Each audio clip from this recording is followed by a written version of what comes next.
Glanville presiding court will now come to order. All right, good morning, ladies and gentlemen. Please be seated.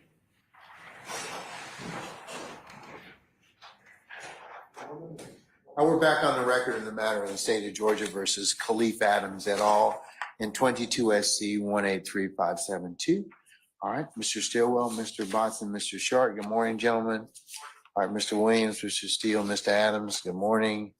All right, Mr. Kendrick and Mr. Weinstein, good morning. Mr. Huey and Mr. Matthews, Senior, good morning. All right, Mr. Nichols and Mr. Garner, good morning. And should say Mr. Ryan and Misty Williams, good morning. All right. Okay, Mr. Smith, Mr. Brown, Mr. Atkins, Ms. Lowe, Ms. Hilton, good morning, councils. All right. Okay. Mr. Kokomo, Mr. Monsbach. Anybody, any other assistants in the corner over there? No, doesn't look like it. All right. Okay. All right.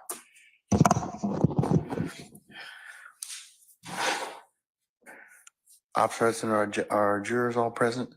Yeah. Okay. All right. Councils, you may have, before we actually came on the record, Miss Weaver, is my understanding, offered you all the opportunity to listen or to see the setup for Mr. Copeland.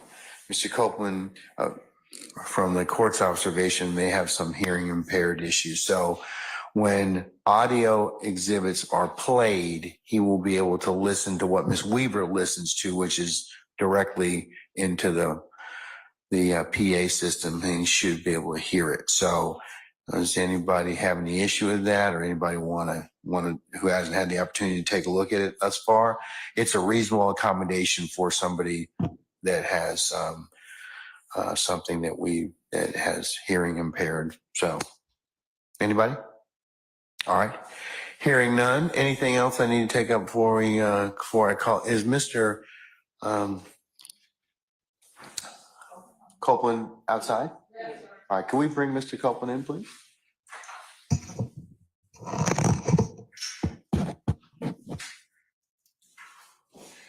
All right. Summon our jurors, please, sir.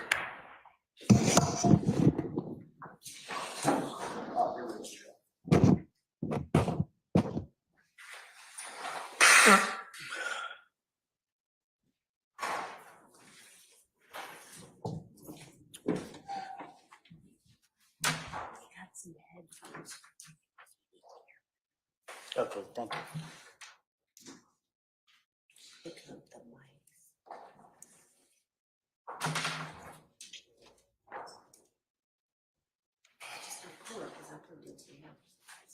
Okay. Sharon. Just remind me.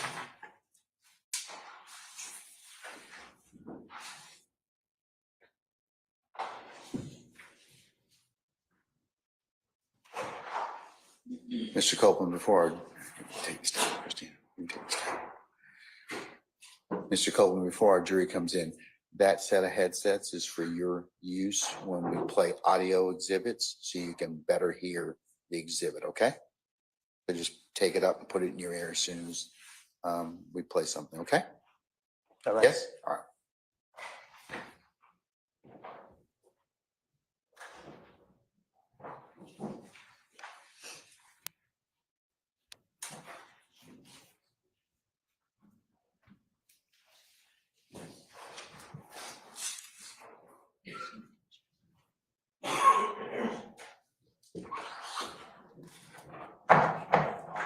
Jury.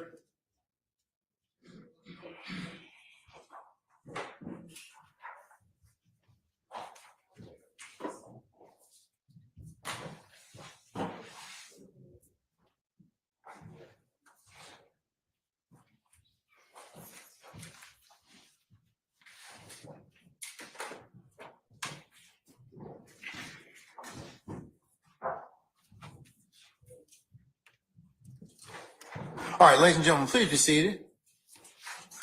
All right, Officer Hudson, all jurors present? All good, present. All right.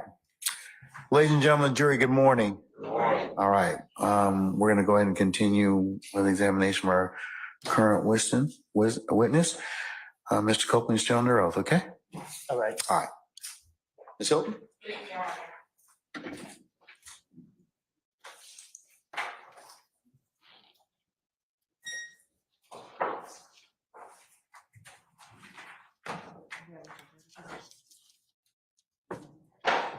Good morning. Good morning. Good morning. Now, Mr. Copeland, I want to direct your attention to Saturday, January 10th, 2015, the night that Dr. Thomas was killed. Do you remember? Jackie, All right. Do you remember that day, the night that Dr. Thomas got killed? no, Okay. Let me ask you this, did you ever go to the police on either the night of or the early morning hours after Mr. Dr. Thomas got killed? Objection, asked and answered. Overruled, sir. You can answer. okay, Can you repeat the question? yeah, In the early morning hours after Dr. Thomas got killed, did you go to the police? I think the police called me. Did you go down to the police department after the police called you? I think, All right. I want you to go back to that day before Dr. Thomas got killed. I want you to tell the jurors what you remember about the day that Dr. Thomas got killed.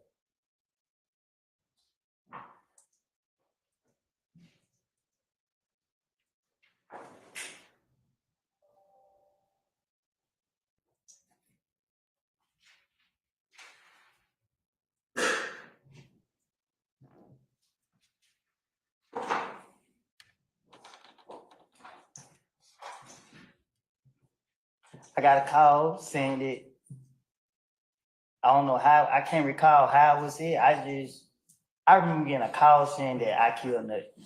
That you killed him. The word was, I got a call and people were saying that, am I okay? They saying I killed Nut. Objection, hearsay. I'm gonna sustain the objection. Before you got a phone call, can you tell the jurors where you were that morning before you got the phone call saying that I killed Nut? What you mean? Why was they morning? Where were you that day? Do you remember that day though? Were you at your girlfriend's house that morning? Oh, yeah. So tell the jurors what you remember about that entire day up until you got that phone call.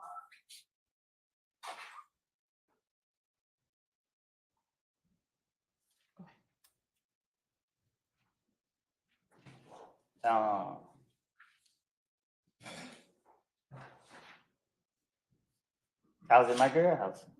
And what happened while you were at your girl's house? Nothing. All right. Did you ever leave? Let me ask you, what's your girlfriend's name? I'm single. Back in 2015, what was your girlfriend's name?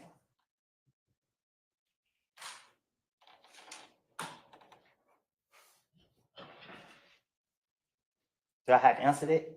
Yes. Deshaun? All right. So what side of town was Deshaun living in back in 2015?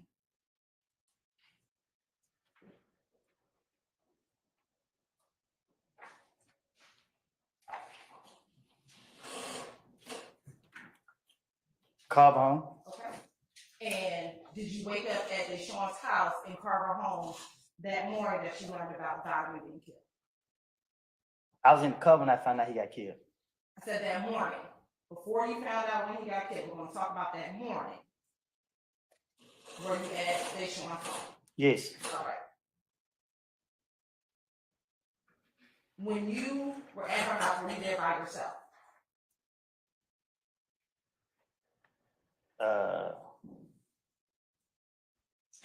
I was asleep. Okay. At some point, did you wake up? I had to. I'm here today. All right. And when you woke up, what did you do?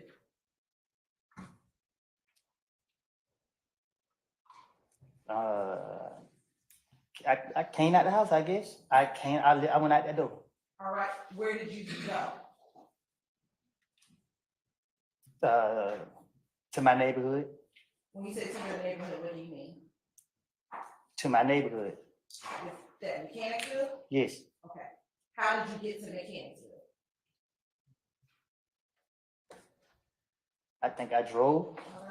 And did you have your own car? I was in my brother's car. All right. And back in 2015, where did your brother live?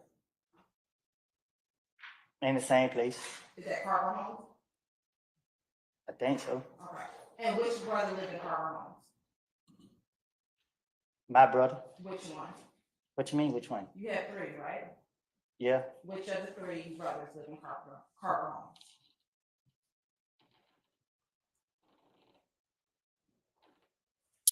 Trees? All right.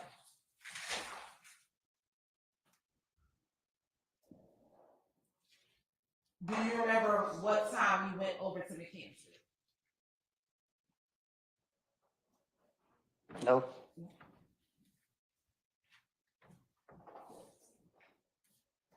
Do you remember what you did in Mechanicsville when you went over there? No.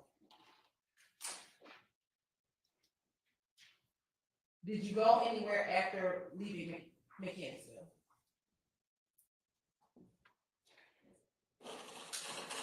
Check the form of this question. I'll stay in this form. You can rephrase. Did you leave Mechanicsville?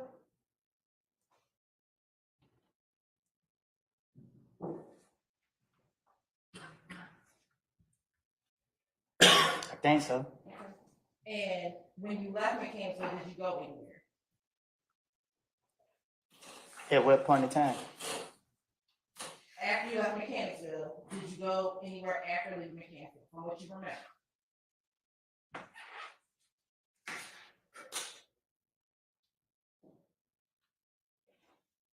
Yeah. Do you remember where you went? Pick the D up. Okay. And which little D are you talking about?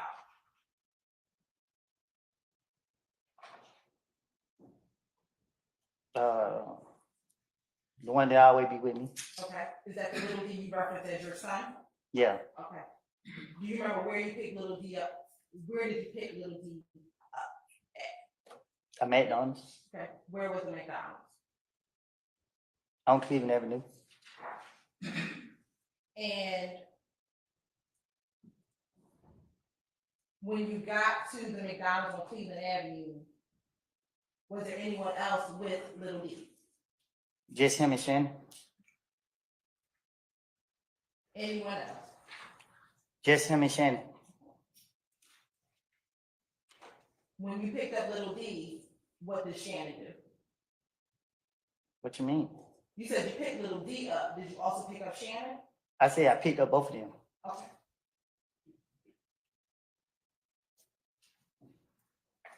And when you picked up both of them,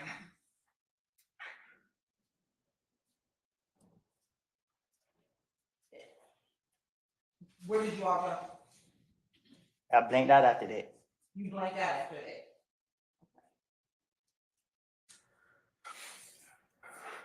Why did you blank out? Because they were saying that I got phone calls saying that I did something.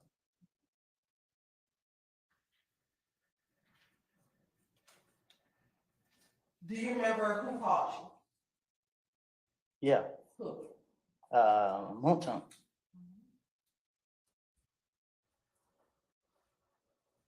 And do you recall how he called you? Did he call you on FaceTime? Did he call you on the phone? I didn't know he said, he asked me what I got going on, or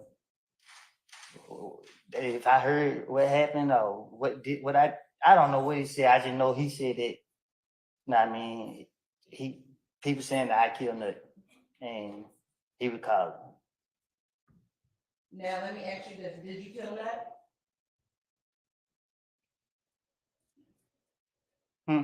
Did you kill that? No. Now, when Fulton called you, was both Shannon and Little D in the car when Fulton called you? Huh? Was Shannon and Little D in the car when Fulton called you? I think so. Now, before Moulton called you, did you, Shannon and Little D, have any conversations about Nut being killed? No,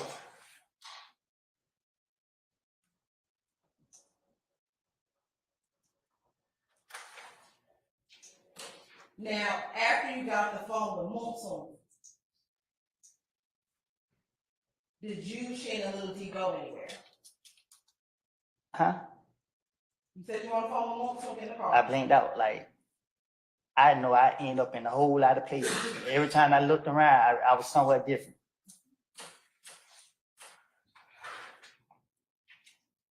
Later that evening, did you, as we talked earlier, go to the police department? No, The night that you learned about Nut's death, Mhm. and Moulton called you, Mhm. at some point, did you ever go to the police department? oh yeah, I'm sorry, you say ask and answer? Correct. All right, I'll sustain the objection. On the morning of January 11th, did you ever speak with police? Yeah, same question. Overruled, sir. say that again. On the morning of January 11th, did you ever speak with police about Nut being killed? Yeah, the police called me. And did you go to the police department? Same objection. Overruled, sir. They called you, did you go to the police department, speak to the police? Yeah, I think How did you get to the police department? I got dropped off. By who?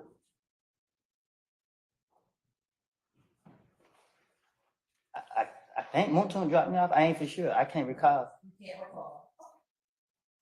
but I think that's who dropped me off. I just remember my brother and them met me down there. I think that night. Now, Mr. Copeland,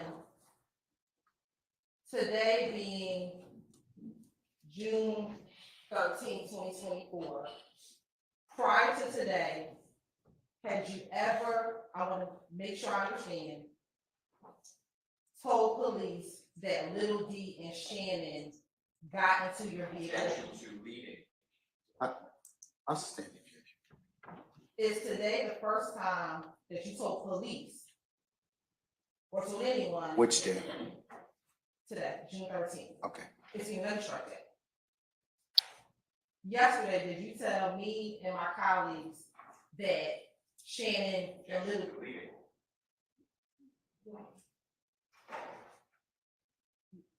Bronner, this is I'm gonna overrule the objection. yesterday, did you tell myself and my colleagues, Ms. Love and others, about Little D and Shannon being in your vehicle the night of the murder? Huh? Yesterday, did you tell myself, Ms. Love, and a few of my other colleagues that Little D and Shannon were in the car with you the night of the murder of Diamond Thomas? I told you and them that what I told investigators in June, when Nut got killed, something different because I was trying to finish my way out of a situation. So I said, I picked up D and Shannon. D never told me nothing. I made it up to clear myself up. And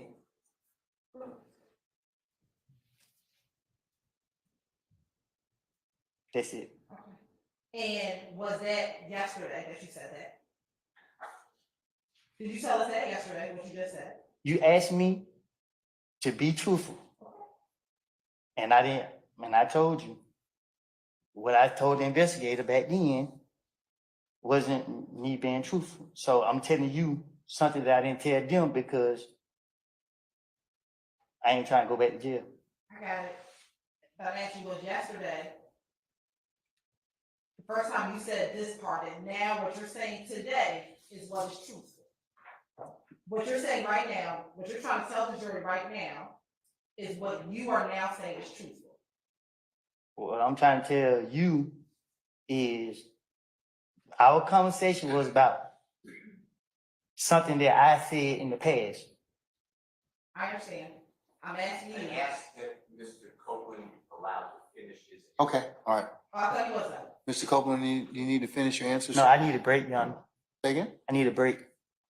You need to use the restroom? No, I need a break. Like, I need a break. Sir, it's not time for us to take a break at this point in Well, time. okay. Okay. I mean, unless you need to go to the bathroom or some other reason, we're not gonna break at this point in time.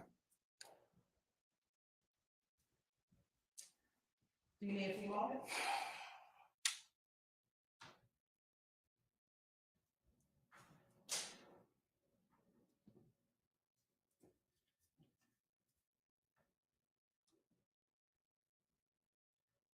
Was yesterday the first time that you told? Your Honor, I asked Mr. Copeland to finish his answer if he was still. I don't think he's finished. I think he's finished, Mr. Steele. So I'll overrule that objection. Was yesterday the first time that you told anyone from the state that what you said back in January of 2015 was a lie?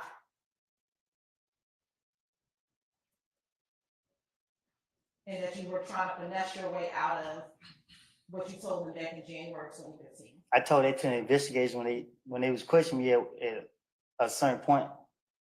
What investigators? Y'all questioned me so many times, I don't know.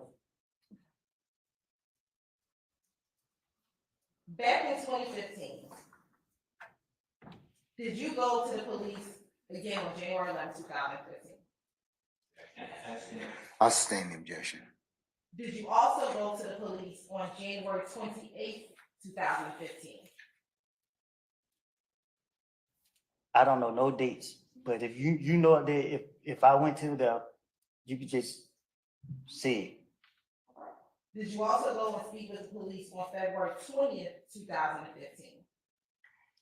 If that's what it say, And what about on February 21st, 2015? if that's what it say, And then what about on June 10th, 2015? if that's what it say, Let me ask you this. In your interview on January 11th, 2015, do you recall your girlfriend's mother's home being shot up?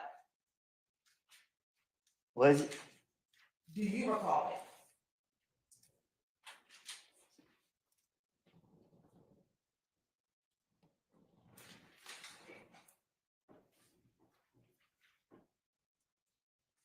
I'm asking, do you recall her mother's home being shot up that night after that was killed? I don't know if it was the same night or the next night. Do you also recall that the stepdaddy's house was shot up that same evening? I will object to. Basis. Meeting here. I'll sustain this to form. You can rephrase now. When Young Thug's stepdaddy's house shot up the night that I don't know. got killed. When you went to the police on January 11, 2015, did you go there on your own? Nope. Did the police come and get you to go to the police station, or did someone drop you off home? They, I'm gonna overrule the objection. Did you voluntarily go down to the police station that night? no, I didn't volunteer. He called me. And did he tell you you had to come down there, or did you decide to go down there yourself? Well, he told me to come down there, and people told me to go down there because You're on. Is there an objection, sir? And just state what it is. Still talking. Okay, let me see if he's finished his response. Were you there? Mr. Copeland, are you finished? Or do you need to say something else to complete that last question you were asked? yeah, I was just gonna say that I was told to go down there and speak with the police. Okay, all right. Do you recall in 2015 telling law enforcement officers that you were calling to get advice on whether or not you should go down and speak to the police because your name was coming up in the murder? Can you say the Sure. first part again? Sure. Do you recall telling Detective Thorpe in his January 11, 2015 interview that you were calling around getting advice to decide whether or not you should come down to the police department because people were putting your name in the murder?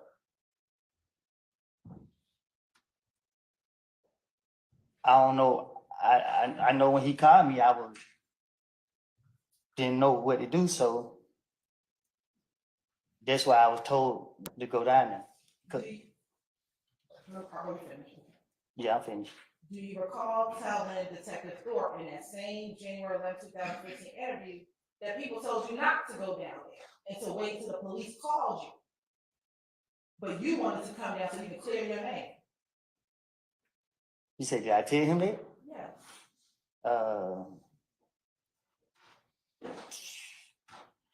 I guess. In that January 11, 2015 interview, was Thug in that interview with you? Huh?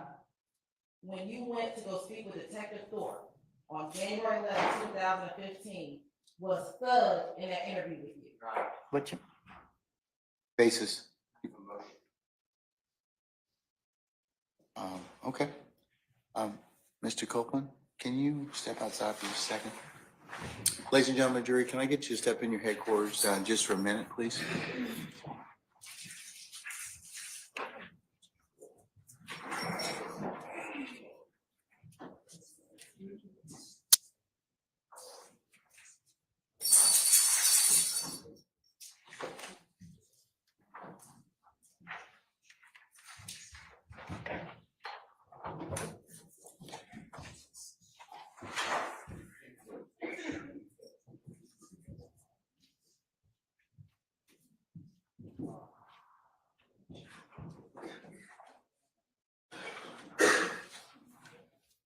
All right, councils, please be seated. Our jury has left us and Mr. Copeland has left us.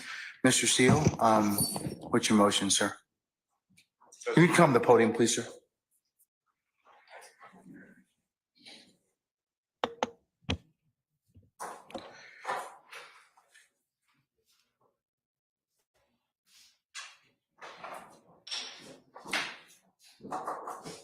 My motion is that there is a 24-4-403 comment on pre-arrest silence under ORR versus state.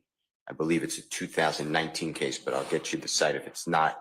If you put in or and Mallory. I'm familiar with Laura. I'll look it up. And Mallory's Mallory. What the state did is they set up a series of questions, repeating the question that Mr. Copeland gets a call from a Detective Thorpe on January 11, 2015 morning hours, telling him, according to Mr. Copeland, that he needs to come down to the police department. Mr. Copeland is reaching out to people allegedly saying whether I come or not. He spoke with people who said, go down to the police department. The state then, for some reason, immediately says, well, did Jeffery Williams come? That's after the state elicits, it's non-answered because the witness said he doesn't know, that Jeffery Williams' stepfather's house is supposedly shot up that night. When you put that together, it is a clear indication that Jeffery Williams should have, if he's involved, since his stepfather's house is being shot up, then he's being accused and he should go down to the police and talk to them as well. There's no basis for that. The state knows that Jeffery Williams wasn't called by the police, wasn't asked to come down and speak. Why in the world would any prosecutor, anywhere in this nation at any time ask a witness whether Jeffery Williams was there? Nobody would say he was there. Nobody asked him to come. All it does is plants improperly in the mind of the jury. Jeffery Williams was not bold like a lion, like Mr. Copeland, and go face the police that night. I'm moving for a minute. All right, sir. State? Yes, Your Honor.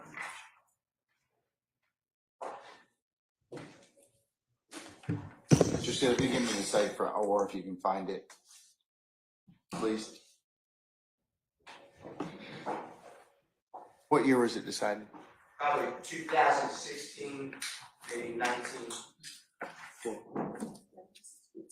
It's Orr versus State?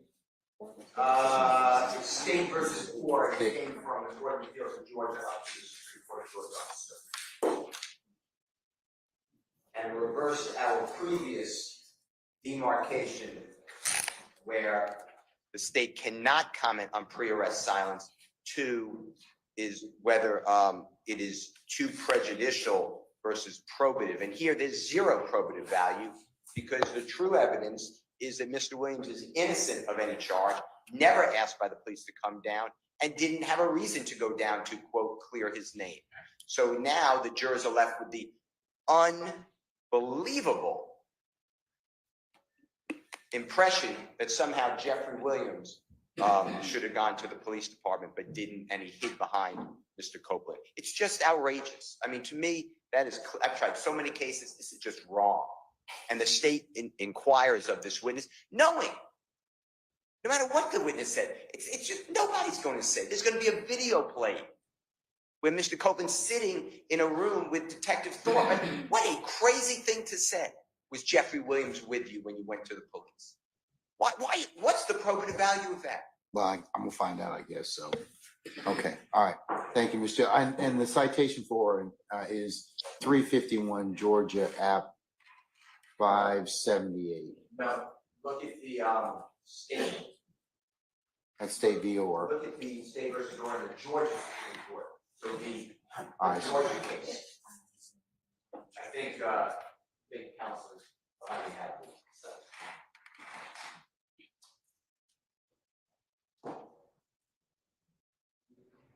Get the date. All right.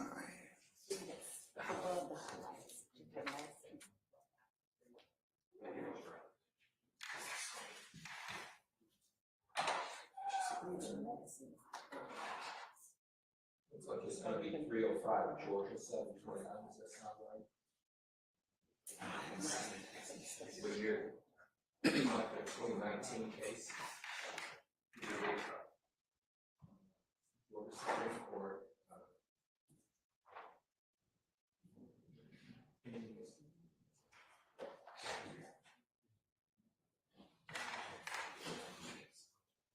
That's correct, Judge. 305 Georgia 729. Is that correct? Yeah, I see it. Okay. All right. It is 305 Georgia 729. All right.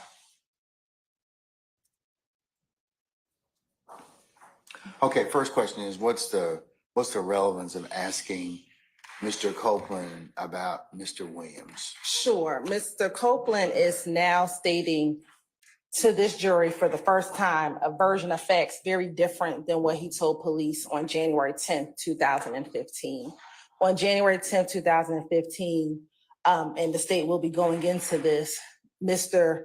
Copeland advised police, specifically I want to talk about what happened on Cleveland Avenue. Mr. Copeland repeatedly in 2015 stated that Little D got into the car. The first time he said that Little D first said they killed Nut.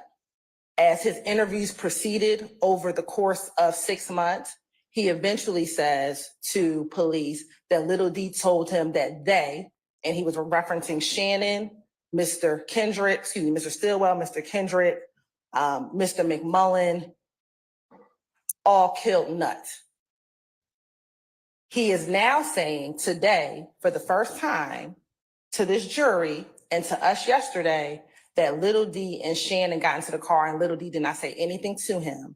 And that now everything he said back in 2015, he just lied to get out of the trouble.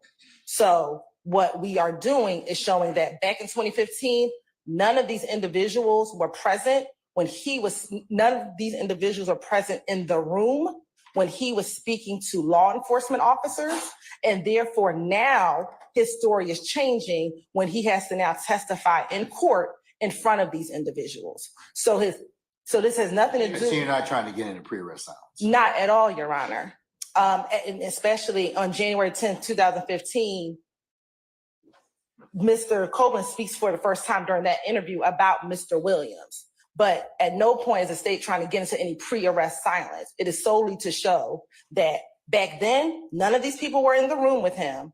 And he gave one version. And now when he has to testify in front of all of them, he's now giving a completely different version than he gave back then. Mr. Steele, I'm going to overrule your motion for mistrial. I'll note it that you've asked it before the positive of the next question.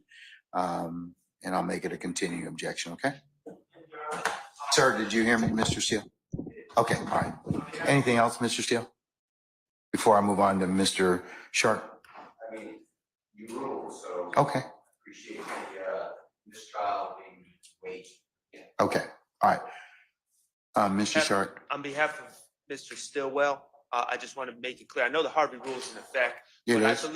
I believe just for the record that the comment, because this is a RICO case and we've instituted the Harvey rule for a reason, but also specifically, this is a RICO case where the constitutional violations of one defendant affect all the rest of us. We are linked together. We sink and swim together in many ways. I am too moving for a mistrial for the same reasons that Mr. Steele enunciated. And I understand the court's ruling, but for the record, I just want to make it clear that I have specifically joined this motion on behalf of Mr. Stillwell. I'll note that Harvey rule is in effect and all counsel, it will apply for all counsel that you move for mistrial and that you posited another motion for mistrial before the positive of the next question, okay? Yes, All thank right. you, Your Honor. Okay, anybody else? Okay, thank you. All right. Like I said, I'm gonna note it for all defendants present that you move for mistrial. All right. Unless there's anything else. Would you consider a limited curative instruction admonishing the state in front of the jury that this has nothing to do with Mr. Williams? They should not have asked that question, and that the jury should take no adverse inference against Mr. Williams whatsoever? No, sir, because it's a proper question at this point in time, given the state's rationale over your objection. Okay? All right, anything else? I'd like to use that. I can wait. No, go ahead. I'll let you all take 5 minutes and bless you and do that. We'll be in recess.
thank you, Ham.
Okay, all right.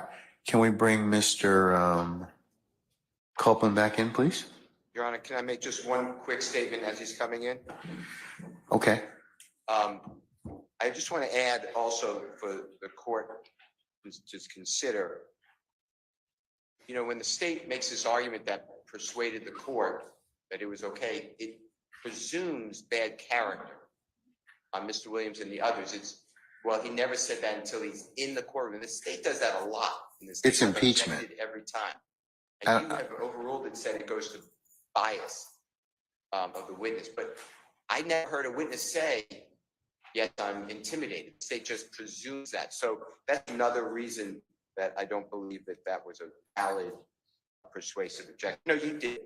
But I just want that record. And going forward, if you could give me another, I think you gave it to me, but another continuing objection just to make sure any comment on, you know, well, you're intimidated by Mr. Williams or the others if they want. We hadn't gotten to that yet. I think we covered that sometime earlier in another motion, but it depends on what is testified to. And I'll have to take that on a case by case basis. I'm objecting to it now if that's where the state's going. And the Oh, question. you'll need, I can't give you a continuing objection about that. I need to hear it first. Okay. So, all right. But to that question, I'm saying, you know, well, have you ever, I assume they're going to follow up with, have you ever testified in front of these gentlemen before? Something to that effect. And by say these gentlemen, Mr. Williams and other people. I don't know whether or not they are, but let me find out. Does the state have anything they wish to add to Mr. Steele's comment or assertion? I mean, we'll definitely explore the fact that his testimony is changing now in the presence of these individuals versus when he was not in their presence. We will explore that because I think that that is a ripe area for them to go into because he is now changing his testimony. All right. Well, I'll note Mr. Steele's objection, okay, and make it continuing, depending upon how the foundation you lay, Ms. Hilton, okay? All right. Let's bring Mr. Copeland back in, please. Summon our jurors.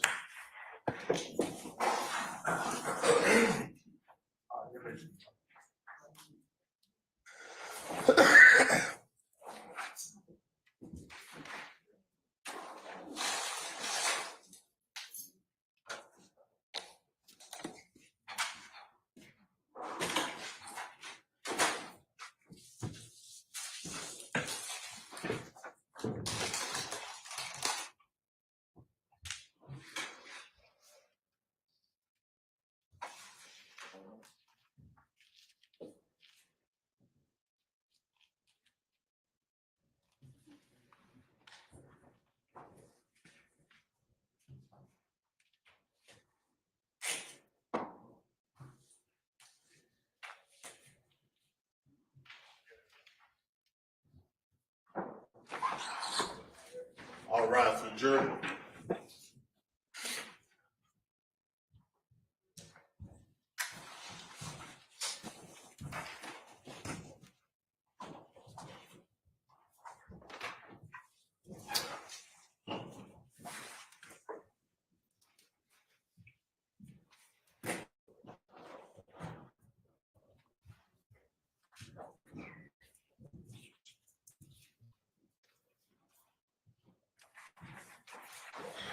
All jurors present. All right, ladies and gentlemen, please be seated.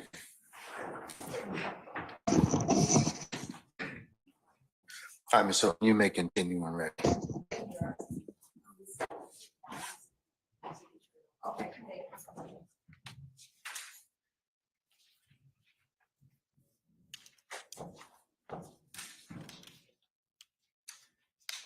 Better.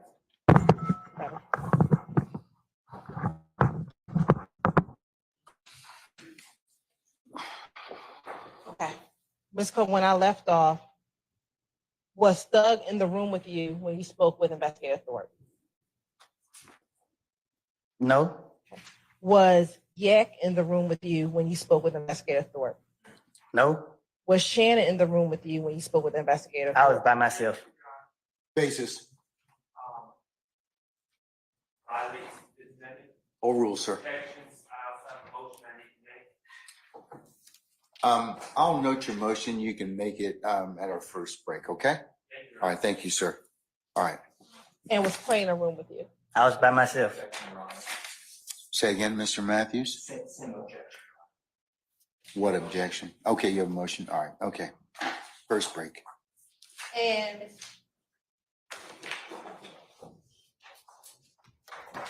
when you spoke with Investigator Thorpe,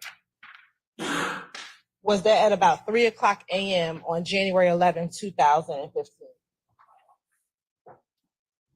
I guess. And during that interview, did you go in there to speak with him about everything that you knew leading up to the murder of Dr. Thomas? I guess. And during that interview, did you tell Detective Thorpe your concerns about? I'll sustain the question, sir.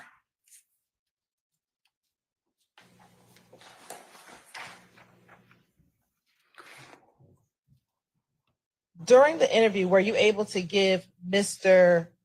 Investigator Thorpe your date of birth? Huh? During that interview, were you asked by Detective Thorpe your date of birth? I guess. Okay. And what is your date of birth? July 25th, 91. Okay. And during that interview, were you asked to give your middle name? I guess. Okay. And what is that? Xavier. Okay. And during the course of that interview, were you informed by Detective Thorpe his reasoning of wanting to speak with you? Huh? Did Detective Thorpe tell you why he wanted to speak with you? He really like laughing and joking. Okay. But did he tell you that he wanted to speak with you? I'll sustain the question. Did he tell you why he wanted to speak with you? Yeah. Oral, sir. And did he ask you to tell him everything that you knew about the murder? I guess. All right. Who is Kel? Who? Who is Kel? Be more specific. Okay. Do you know someone by the name of Kel? I know a lot of people named Kel. Do you know someone who goes by the name of Shell Kel? I don't know him, but I know who you're talking about. Okay. And back in 2015, did you and Shell Cal have any issues? If he's still here, then now. Back in 2015, did you tell Detective Thorpe that you and Shell Cal had some issues? I guess. Okay. And is Shell Cal related to Nut? I guess. Do you recall in this interview telling Detective Thorpe that Shell Cal is Nut's brother? I guess. And that specifically that Shell Cal is Nut's little brother? I guess. Do you guess or do you know? I don't recall what was said in the interview. All right. And during that interview, did you speak with Detective Thorpe about how your issues with Shell Kel began? I guess When you say you guessed, do you recall or no? saying, Hold on. What's the basis of your objection, Mr. Sharp? Well, so what's your objection, sir? Yeah. You're fine. I'm gonna sustain it on other grounds. When you say you guess, what do you mean? you asking me so clearly, I must have did.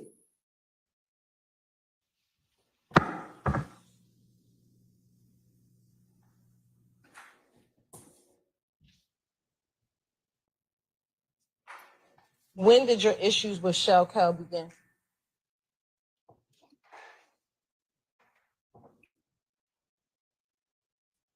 I don't know. I don't. Did you tell Detective Thorpe that your issues with Shell Kel began maybe about 4 months prior to the death of Donovan Thomas? I guess. When you say you guess, what do you mean? I mean, I guess I said that. I guess. Do you know if your problems with Shell Kel began 4 months prior to the death of Donovan Thomas? If I had a problem with Shell Kill, I'm gonna leave it at that. Okay, and I'm asking you, when did those problems begin? Say it again. When did those problems begin with you and Shell Kel?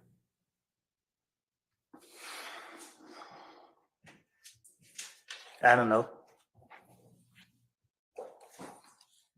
In your interview in January 11, 2015 with Detective Thorpe, did you tell Detective Thorpe, when asked about when your problems began, say 2 months, 3 months, I'm going to say no longer than 4 months? Probably did. I don't know. What were the problems that you had with Shell Kel?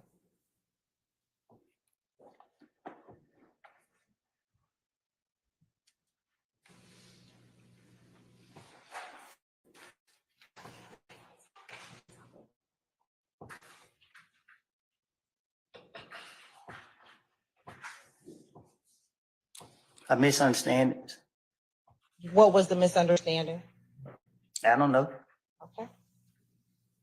Did you and him get into a fight at Club Crucial on the Monday before Donovan Thomas' death? No, You're saying you did not get into a fight with him that Monday. I did not get into a fight with them. They put their hands on me. Okay. What happened when they put their hands on you?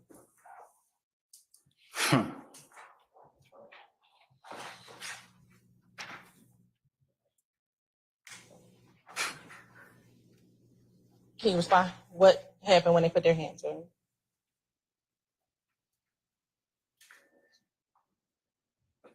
They ran out the club. Who is they?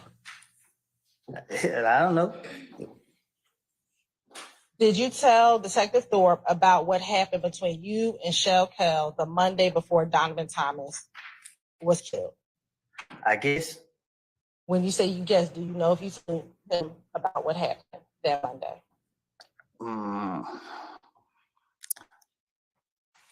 Back then, my mouth was all over the place, and whatever he asked me, I was just trying to get him out my face. Okay.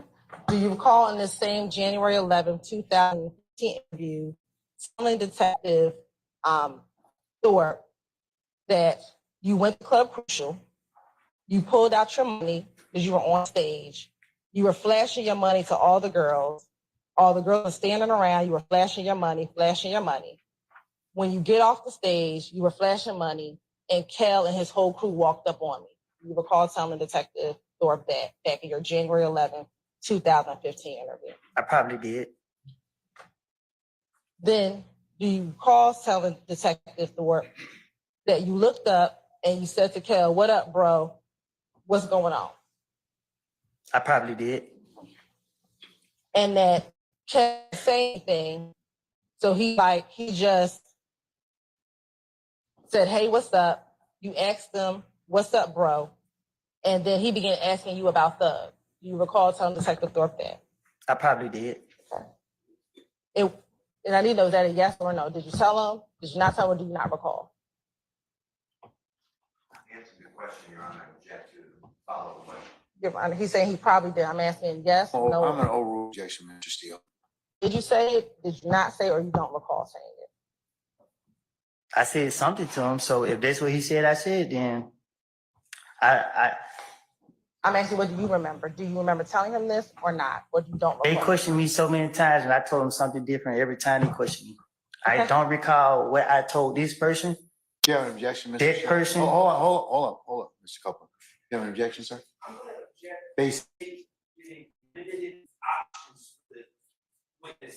overrule, sir. Overrule, sir. So you don't recall what you told him? He answered your. I'm an overrule objection, Mr. Sharp. Can you say it again? Sure. Did you tell Detective Thorpe that Kel wanted to speak with Thug at the club on that Monday before Nut passed away? I said, they have asked me questions about this so many different times. I have told them different things every time. I cannot tell you what for 100% facts exactly what I have told him. So do you not recall what you told him? I said, I guess if he's I sustain the objection. Do you remember what you told Detective Thorpe about whether or not you told him? I sustain the objection.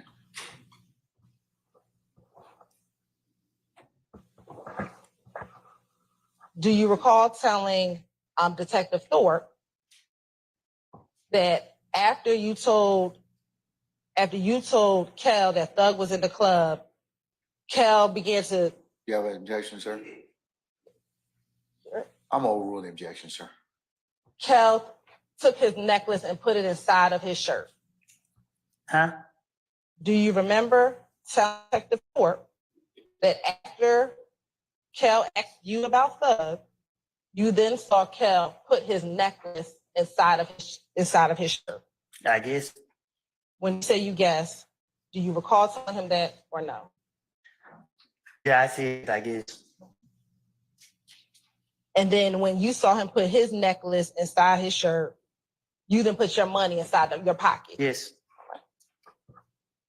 Do you remember what happened after you put your money inside of your pocket? They jumped on me. Who is the they that jumped on you? I didn't see no. I knew I was surrounded by a lot of people. Was Kel one of the individuals that jumped on you? I don't know if he hit me. I don't remember if it was him who hit me. Somebody hit me, and when whoever hit me. Do you remember telling Detective Thorpe that Kel punched you in the back of your head on that same January 11, 2015 interview? He probably did. He probably hit you, or did you probably tell? Yeah, I said it. And did you also tell Detective Thorpe, so he punched me in the back of the head, then they pushed me to the ground. He tries to go in my pocket and take my money, but I hold on to my money. The other guy punched me all in the face, but I didn't care. I was holding on to the money. Yes. Okay. After they were punching you on the ground, do you remember if you ever got up? Clearly. Okay. What did you do after you got up? You laughed. What do you remember about after you got up? I had a knot on my face. Okay. And then what happened? I was real mad. All right. And then what happened? Somebody was gonna pay for their knot. Okay. So then what happened?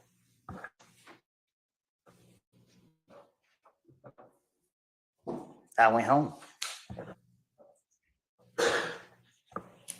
Did you go outside of the club right after you got off the ground? I had to leave the club. Okay. And when you went out the club, did you see anyone outside of the club? If that was that's it, I'm asking you, what do you remember? I guess. Okay.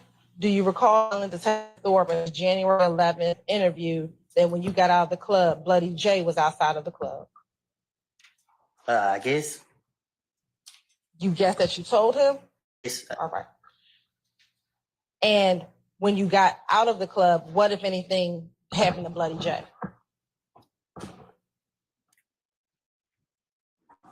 What you mean? Do you recall if anything happened to Bloody J when you got outside of the club?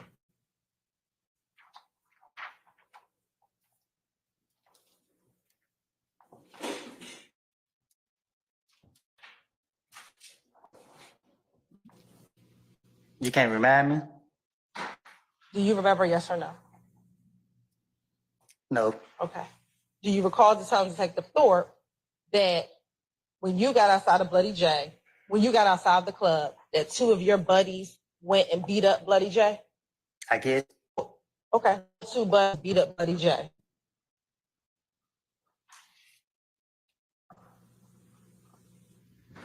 Tell me. I don't recall. You don't recall? Do you recall it being one of the individuals being Moonson? Yes, I guess. Don't say, I guess. It's either I yes, guess. no, or you don't recall. I ain't trying to say the wrong thing. So So do you not recall? I stand the question. I don't need it. Just tell me the basis for the objection, Mr. Short, okay? I need you to answer yes. Was it Moonson? Overrule, Mr. Short. Do you remember if it was Moonson or not remember if it was Moonson? if he said that's what I said, then yes. I'm asking you, what happened? I don't recall what happened.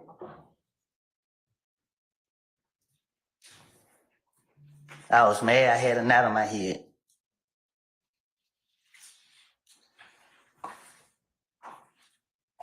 Now, do you also recall speaking with Detective Thorpe about what happened at the Cascade skating rink before this fight at Club Sean on Monday before Diamond died?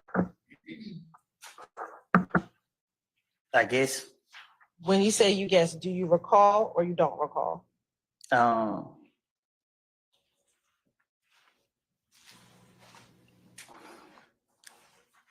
Yeah. Okay. Tell the jury what happened at the Cascade skating rink before this fight at Club Crucial. What happened at Cascade? Yes. And nothing happened at the skating ring? Yes. Nothing. Do you recall speaking with Kel at the skating rink? That's what I told Detective Thorpe. I'm asking you to remember. I don't remember nothing from 2015. I remember the fight. They put their hands on me. Do you remember telling Detective Thorpe, actually before talking about what happened Monday, that you and Kel were at the Cascade skating ring and the two of you actually spoke at the Cascade skating ring? When I was talking to Detective Thorpe, I can't recall what I told him because I was just telling him anything. Do you recall telling Detective Thorpe that at the Cascade skating ring, you wanted to speak with Kel and you said to Kel, hey, let me holler at you? Not if you put no knot on my head. This is before he put the knot on your head. Objection to the proper question. I'll ask a better I question. stand the question, sir. Do you recall speaking to Kel before he put the knot on your head at Cascade skating ring? I guess. I need to know, yes, you remember, no, you don't remember, or you don't remember. If you saying this what I told Thorpe, then this what I probably told him. Do you remember speaking to Shokel, period, at Cascade skating ring? We ain't no speak. We wasn't on speaking term. Do you remember telling Detective Thorpe that at the Cascade skating ring, you and Kel were standing right there and you talked about everything that you had against each other. If I was somewhere around Shell Kill, I don't think we would be talking. Did you also tell Detective Thorpe that as we talked, we like said it was over? So it was like, we're over, we ain't beefing no more. Do you recall telling Detective Thorpe about that conversation you had with Shell Cal? I guess. I guess it's not responsive. Do you recall or not recall telling Detective Thorpe that? I told Detective Thorpe what he said, I told him.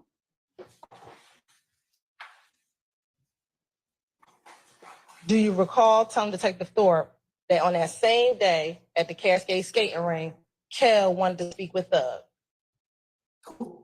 Kel wanted to speak with Thug. If I would have any chance to be around Shell Kill at any point, I would not been talking to him. I understand what you're saying today. I'm asking you what you told Detective Thorpe. And I told you that if I told Detective Thorpe anything, he said I said it, then I probably did.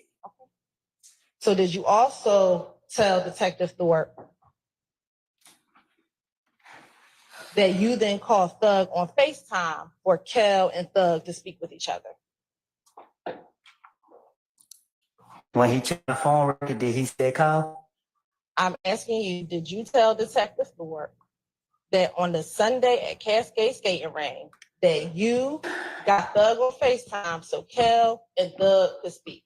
Yes or no? If Detective Thorpe said I told him that, I told him that. Okay. Do you remember that happening? No. Okay. I don't remember me and Shell Kill ain't gonna talk. All right. And then do you remember telling Detective Thorpe, so him and Thug talked, and whatever was said with that, I don't know? I probably told Detective Thorpe that. And again, that was in your January 11, 2015 interview. I guess.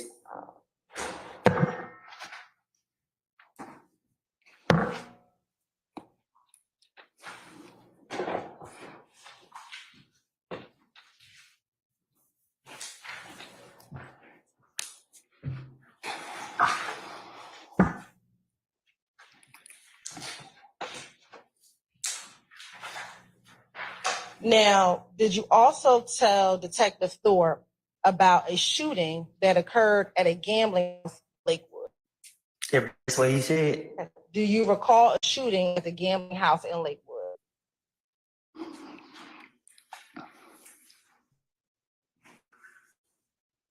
Do you recall a shooting at a gambling house in Lakewood?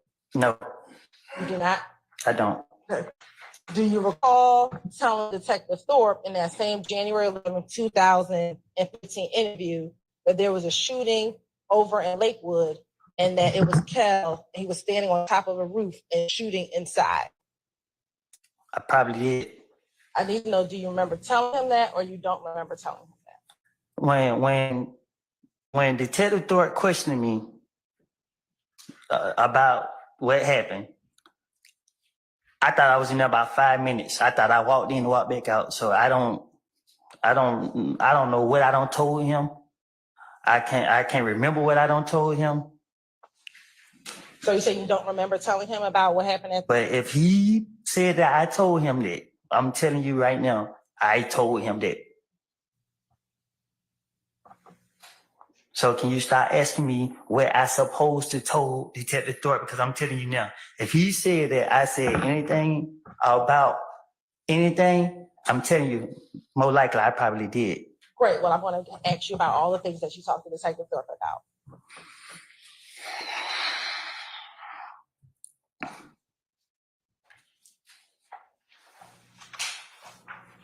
Did you also tell Detective Thorpe about the Friday before Nut was killed? I guess. Okay. On the Friday that Nut was killed, were you with Thug the Friday evening before Nut was killed? No, you just said it earlier. Was I at the house? I said yes. I'm talking about the Friday evening before Nut was killed. I can't recall. I don't know what I done told Detective Thorpe. I'm asking you, what do you remember yourself? No, when I think back about 2015, all I remember was getting a call saying that Nut was killed and I was responsible for it. Only thing besides that is people showing up at my folks' houses. Details about what happened, all this stuff been blinked out my mind. Like, it been blinked out my mind. In that same January 11, 2000 interview, you recall telling Detective Thorpe that you were with Thug and you were at DJ Drama Studio. I probably did. Do you remember telling him, or you don't recall telling him? I need to have it. If Detective Thorpe said I said it, I said it.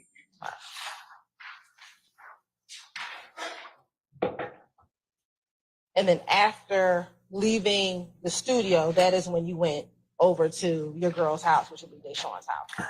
I guess.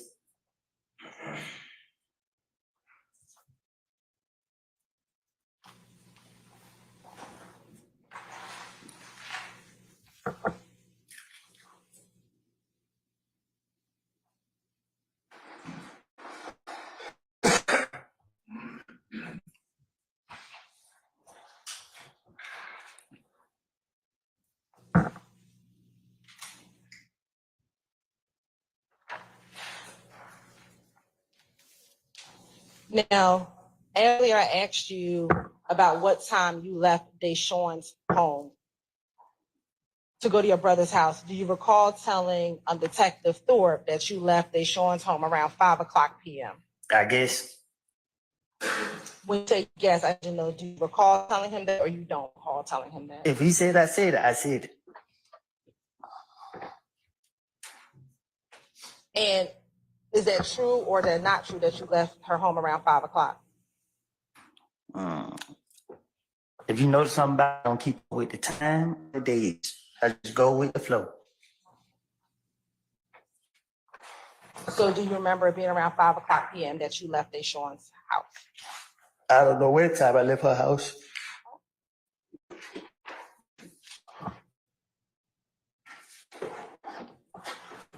When you went to Mechanicsville, do you remember seeing anyone in Mechanicsville?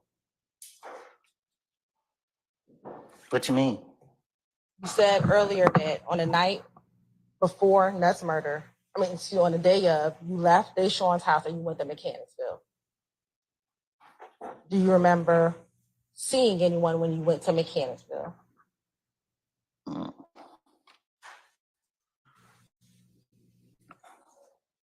I don't remember if I seen anyone. Okay. Do you remember telling Detective Thorpe that you went to the green store? I guess. I need to know, do you remember telling him or you don't remember telling him? Or was that a lie? Basis.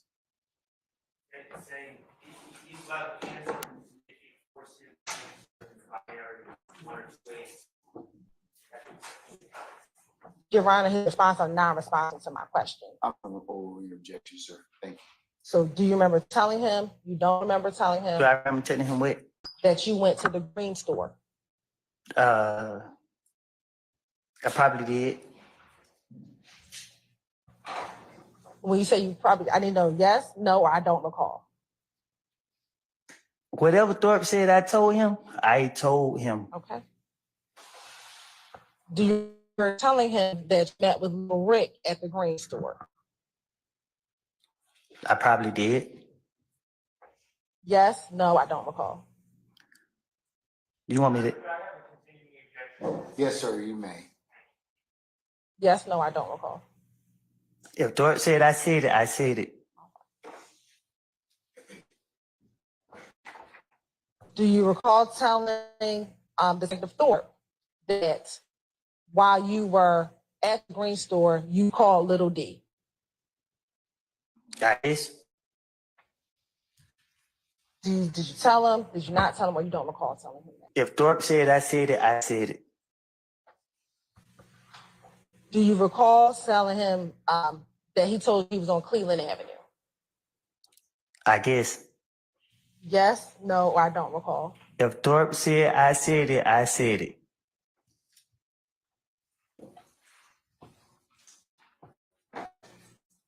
Now, when you got to Cleveland Avenue earlier today, you said that Little D and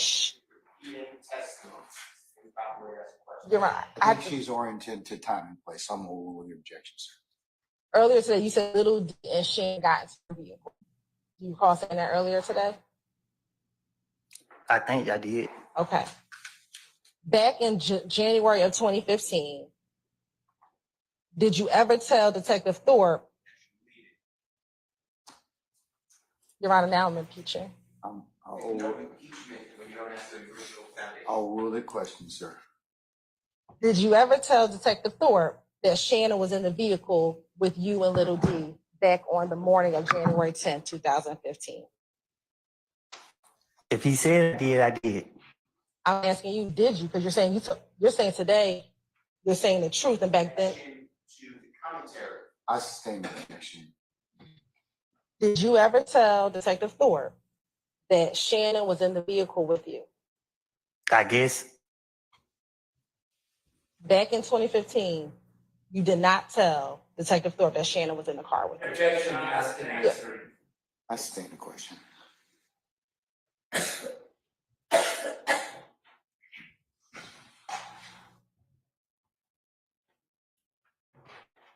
In 2015, did you tell Detective Thorpe that only Little D got into the car with you?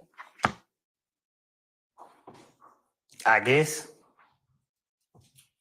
Did you say that to Detective Thorpe? if he said I did,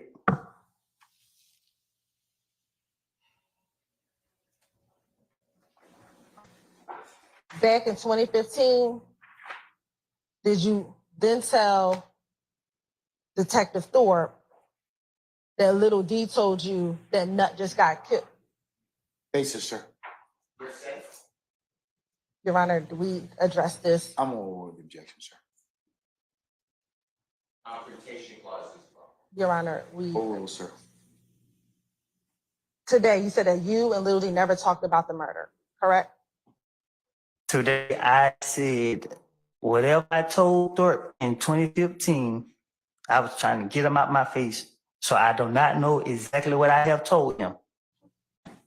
Today, do you have an independent memory of what happened on January 10th, 2015? What you mean? Do you have a memory outside of what you told Detective Thorpe about what happened on January 10th, 2015? Basis, sir.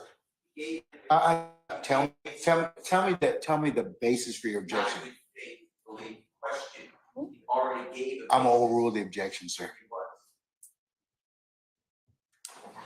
I'm gonna object, asked and answered, Your Honor. Overrule, sir. Wait. So today, do you have an independent knowledge of what happened on January 10th when you picked up Little D?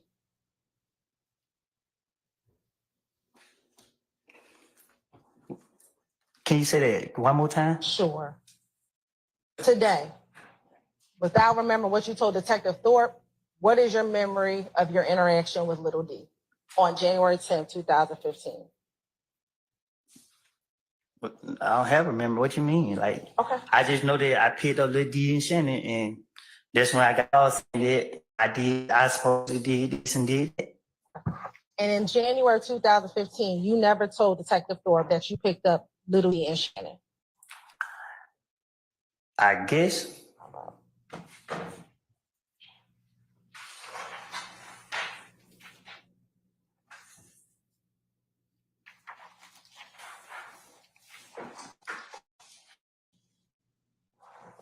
Earlier, I asked you if Moontook FaceTimed you. And did you say you did not recall if Moontook FaceTimed you?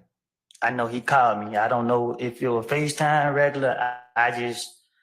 All I know was I remember what came out of his mouth. And in 2015, in January of 2015, you told Detective Thorpe that he FaceTimed you. I guess.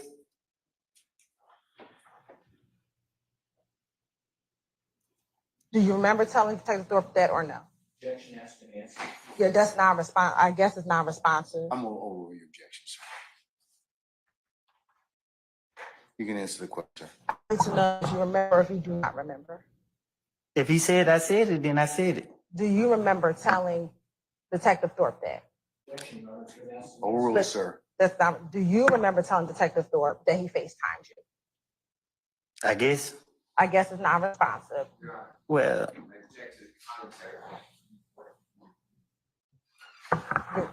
It's not responsive, Mr. Steele. I'm gonna overrule your objection. Do you recall? I don't know what I told detective. I don't remember what I told detective. Whatever his name is. Thank you. So you don't remember if you told Detective Thorpe that? I sustain his request, Mr. Kumar. Now, do you remember back in January 2015, giving Detective Thorpe Moontoon's phone number? I guess. I guess it's non-responsive. Overruled, sir. I need you to respond. Do you remember? I don't remember. I don't remember nothing I told Detective Thorpe. All right. So that's my response to every question you about to ask me. If it have anything to do with me speaking with him.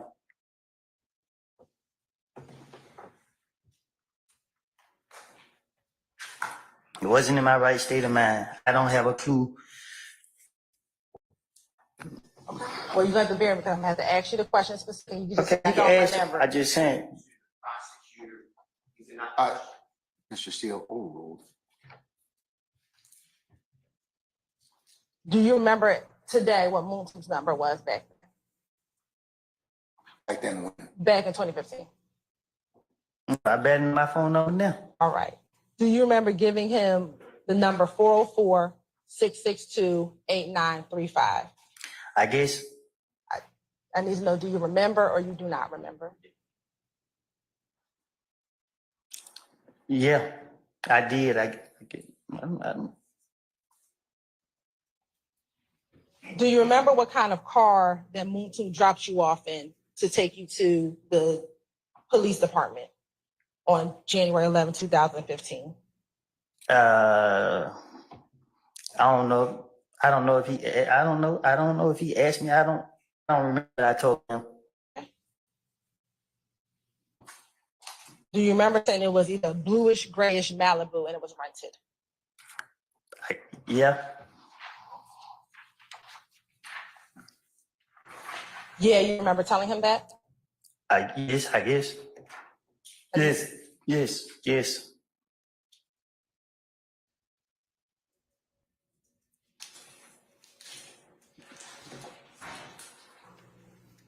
Earlier today, you said that you went down there because the police called you. Do you remember saying that? overruled, sir. Do you remember saying that earlier today? That's the only way I went down there. Do you remember telling Detective Thorpe, I was asking everybody, should I go down there, bro? Because I didn't do it. I didn't do it. You can look at my phone records, but I didn't do it. Yes. Yes, you remember telling him that? If he said I said it, yes, I said it. I need to know if you remember telling him that. I don't know why there's further questions. I'm gonna overrule the objection, Mr. Sharp.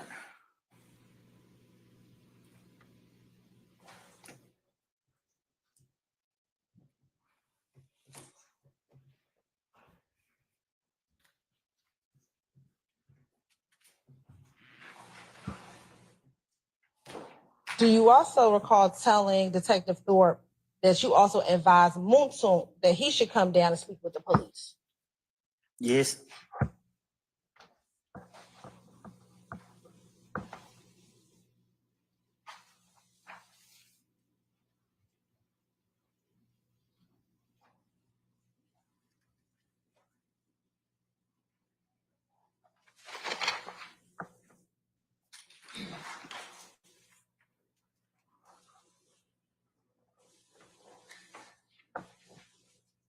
When you just said yes, you kind of shrugged your shoulders. Why did you do that?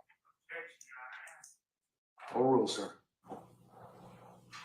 Because you asked me questions Hold on, Mr. Objection on relevance. Overrule, sir. Why'd you just shrug your shoulder? Cause they my shoulders. Okay.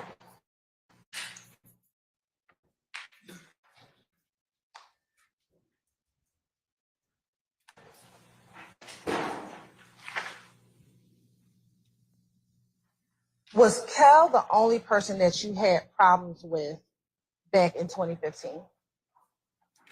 Objection on date. I'll stand Mr. Form. Let me ask you, did you have any issues with Nut in 2015?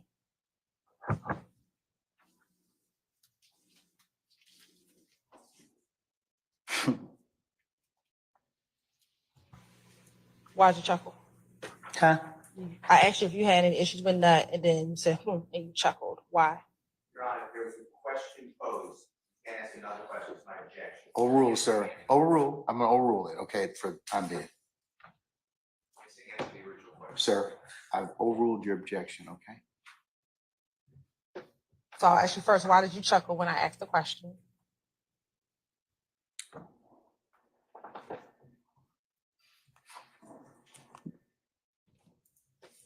I don't know. Okay.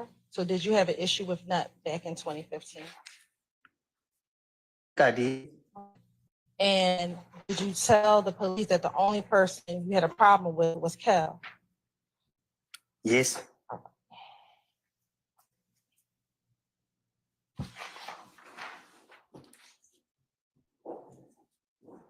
Now, after the murder of Donovan Thomas, did you try to call Bloody J?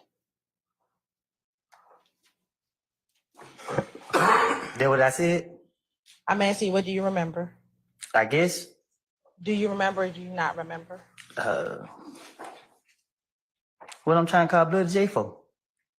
So do you not remember calling Bloody J? But what would I need to talk to him for? So do you not remember calling Bloody J? I don't know. Okay. I don't remember. I don't recall. All right. Do you recall telling Detective Thorpe in that same January 11th interview that you called Bloody J on the phone? Yes. So why would you want to call Bloody J? You tell me. I'm not you, so why I'm would saying, you you want? know what I supposed to say? I'm asking you now. I don't know. I don't have a clue. Why would I want to call him? Did you attempt to call anyone else the night that Donovan Thomas was murdered to tell them that you did not kill Donovan Thomas? Say it again. On January 10th, 2015, did you attempt to call anyone who was affiliated with If Gang so that you can tell them that you did not kill Donovan?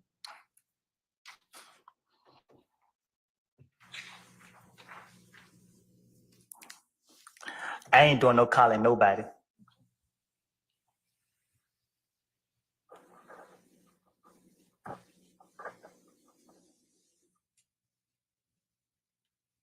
Do you remember telling Detective Thorpe first that you tried to call Bloody J, there was someone else that you could call, but it's no use? Yes.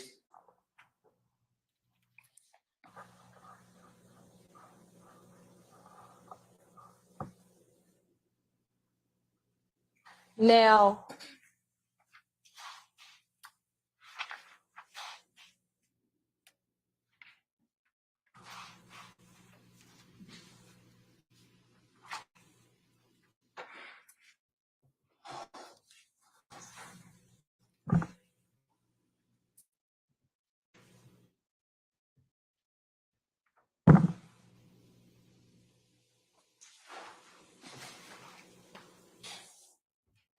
course indulgence for one moment. I didn't hear you. I said course indulgence for one moment. Huh? You done me?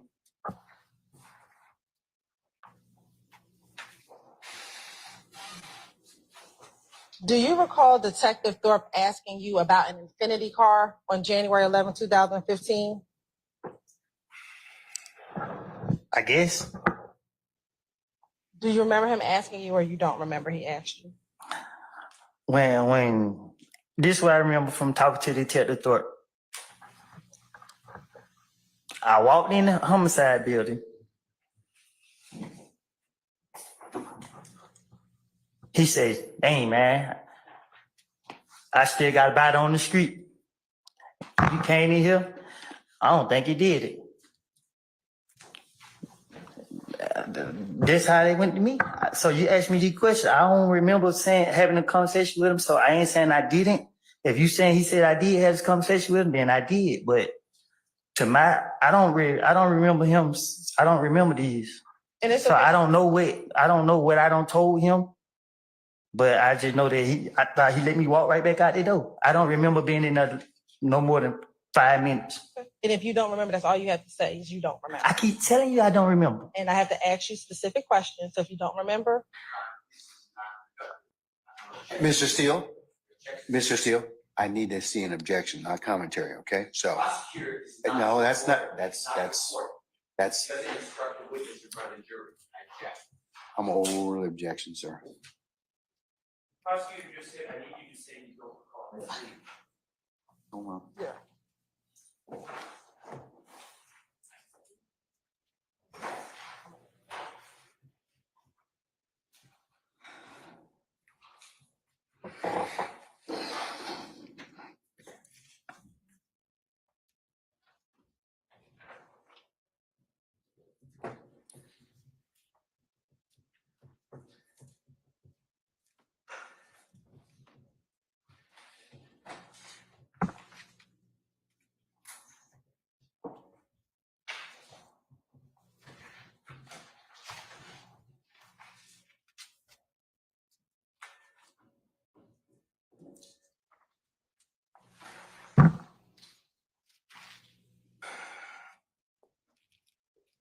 Mr. Short, I'm overruling the objection. That's not what the prosecutor asked, okay?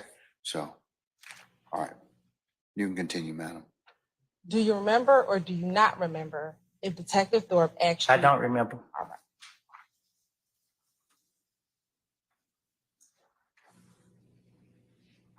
Do you remember Detective Thorpe asking you if you've ever been stopped in an infinity before?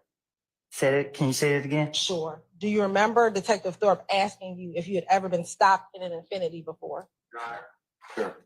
can we be oriented to the date of this meeting? Sure. We're talking about the same January 11, 2015 interview. I don't know what mean. Whatever you told me to say, I don't know. I don't.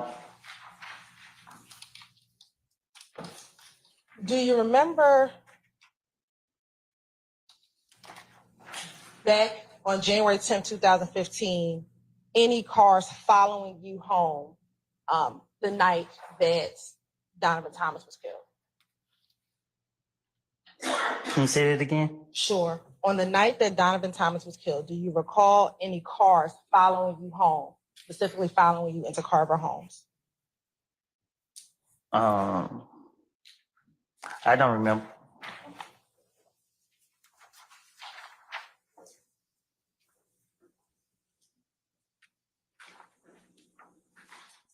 Do you remember telling Detective Thorpe that you were heading into Carver Home and you saw a little red Camaro following you inside of the apartment complex? I probably did. I need to know, do you remember or do you not remember? I told you already. I don't remember. You keep asking me. So if you don't remember, just say you do not remember. Your Honor, I object to this. You can't delegate the court's ruling. I object to this kind of work. Well, Your Honor, I'll ask. I'll sustain the question. I'll sustain that you.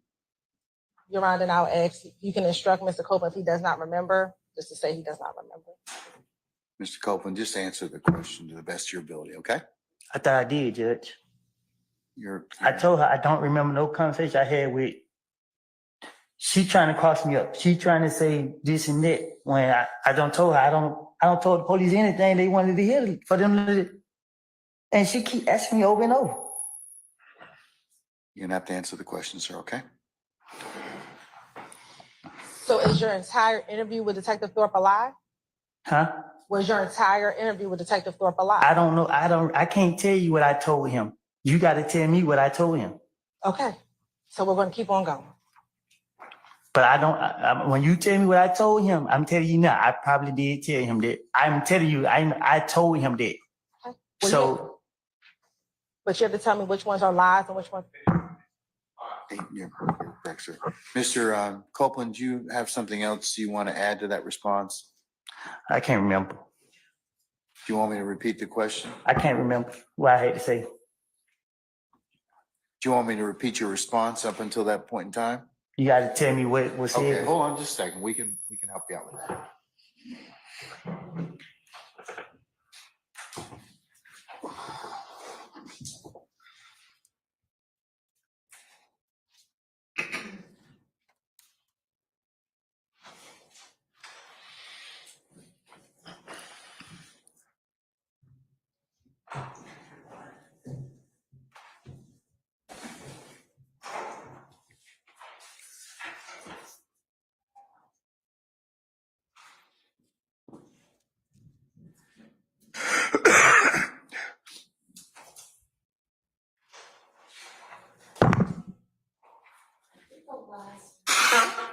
I'm sorry.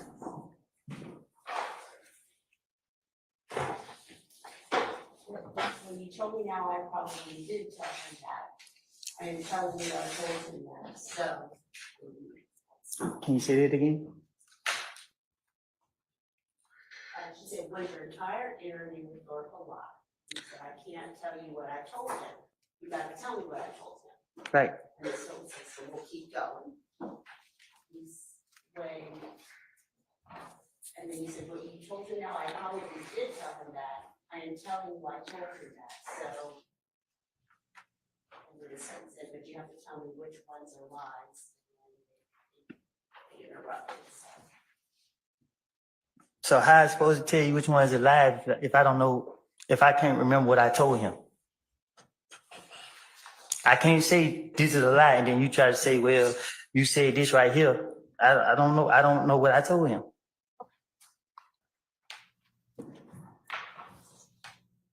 Back in 2015, did you tell Detective Thorpe in the same January 11th interview that you get blamed for everything and that your name comes up in everything? Yes.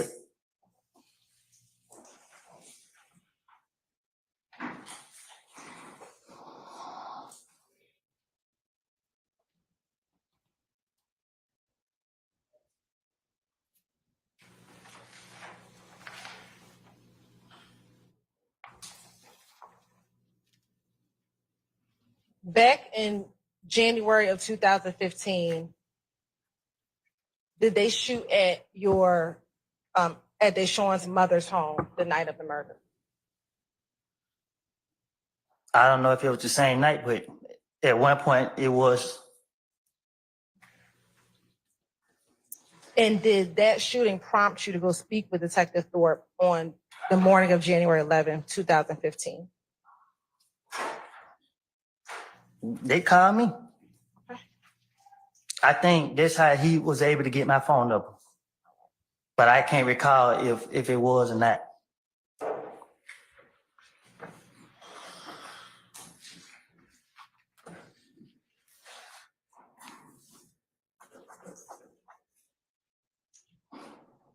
Were you scared because they were shooting up your family's house back on January 10th, 2015? What you mean? Mr. Sharp. I object to the pronoun they. I would ask for specificity. So vague? Vague? Is your objection vague? All right, I'll sustain that.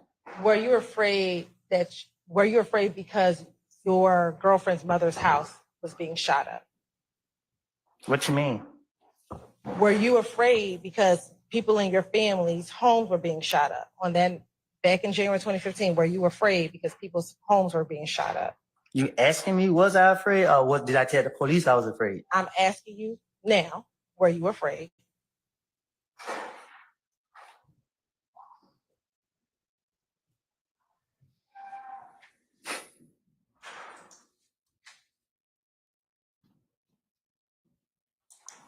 I was afraid for the people who was in the house.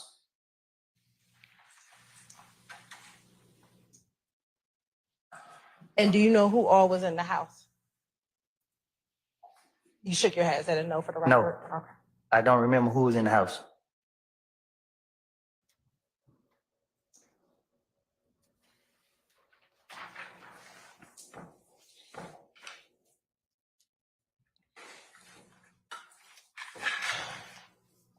Now, in that interview, did you give Detective Thorpe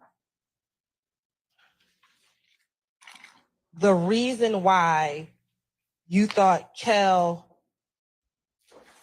was beefing with you? I probably did. I don't remember. Which one I was supposed to say it? Okay. Do you recall telling Detective Thorpe that this is all about you not being down with it no more and being down with the gang anymore? Yes.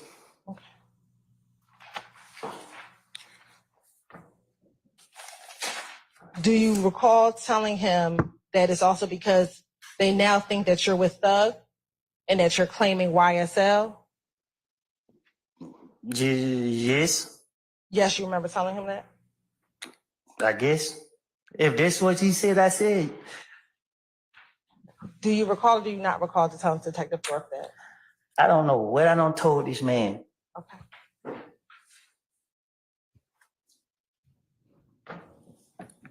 So sitting here now, was the beef because you were no longer down with them and you were down with YSL? Yes, I guess. Is it yes or you guess? If that's what he said, I'm asking you right now today. I don't know.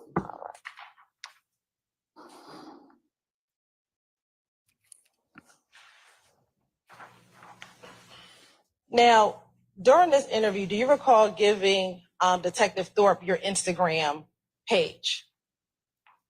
Yes. Okay. And what was the Instagram page that you gave him? I don't know. Okay. Was it Woody 372? Yes. Okay. And 372, does that refer to, I stand the question. what is 372? Numbers. And does that number specify something specific? I'm gonna object and ask the answer. I believe it has. I'm gonna sustain the objection. Does the 372 correspond to the letters of DRC on the phone pad? It could. I gotta look at the phone pad. And see. How do you look at the phone pad to tell? And is Woody 372 the same Instagram account that I asked you about over the course of the last few days? I guess. So was that your Instagram account back in 2015? My Instagram account is Woody vs. Woody. I asked back in From 2000. back then, I think my Instagram account is the same account as it is today.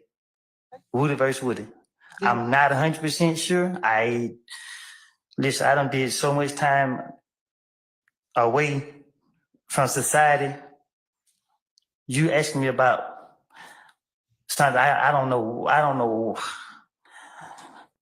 know how to answer these questions. I don't really, a lot of this stuff you talking about, like, I've been through too much to be trying to remember certain stuff or these questions you asking me. Like, you discombobulated me up here. Like, you want me to lie? You want me to tell the truth? I can't tell you the truth.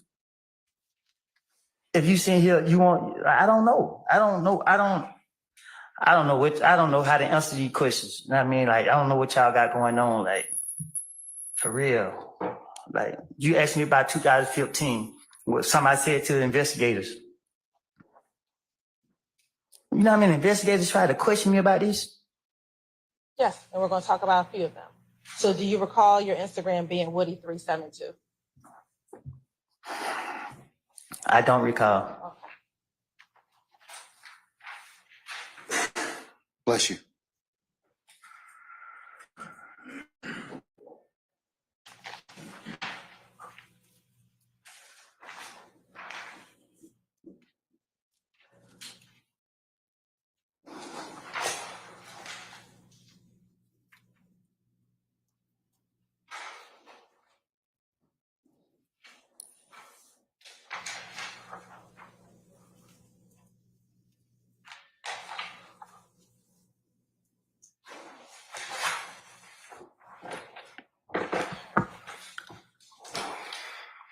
Court's indulgence.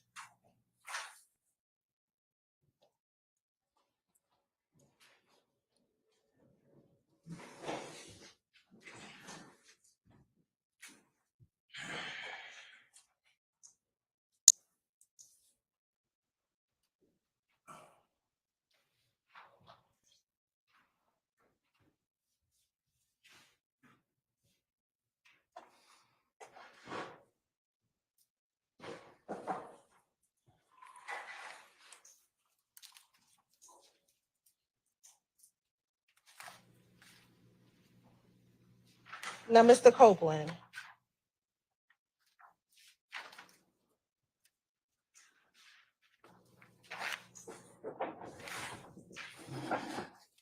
did you speak with Detective Thorpe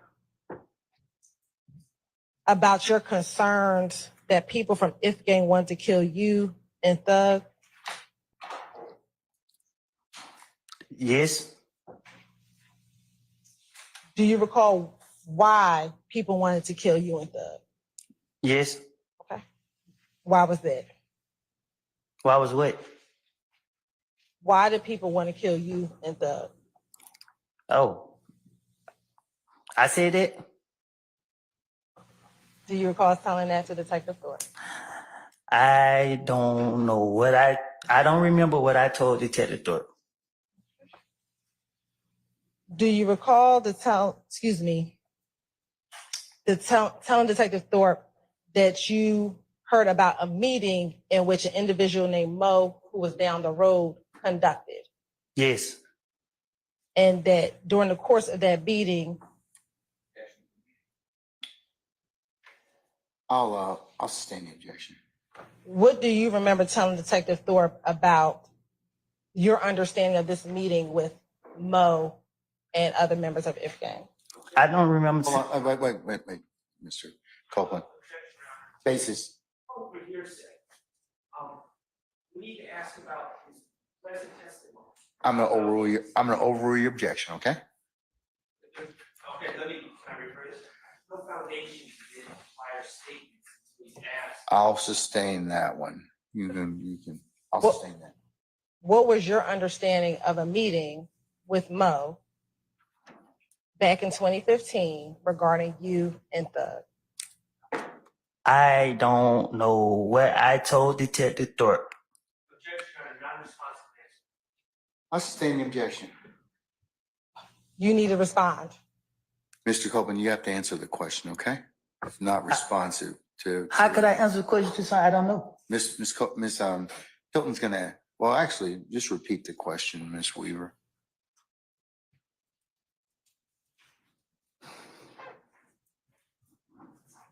What was your understanding of the meeting with Mo back in 2015 regarding you and Thug?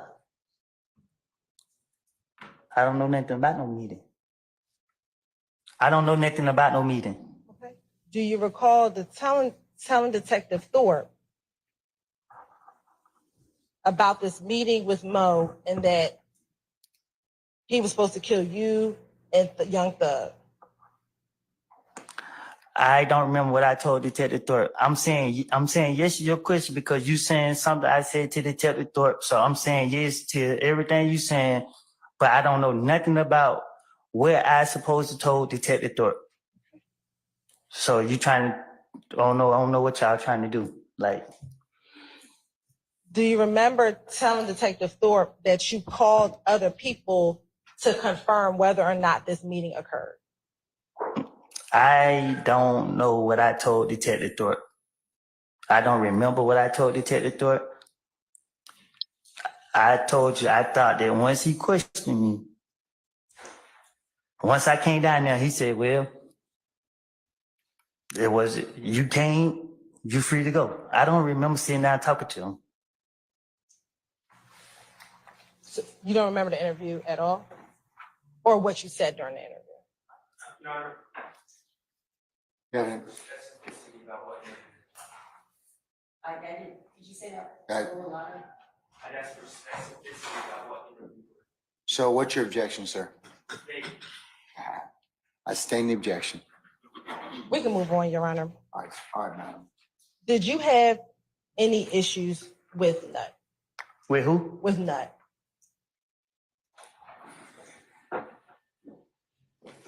What you mean? Did you have any problems with Nut?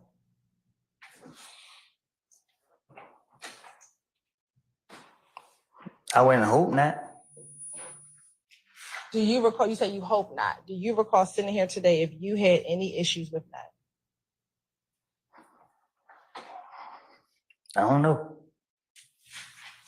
Do you remember telling Detective Thorpe that you did not have any issues with Nut? And matter of fact, that you and Nut would see each other and dap each other up? Yes.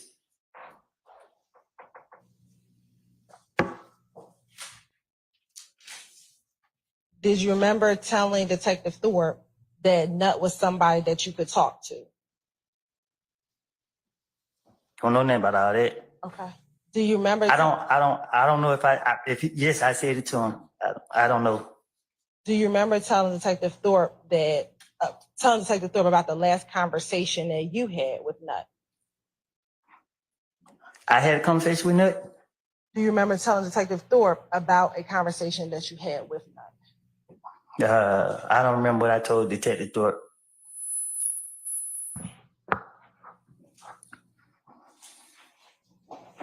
Do you remember telling Detective Thorpe that when you saw Nut, he just told you to chill out and you told him.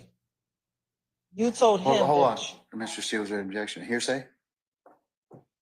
I sustain it. Oh, are you repeating where's that coming from, madam? Your Honor, it's going to be effective on the listener. It's going to be what his response was. I'll rule the objection. And that you told Nut, I'm just trying to get some money. Was I supposed to say it to the police?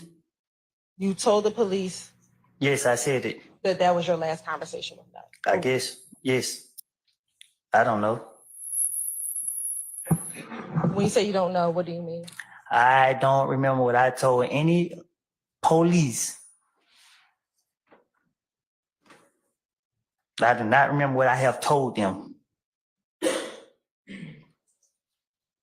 And at this point, do you understand that I'm just trying to figure out what it is that you remember and what did you know? You lost me. I sustain the question as to the form.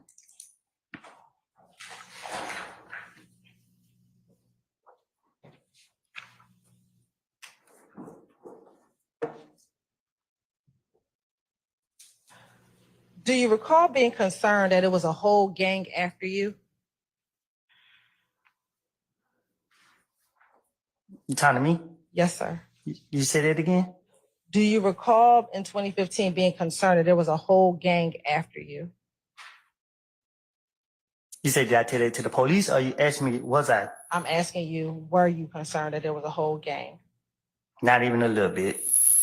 Do you remember telling Detective Thorpe, and now these niggas show up at my girl's mama's house, and it's the whole gang. It's the whole clique. You know what I'm saying? They deep. You know what I'm saying? That's the only thing that put fear in my heart. Now I have to watch everywhere I go. I have to watch out. It ain't nothing I can do about it. I didn't have nothing to do with this. I didn't kill him. I ain't never kill. I ain't never try to fight him. I ain't never try to rob him. I have never done nothing to Nut. Do you recall telling the police that? I guess. I don't remember. Okay.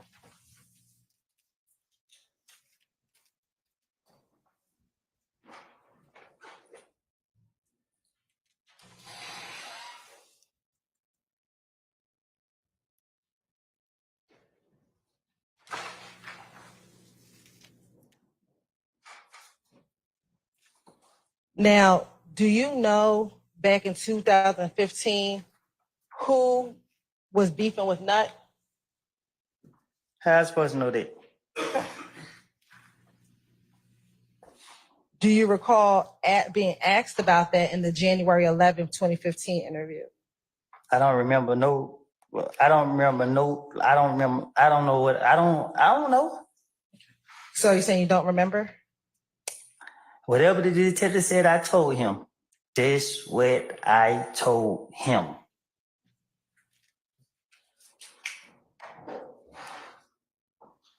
I want to go back to the gambling house for a moment. Do you remember at the gambling house whether or not vehicles were shot up at the gambling house? What gambling house? The gambling house in Lakewood. What about it?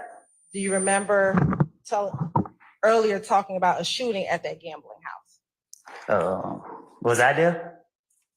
Do you recall telling detective that you were on this January 11, 2015 interview that you were present at the gambling house when Kel shot up the gambling house? Oh, I don't know. I don't know. You don't know if you were there or you don't know if you told Detective Thorpe? I don't know. I don't recall nothing about the gambling house. Do you remember in the January 11, 2015 interview telling Detective Thorpe that he shot everybody's car up, you know what I'm saying? But didn't nobody know it was him. And then he got into it with his girl and she came back and said it was him. I guess. You guess, meaning you don't remember if that's what you told Detective Thorpe? I don't remember nothing I told the police. Right. And then, do you recall to tell Detective Thorpe that Thug wanted Kel to pay for his window that got shot up? Probably so. Probably, or do you remember telling the? Do you have an objection? The same repetition. He answered the question. Your Honor, it's not. For your objection, sir. Prosecutor doesn't get to then No. What's the basis for your objection? improper question from a litigant. I'm gonna- The court, if you don't think it was a yes, correct. I'm gonna overrule the objection, sir. I'm gonna overrule the objection. Do you remember if Thug wanted Kel to pay for his window? Is this what I told the police? I'm asking you. I don't know. I don't remember nothing about the gambling house. Do you remember telling Detective Thorpe that Thug wanted Kel to pay for his window? I do not remember what I done told the police. I just know.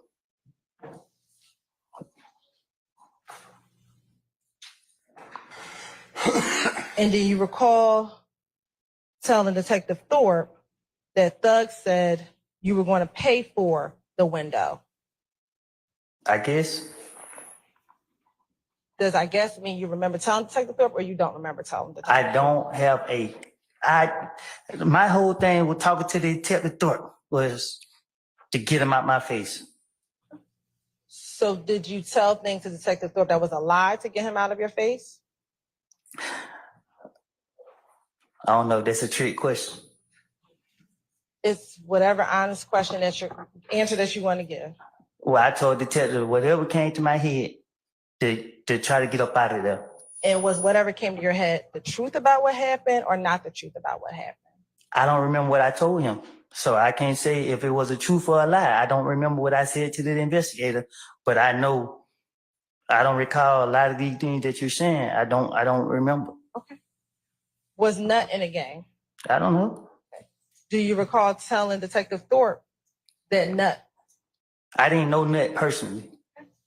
Do you remember telling Detective Thorpe that Nut was the big dog, but they big dog, but it ain't they big dog, but he's not over the whole gang, but he's a big dog. I guess. I guess meaning I don't remember. All right.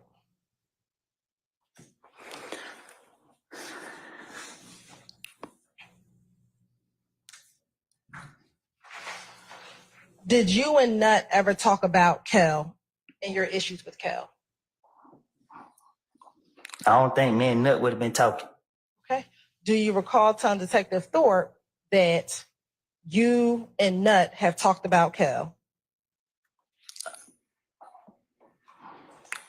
I don't know. I don't remember. I don't know what. No, I guess I don't. So do you remember? If Thorpe said I said it, I said it.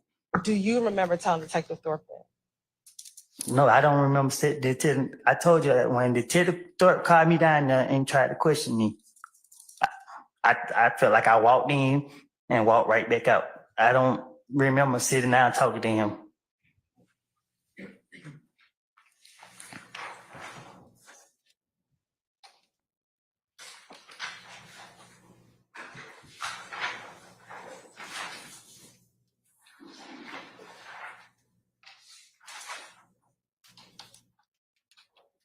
Now, during the course of this interview, do you remember if they came in and swabbed you for gunshot residue? I don't think so. I just remember. I remember he was laughing like, "Dang man, the guy ain't even dead long, and everybody already saying you did it." I'm like, I don't know why, and I thought he let me go. I don't remember if they did. I don't remember anything further than I showed him my face and he let me go. So I don't know what. I don't remember what took place that day. To say facts. As the interview progressed, do you recall giving more details about the night of the murder to Detective Thorpe? I don't understand what you're asking. Let me just ask you this. On the night of the murder, do you remember if Deshaun went to the movies on the night of the murder? So much going on. I can't. So much was going on. I was all over the place. I don't remember. I can't say what I can't answer those questions because if I tried to, I'd be lying. I wouldn't. I can't really say. I understand. Do you remember telling Detective Thorpe that Deshaun had went to the movies and at some point you had given her your brother's car to drive? I probably did.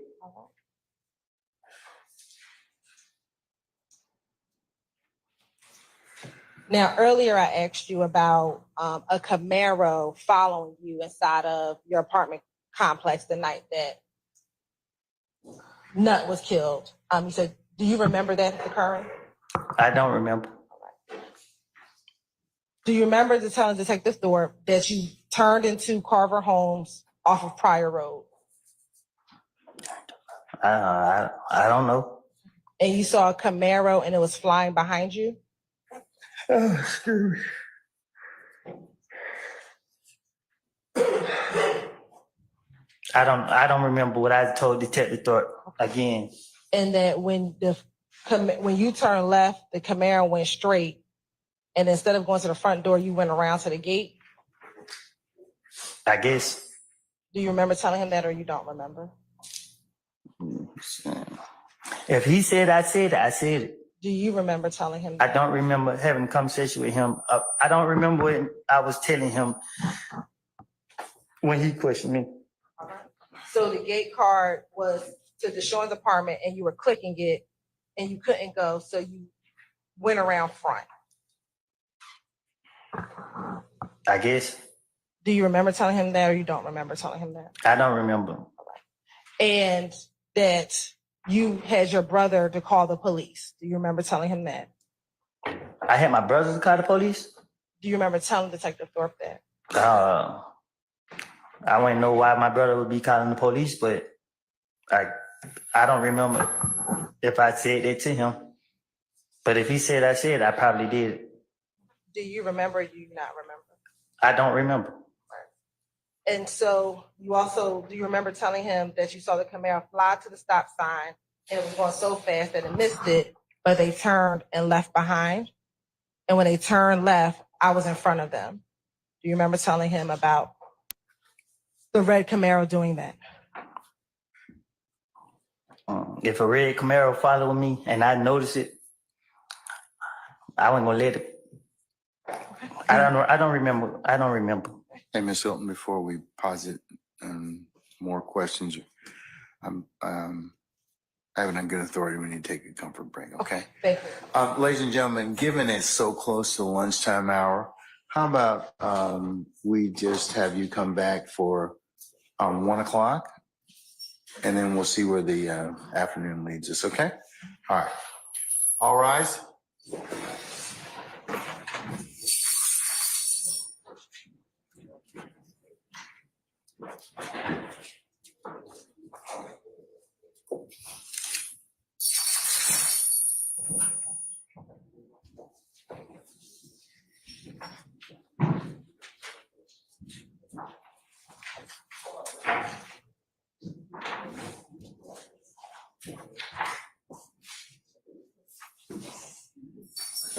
All right, ladies and gentlemen, please be seated. Our jury has left us.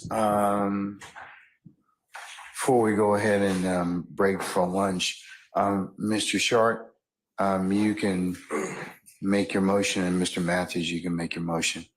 And I take it that you are making this on the basis of the witness's testimony as to January the 11th of 2015 in regards to the mentioning of your clients. Is that correct? Yes, Your Honor. Okay. Just for the record, it's my objection and my basis for the mistrial is both constitutional Fifth Amendment right to remain silent, which You're talking about pre-arrest silence? well, I was going to get to that. There's the constitutional right to remain silent, but also the statutory Georgia Constitutional pre-arrest, yeah. privilege? Okay. Well, also the pre-arrest silence, All right. statutory. And Your Honor, we believe that those questions brought attention to my client's my client exercising those rights, and it was an inappropriate question, and we moved for a mistrial based on the comment on my client's silence. All right. Ms. Hilton, do you wish to respond to that? And then I'll move on to Mr. Matthews. I could, you want to individually, Your Honor? Yeah. Yeah. As relates to Mr. Stillwell, at the time that I'm questioning, Mr. Copeland. Mr. Copeland, at the time of January 11, 2015, at that time, Mr. Stillwell was not a suspect in this case, so would not be counted as a pre-arrest silence. Additionally, looking at Dinkins v. State. Repeat that last thing. Is it Dinkins, you said, v. State? Dinkins v. State, which is 295 Georgia App 289, which is a 2008 case.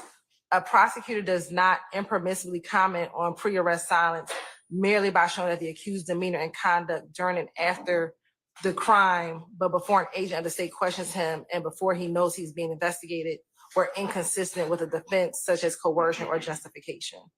All right. Well, the jurors don't know when my client became a suspect or not. So, Right. I mean, the effect on the jurors, I don't really see how that's relevant. I Okay, well, cannot further. Again, Your Honor, the state's position is we weren't commenting on any of the defendant's sides, but again, to show that Mr. Copeland's demeanor now in court before these individuals versus when he was by himself in a interview room solely with the detective, that his answers are much different. And so that is the state's purpose and reason for talking about who was present with him in the room when he was conducting his initial interviews in 2015. In Your Honor, just to respond to that argument, what undermines that argument is my client wasn't present yesterday when Mr. Copeland made it clear to the what do you mean prosecutor. he was in the courtroom here, right? But no, he wasn't present yesterday in some side room somewhere where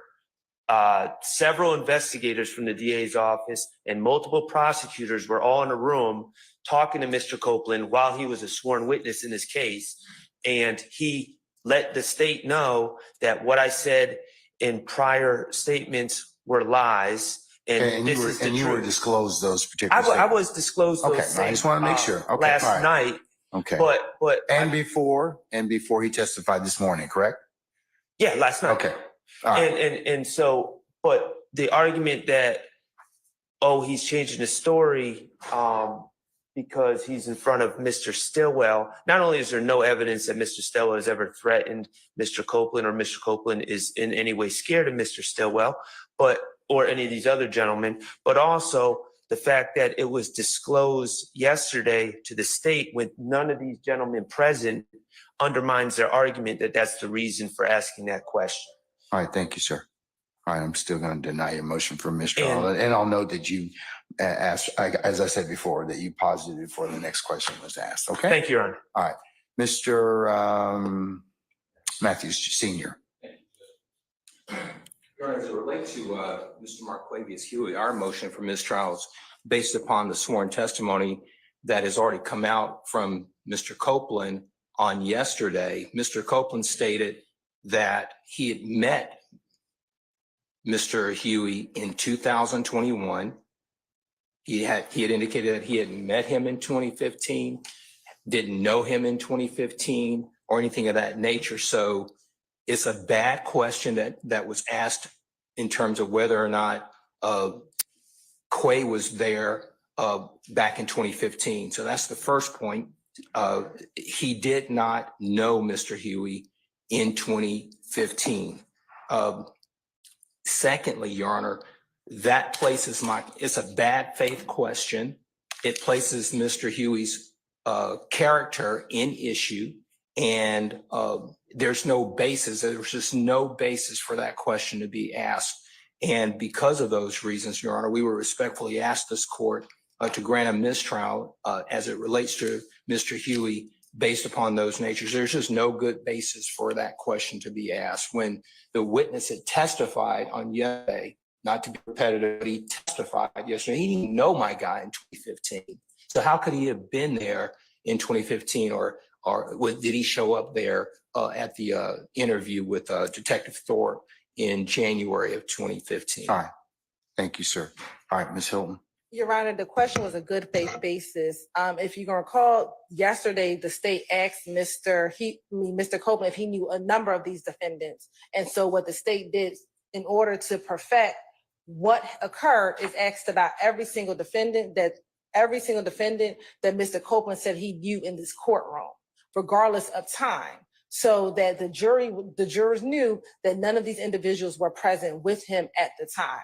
Now, if Mr. Matthews wants to argue at closing argument that was the state shouldn't have asked that because Mr. Huey, he didn't know him, then that's a question for argument, but not a question for a mistrial, Your Honor. All right. I'm going to overrule your objection, Mr. Matthews, and I'll also note on your behalf, on your client's behalf, Mr. Huey, that you had paused the next question before, made another motion before we paused the next question. And all right. One more thing just to add to the record, Your Honor. And while I knew that the answer was no, the jury did not. And so we had to pose that question. And there's the one additional thing I want to put on the record after the close of this hearing, Your Honor. All right. Anything else in regards to mistrial? All right, Ms. Hilton, what else?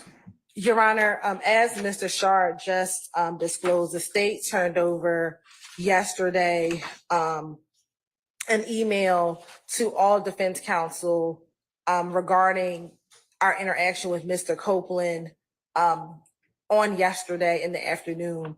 I know Mr. Shard just said that, you know, he was a sworn witness and we were speaking with him in a room without any of the defendants present. The statement from Mr. Copeland was a sua sponte question to us or response to us as we were talking in the room yesterday. And that is why we immediately disclosed that information to defense counsel.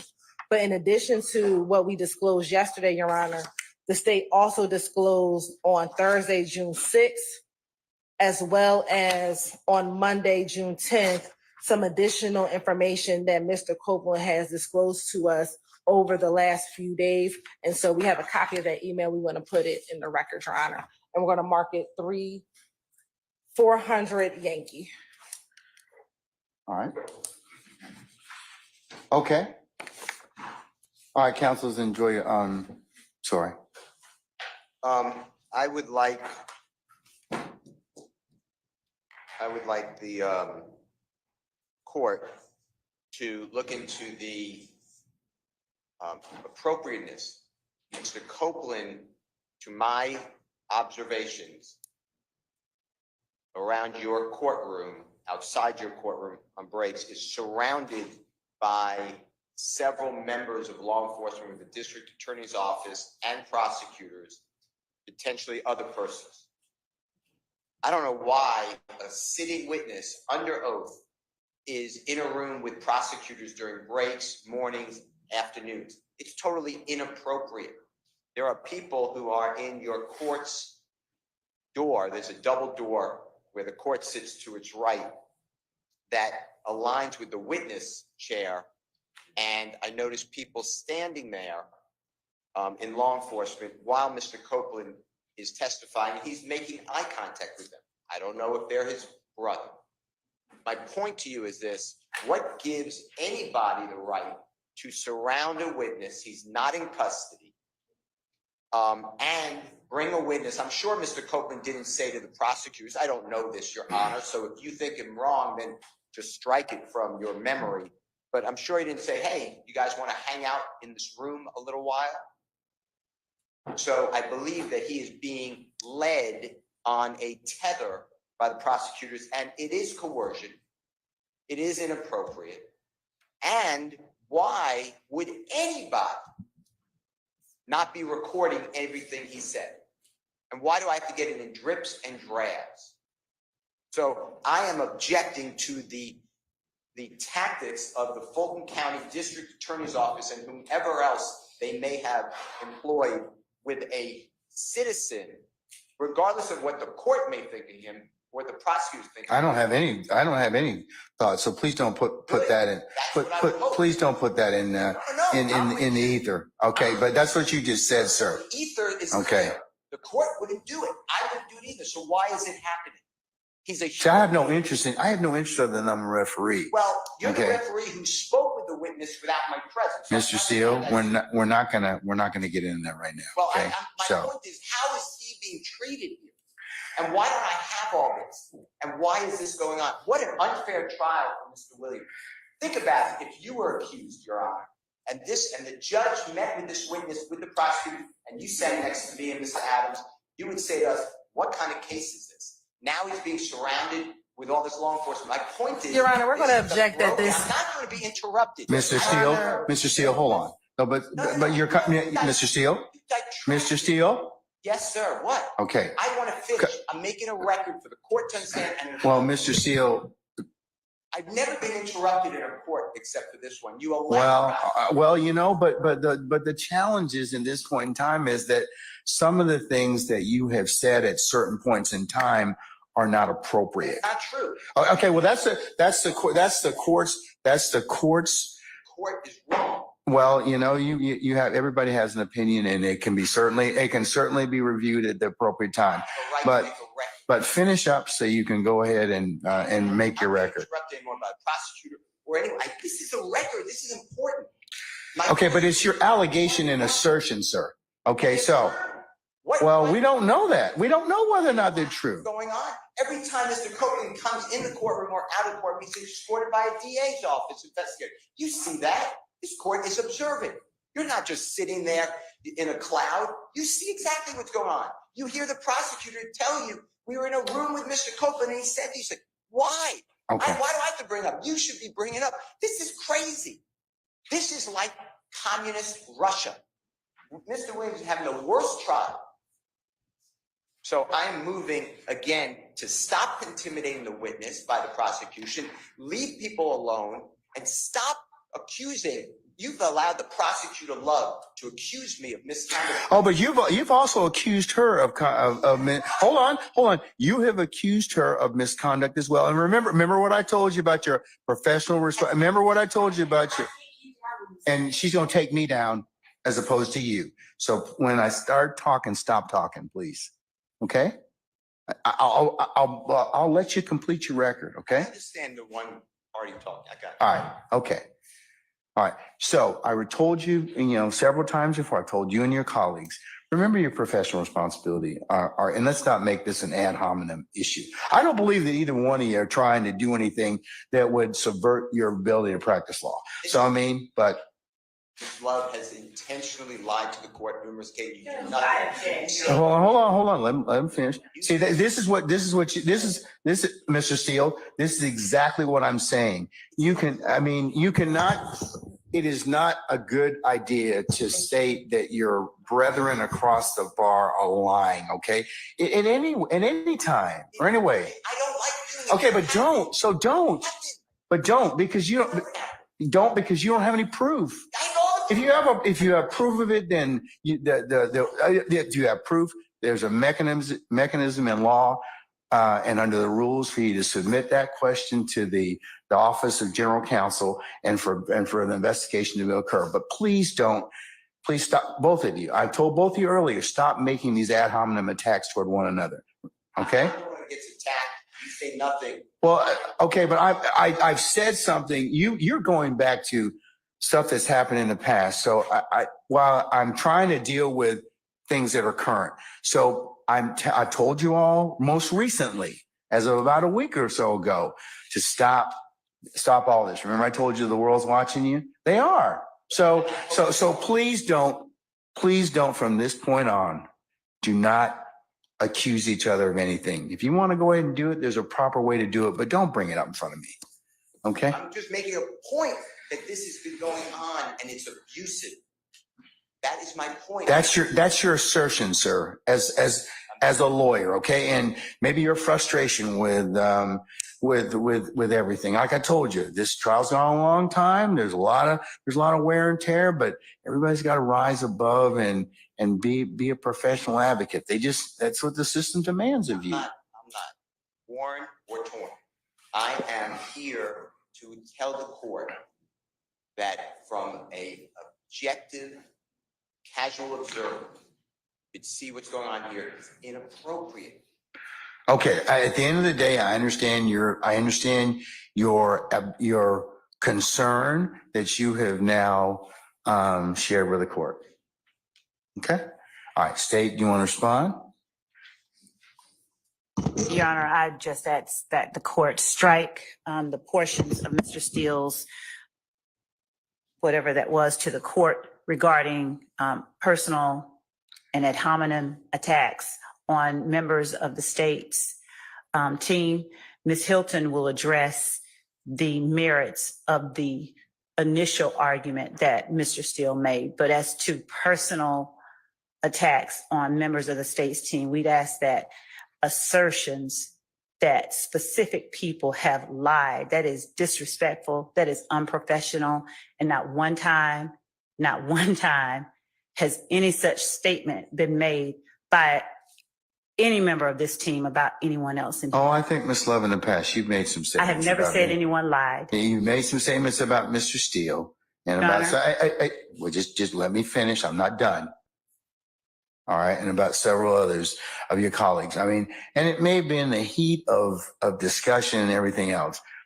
Like I said earlier, there's enough blame to go around for everybody. All right. So, but can we kind of stop that and draw things kind of forward? I've had 2 or 3 conversations with everyone about their obligations as professional advocates under the rules. Okay.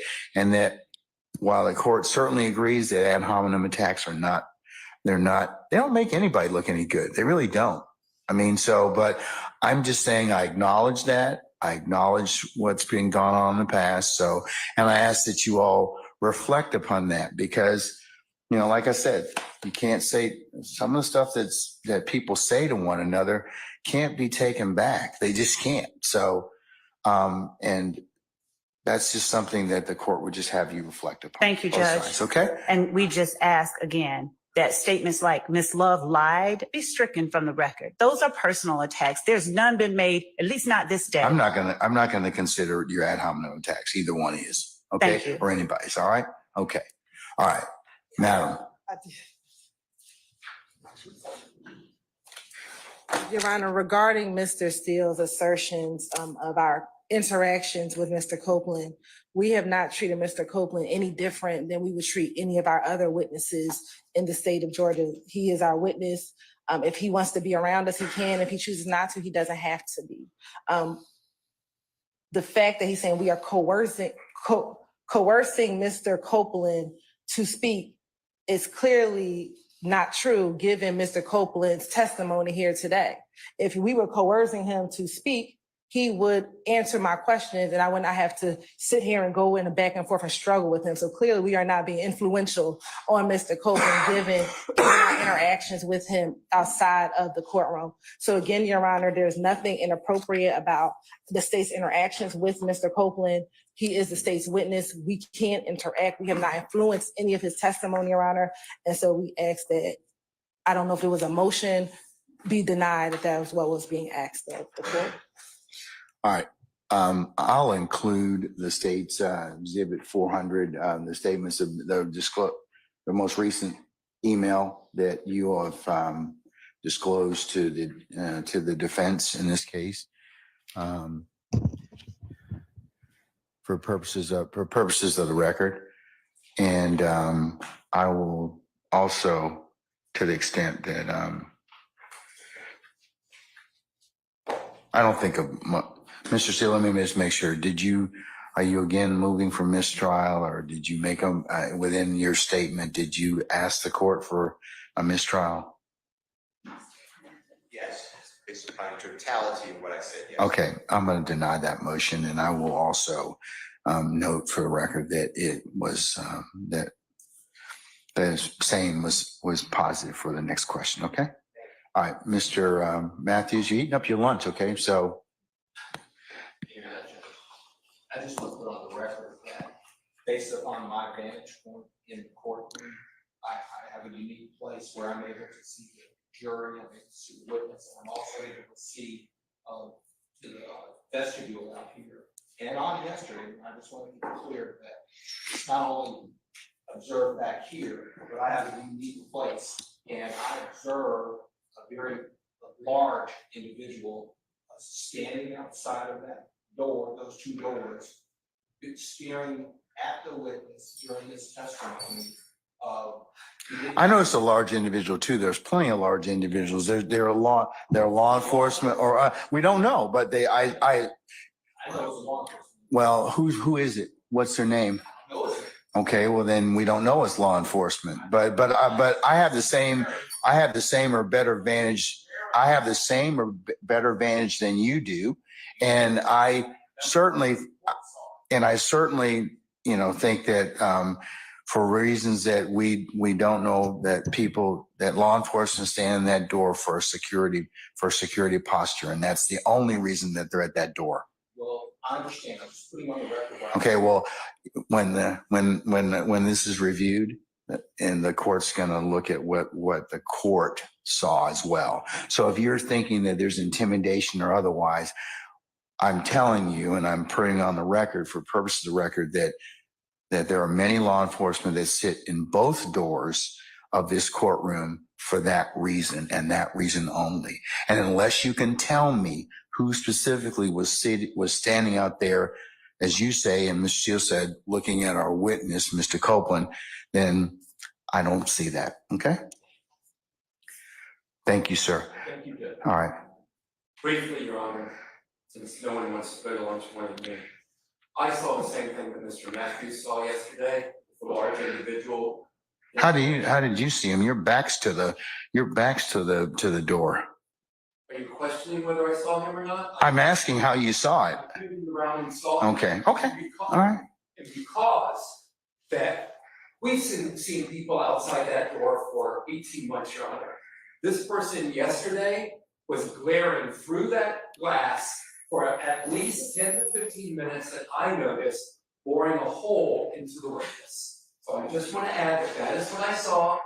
I don't know his name. I don't know if it was law enforcement. I believe it was. I've not seen any other individual with law enforcement do that to that witness or any other witness during the course of the trial. Okay.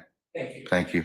Your Honor, this, just so that the record is clear, could they give more detail? Because there's no member of the state that fits that. Yeah, I don't need, And I he have was no a idea gentleman what yesterday that was. dressed in black or dark clothing. That's what I saw. Also, yes, Your Honor, and I don't know, we don't know, one, who they're talking about, what they're talking about.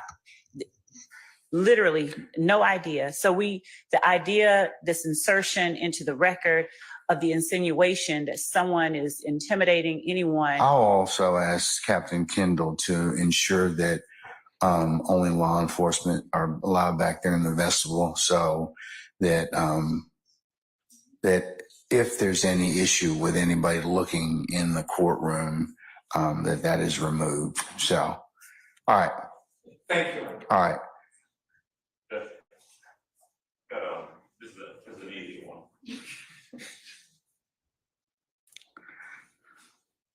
And I don't know whether this is something that the court can give instruction in regards to, whether folks can just take notice of it.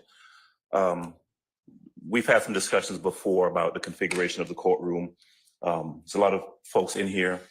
We've got jurors who are sitting right there on the front row who are closer than they would normally be to the parties in this case. I've noticed over the course of the last number of weeks and months, quite frankly, and I'd like the court to either remind the state or maybe because it could be inadvertent, but maybe they can take note themselves of the fact that sometimes their facial expressions, their reactions, their statements to each other, their conversations to each other are done so close in the presence of the jury that it can't help but impact the jury. There was one time last week where Ms. Hilton was attempting to introduce a document and there was some frustration because there's an objection, and Ms. Love reaches over and says, and I could hear it from over there, just show them the original, just show them the original. And you know, those type of conversations and you know, when someone's upset with a ruling and roll their eyes or makes a facial expression or throws up their hands in front of the jury, 2 or 3 feet away from the jury, can't help but impact the jury. And so if the court needs to just remind the parties that that we've got a jury that can be impacted and they need to be a little bit more circumspect, they can do that. Or perhaps my colleagues across the aisle can take note of that themselves and act All accordingly. right, sir. Yeah, there's not a lot of room, and I wish you'd have brought this up earlier, but I certainly agree with that. I'd advise all counsel to just be mindful of their reactions as the jurors watch everything. Okay. All right. Mr. Short, did you have anything else? I know that. No, I'm good. Okay. Okay. All right. Okay. All right. Enjoy your lunch. We'll see y'all back about 1 o'clock. Okay. All right. We're in recess.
Deputy Ham, can we summon Mr. Copeland, please?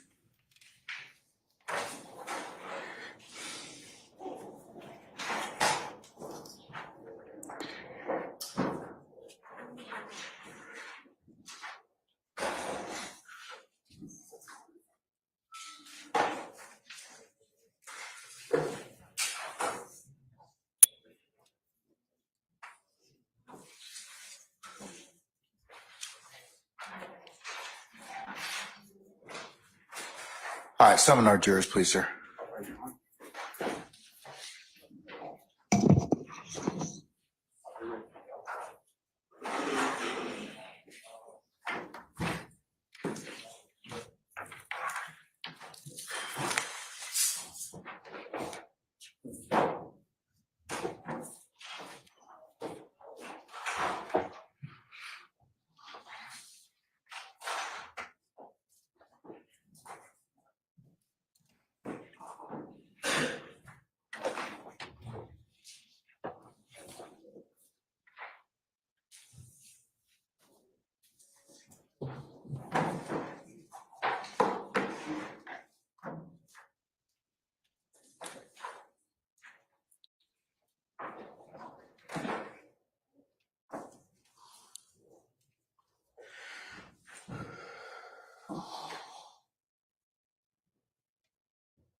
All rise for the jury.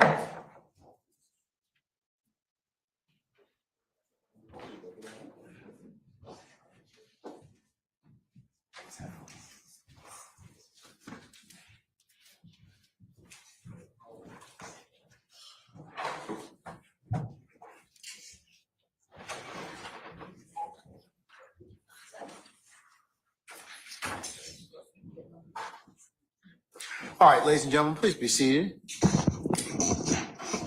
Sir, all jurors present? Okay, thank you. All right.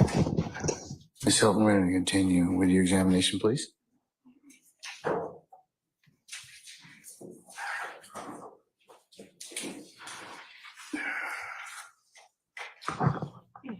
Good afternoon, Ms. Copeland. All right. So when we left off, we were talking about your January 11th interview.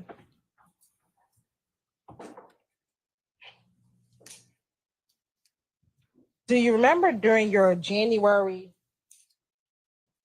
11th interview, speaking with Detective Thorpe regarding several individuals that you texted about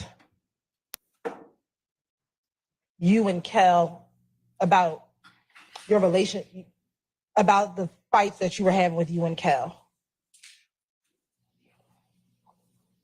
You say that again? Sure. Do you recall during your interview telling Detective Thorpe about text messages that you sent, and I apologize, excuse me, about text messages that you sent regarding this thought that Mo was trying to kill you and Thug? Yeah. All right. Do you remember the substance of what those texts were? No. Do you remember telling Detective Thorpe that you texted one telling them, bro, it ain't no beef. I ain't stunting y'all niggas? Yeah. Yes. Oh, you said did I text it? Yes. I do not remember nothing I said to Detective Thorpe. So is your answer, you don't remember telling him about this text? I don't remember nothing I said to him about any. I really don't. Okay. And that you also texted that there's a guy down the road, Mo, he's supposed to kill me and Thug, so that you had 10 minutes on your phone, and that you texted someone and asked, y'all going to kill me and Thug? And you put a laughing like ha ha ha emoji. Basis. 2 weeks, meeting, prior, out-of-court statements without a foundation. You ask what he knows. Okay, so foundation, okay, foundation. I'll stand as the foundation. Why don't you lay on the Do you recall sending these text messages back in January of 2015? I don't recall. Do you recall telling Detective Thorpe about these text messages? I don't recall nothing I said to Detective Thorpe. Okay. Do you recall telling Detective Thorpe that you received a response back from that text message? I don't recall any conversation with Detective Thorpe. I'm just saying you can slow it down, but I'm gonna keep asking you these questions. So, do you recall texting or telling Detective Thorpe that another guy called you and said that those people were just lying? I don't recall. All right. And do you recall telling Detective Thorpe that they didn't believe you when you told them that there's really no more beef between you and Kel? I don't recall. All right. And do you recall telling Detective Thorpe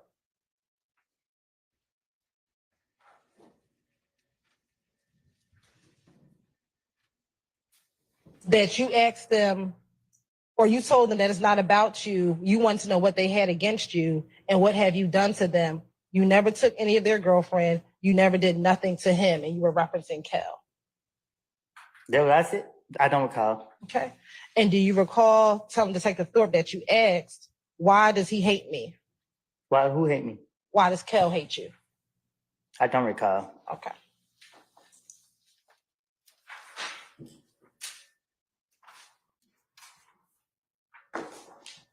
Can you explain to me what I don't recall mean? Don't it mean I don't remember, right? Do you remember any of this?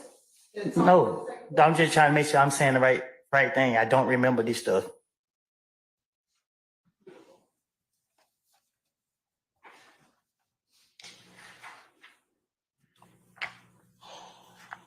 On the night that Donovan Thomas drove, earlier you said that you kind of drove around. Do you remember saying that earlier today? I said it? Yes. What you mean? I drove around. The night that Donovan Thomas got murdered, after you learned that people thought it was you, you were just kind of driving around. Do you remember that? I said I blinked out. Okay. Do you remember driving around at all? I remember being at a lot of different places. Okay. Do you remember any of the places that you went to? I remember people staring at me like they. I just remember how people were staring at me. Okay. Do you remember in the same January 11th, 2015 interview, the time Detective Thorpe, that first you went towards Hateville, then you got off the expressway right by the Chick-fil-A? I don't recall what I told Detective Thorpe. Okay. Do you recall telling Detective Thorpe that you went over to Thug's house to see what was going on? Your Honor, lack of foundation in prior statements. I'll stand the objection. Do you remember going to Thug's house that day? I don't recall. Okay. Do you recall telling Detective Thug that you went down to Thug's house to see what was going on? I don't recall. Do you recall if you talked to Thug that evening after you learned that people thought that you killed Nut? Can you ask me that again? Sure. Do you recall speaking to Thug on the night that Nut was killed? Nah, I don't. Okay. Do you remember telling Detective Thorpe that you spoke to Thug while at his home? Can you say it again? Sure. Do you remember telling Detective Thorpe that you spoke with Thug while at his house? I don't recall. Do you recall telling Detective Thorpe that you told Thug that them folks then came and shot Deshaun's mama house? I don't recall. Okay. And do you recall telling Detective Thorpe that his answer was, for real? That's it? Yep. I don't recall. Okay. And do you recall you telling Thug what I'm supposed to do, bro? I don't recall. Okay. And do you recall you telling Detective Thorpe that he said, man, just stay out of the way and let 12 handle that? I don't recall. And that's all he kept saying, 12 going to deal with it. I don't. That's what I supposed to say to Thorpe? Do you recall I'm saying this conversation with Thorpe? Yes. I don't recall. Okay. And then do you recall saying to Thug, like, man, bro, you just saying stay out of the way and deal with that, bro. But these folks, and you also said that Thug know them better than you do. I don't know what you're talking about. Okay. Do you recall telling that to Detective Thorpe? No, you gotta say it to me again. Sure. Do you recall telling Detective Thorpe that you said, like, man, bro, you talking about just stay out the way and let the police handle it and deal with that, bro? Man, fuck that. He knows them better than I do. This supposed to be what I supposed. This me talking? Yes. No, I don't recall it.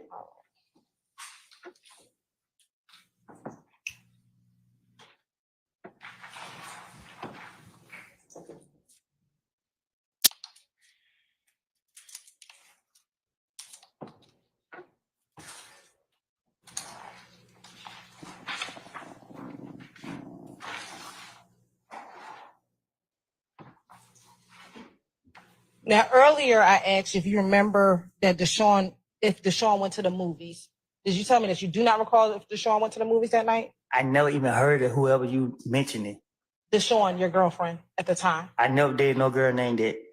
You never dated a girl named Deshaun? Never dated a girl named Deshaun. Desha? My baby mom name is Deshaun.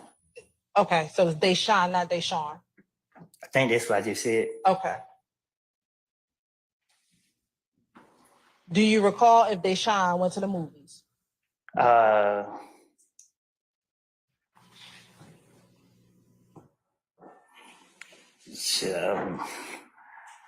don't know. I don't know if she went. I can't remember if she made it out. Time, everything was going so fast. I can't remember if she went to the movies or not. Do you recall in that same January 11th interview telling Detective Thorpe that Deshaun went to the movies and that you gave her the car so she can go to the movies? I don't recall. And that it was about 9 o'clock. I don't recall. Do you remember picking Deshaun up and her friends up from Greenbrier Mall? I do. Okay. What do you remember about that? I had found out they shot her mama's house up. And she called me, told me that her mama's house been shot up. And I was pissed off. So I asked her to park the car and I was coming to get her. Why did you want her to park the car at Greenbrier Mall? Because if anybody would do anything to that car while she was in there, well, nobody gonna get no rest. And that's fair. Is there a police precinct I'll stand the question. Is there a police precinct at Greenbrier Mall? I don't know. Did you want her to park at Greenbrier Mall because of? Oh yeah, it is. And did you want her to park at Greenbrier Mall because of the police station being there? No, it's an area that I don't know if it was me who told her or she came up with it. I just told her to park, get out the car. I was coming to get her. When you went to go get her, who were you with?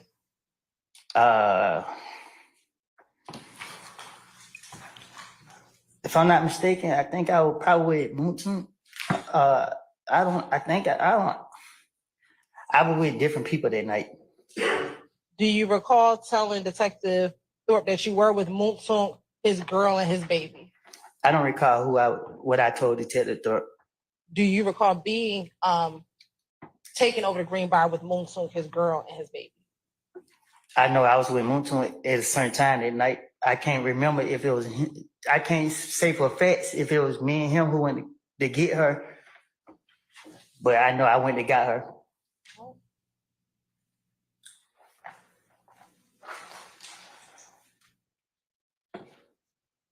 Now, Mr. Copeland, after January 11th, 2015, and in the weeks after Mr. Thomas was killed, did you stay in the Atlanta area?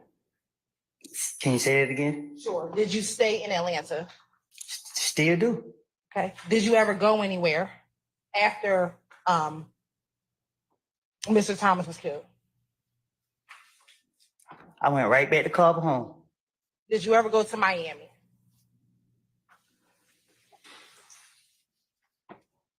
Yes. Okay. Who did you go to Miami with? My baby mom and my daughter. And did anyone pay for your trip to Miami? We drove. Where did you stay when you got to Miami? I think a hotel. Did you pay for that hotel? No. Who paid for the hotel?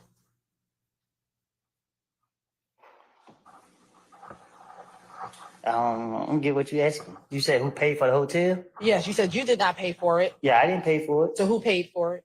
I guess Young Thug. Yeah, I don't know. I can't say who paid for it. Did Young Thug offer to pay for the hotel in Miami for you? No. So why are you assuming that Young Thug paid for it? Because that's who I saw when I went to Miami. So did you go visit Young Thug in Miami? No. Everybody was screaming my name. A lot of stuff was going on. Homicide detective Thorpe, it was after me. And you know what I mean, my probation officer, I remember talking to her about it because I had to go see her after I left from being questioned from there. And then I was told I need to lay low. And I asked for permission to leave, and she gave me permission to leave. Okay. So my question is, how did you determine that Young Thug paid for your hotel? Because I asked him, could he help me? You know what I mean? Because everybody's saying my name. And he just like, I get back with you. And I don't know, you asked me to be honest, I can't say if he paid for something if I didn't see him pay for it or didn't. If he paid for it, I would say he did if I know he did it. Okay. How long did you spend in Miami? I don't know. I can't say how long. Was there anyone else in Miami besides you, your daughter, and Deshaun? Yes, a lot of people in Miami. People that you know. Yes. Who? His family. Whose family? Young Thug. Who in his family was in Miami with you? I don't know his family. Who's the family that you remember? His sisters. Which ones? Dolly. Okay. Who else? I don't know the rest of their name. All right. What other family members was in Miami?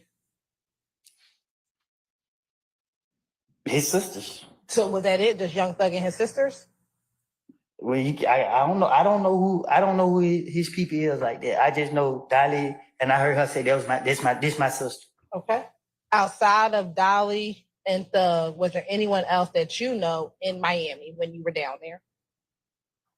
What you mean?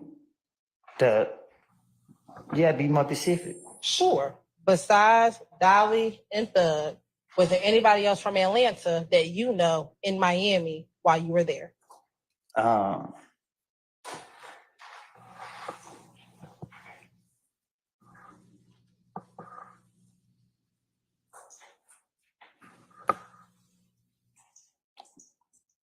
don't know how to answer that. Like, I don't know what to say. What don't you know how to answer? You asked me who down there, I just said it. Was there anybody else besides Dolly and Thug down There's there? a lot of people down there, but I can't say I don't remember who I was down there. If that's better answer. Was Shannon in Miami?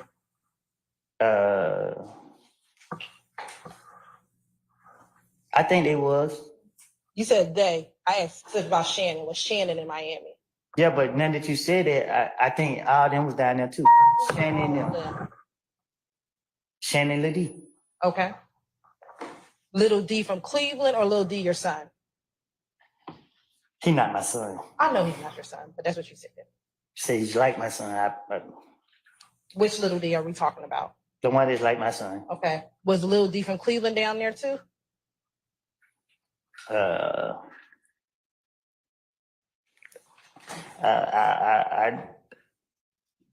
can't remember if he was or wasn't. Okay.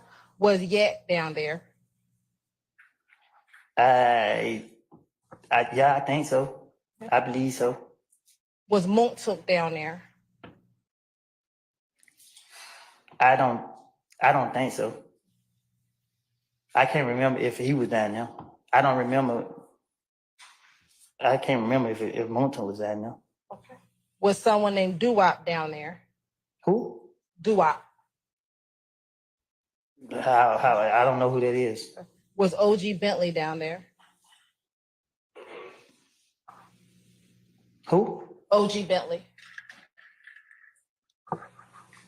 I can't recall.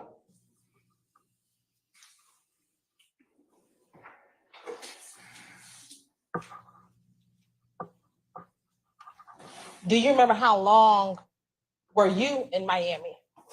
I think I just told you I don't know. I don't remember. It was more than a day, if that's what you asked. Do you remember if you had an interview on January 11th, what day or how many days passed since like that? Do you remember if the interview was on January 11th? How soon after that interview did you leave? How soon after that interview did you leave to go to Miami? I know I had to report my probation, so I don't know if it was a couple days later. I don't know. When you came back from Miami, let me ask you, did you eventually come back to Atlanta from Miami? I most definitely did. Okay. When you came back from Miami, did anything occur on I-75/85? Did you get shot at while driving a vehicle on the highway? I was already back when that happened. Right. So that's what I'm asking. When you got back from Miami to Atlanta, did you get shot at on the highway? Yeah. Okay. And once you got shot at on the highway, did you go in and speak with investigators about that shooting? No, I told my brother to report the car was damaged. Do you recall going into the Atlanta Police Department on January 28th, 2015 to talk about the shooting on the highway?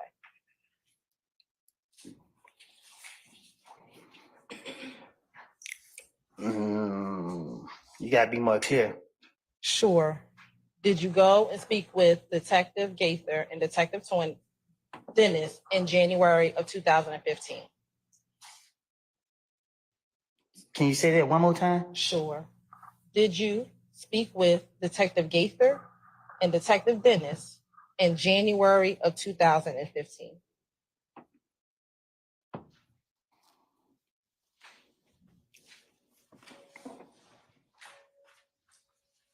I can't recall.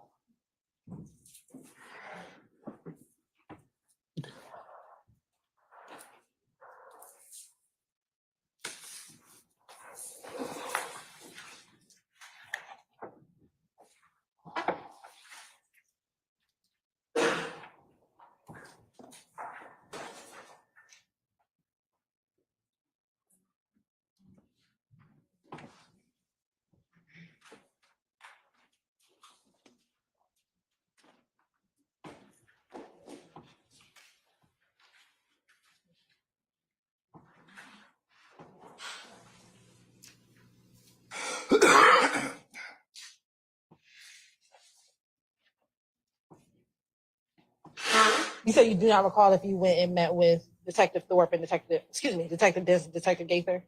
So much was happening. Like, you gotta be more clear with it. Do you remember ever speaking to Detective Gaither and Detective Dennis in 2015? Yeah.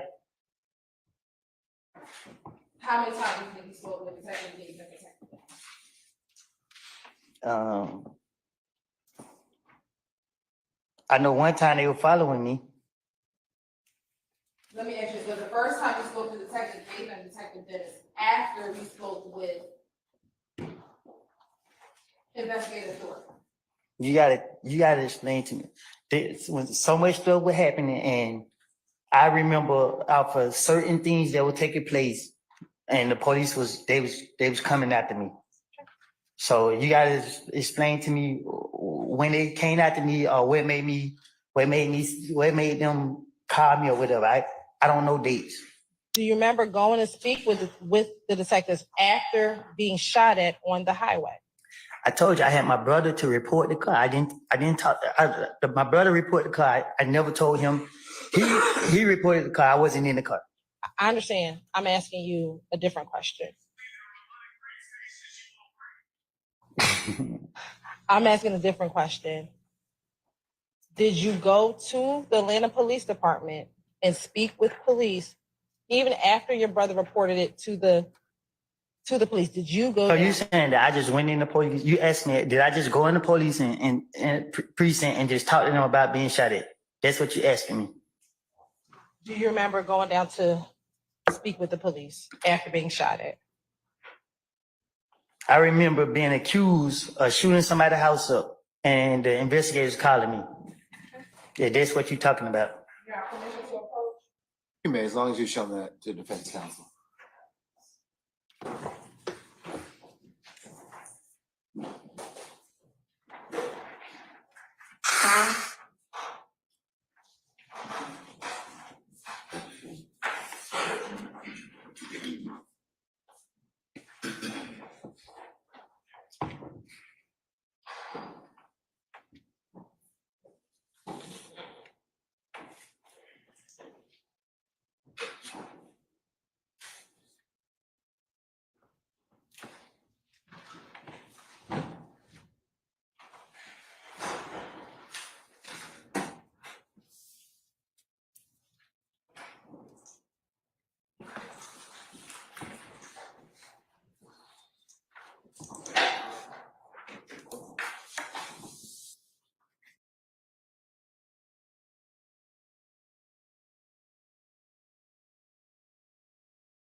I'm going to show you what's been marked as 378 Yankee Bravo 1. Do you recognize yourself in that picture? And do you recognize two detectives inside that picture? Yes. Do you recognize it to be Investigator Gaither and Investigator Dennis? Yes. Here at this time, the state would like to 10 to 6 is in 378 Yankee Bravo 1 is the evidence. Any objection to states 378 Yankee Bravo 1? All right. Hearing no further objection, it's admitted, maybe published as you see fit. Thank you.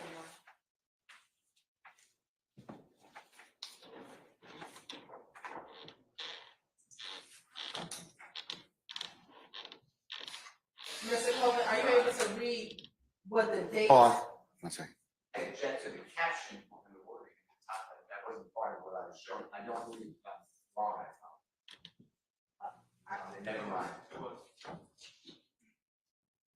You have an independent objection to, can I see it, please? Sure.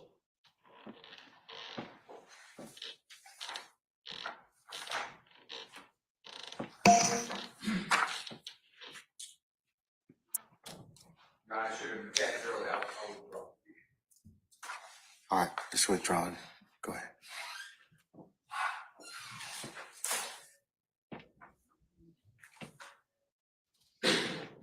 Mr. Copeland, are you able to see the dates of that interview at the top? Yeah, I see it. Okay, what is the date of that interview? It's January 28th. And is that 2015? That's what it say. Okay. And is that you on the my right hand of this person sitting across from Investigator Dennis and Investigator Gates? Yes. And again, are you the only person sitting in that interview room when outside of Investigator Gaither and outside of Investigator Gaither and Investigator Dennis? Unless you don't count the ghosts that's in there with me. Okay. Now, what do you remember about the shooting on the highway? Tell the jury, what, if anything, do you remember about the shooting on the highway?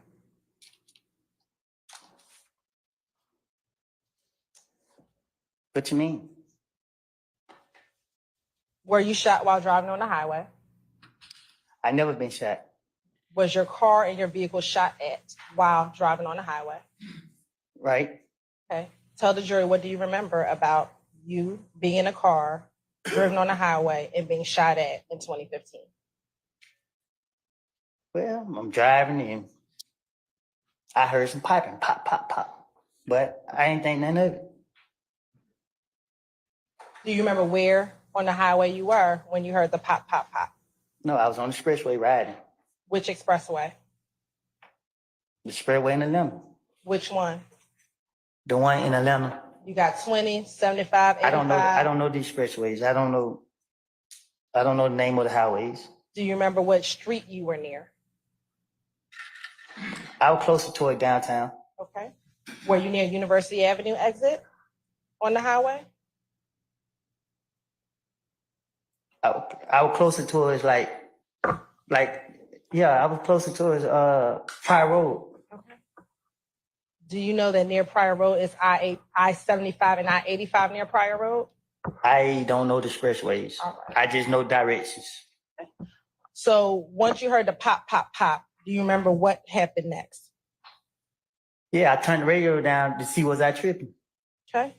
And once you turned the radio down to see if you were tripping, what do you remember happening next? Bullets hit my car. Was there anyone else in the car with you? Yeah, Who? me and Ladie. Anyone else? Oh, I'm tripping. Me, Ladie, and Shannon.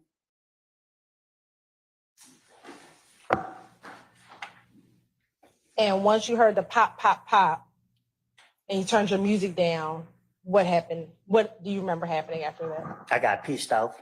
Okay. And what did you do after you got pissed off? Stopped the car and got out. Okay.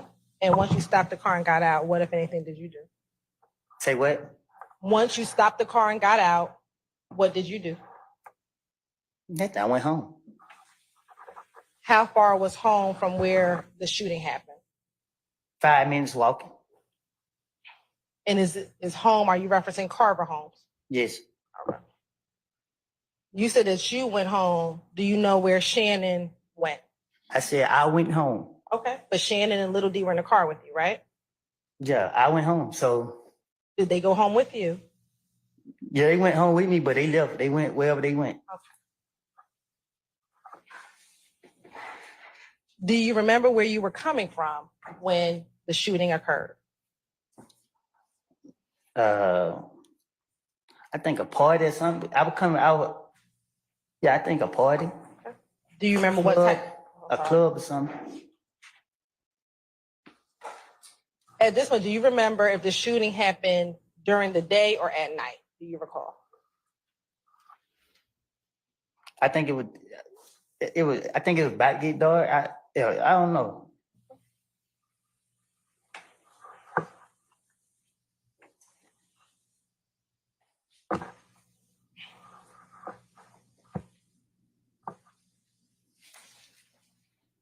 Now, do you recall if the party you was at was a pool party?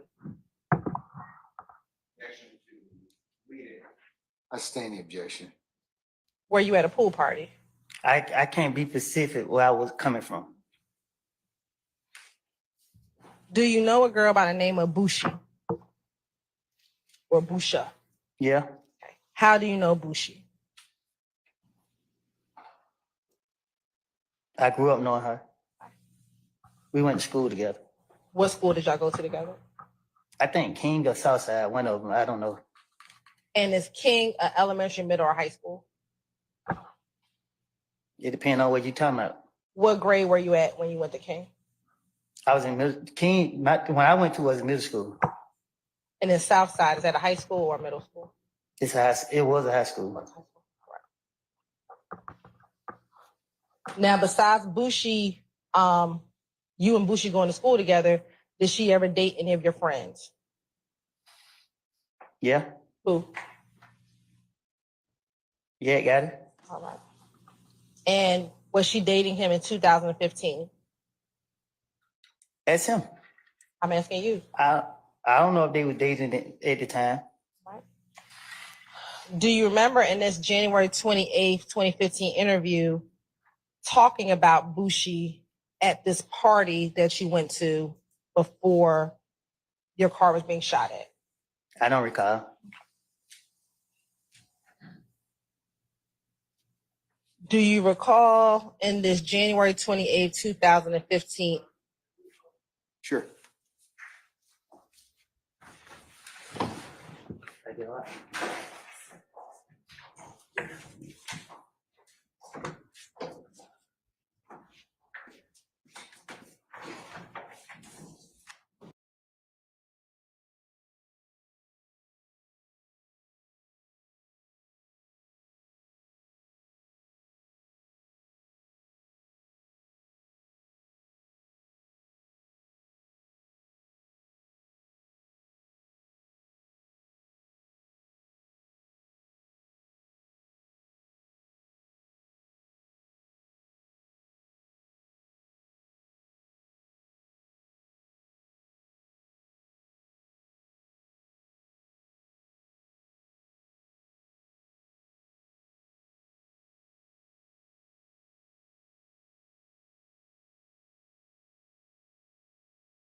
Madam, you may continue. Mary. Thank you, Your Honor.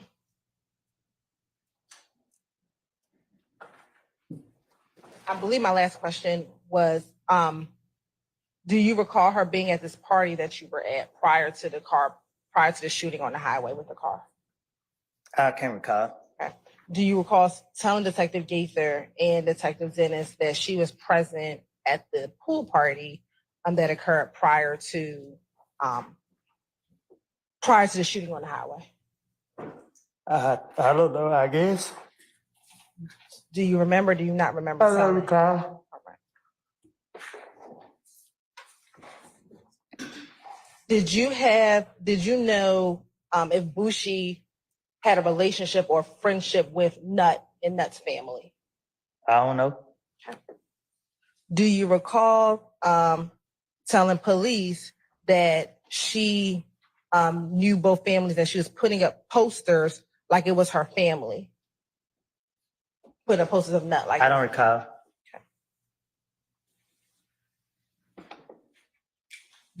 Were you concerned about Bushi being on the phone at the pool party prior to you leaving the pool party?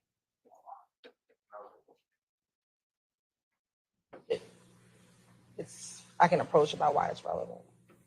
It'll be a speaking objection. All right, come on up.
My last question was, did you see Bushi on the phone at the pool party? Do you remember seeing her on the phone at the pool party?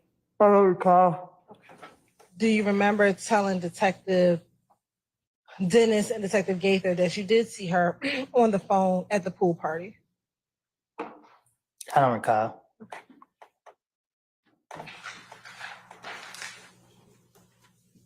Do you remember who was with you at the pool party?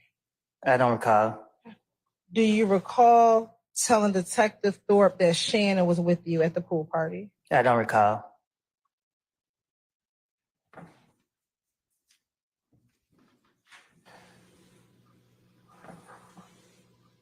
Now, on the shooting on the highway, do you recall how many cars were shooting at your car? I don't recall. Do you recall telling Detective Gaither and Detective Dennis that it was 2 cars shooting at you, or excuse me, 2 cars with you on the highway, your car and another car? I don't recall. Do you recall telling Detective Gaither and Detective Dennis that Boo was in a car? I don't recall.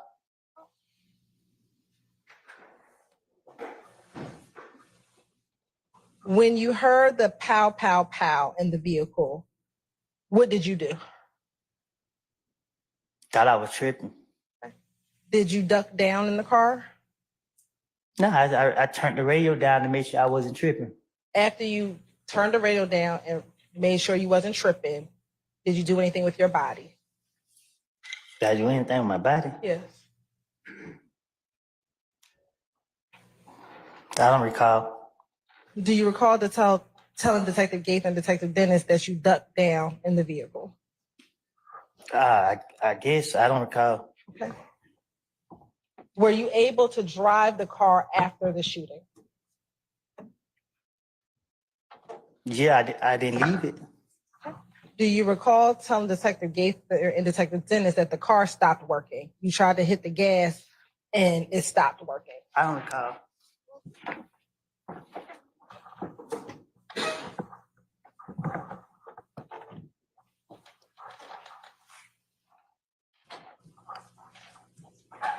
Do you recall if anyone told you to try to keep going even though the car was stopped?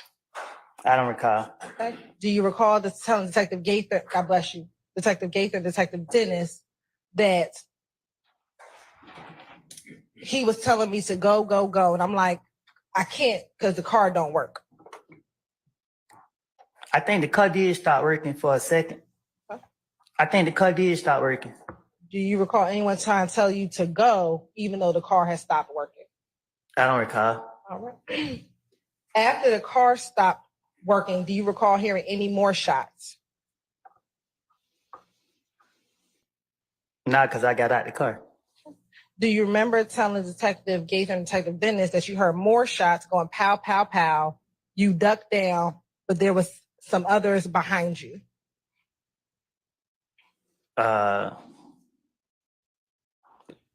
I don't recall, I guess. Okay. Do you not recall? Don't say I think that's what happened. I think I don't remember if I got out the car, and I think another car did start shooting. If I'm not tripping.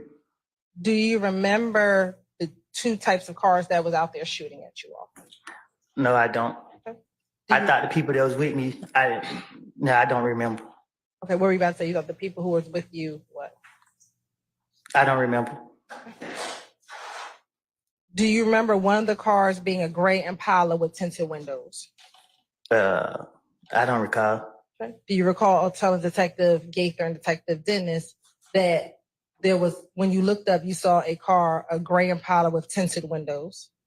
Oh, I don't recall.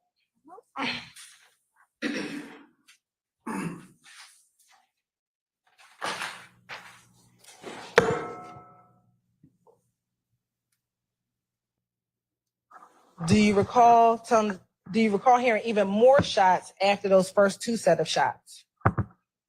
Huh? Do you recall hearing more shots even after the first 2 set of shots that were fired? I don't get what you're asking. Did you hear any more shots while you were being shot at on the highway? I think I told you what I heard. Why didn't you call the police?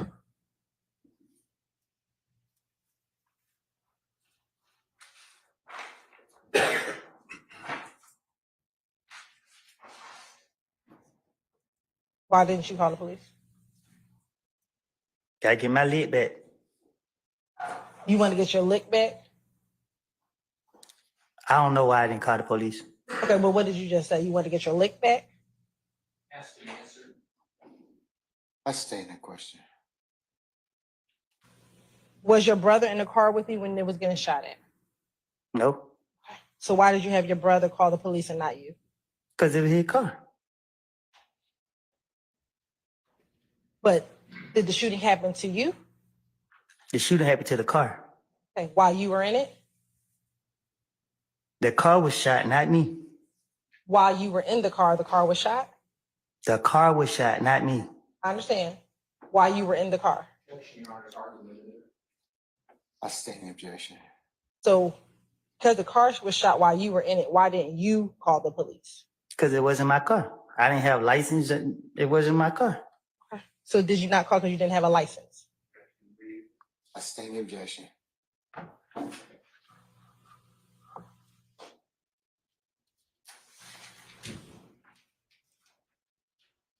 Now, during this interview, did you ever tell Investigator Gaither and Investigator Dennis about the beef between you and Kel,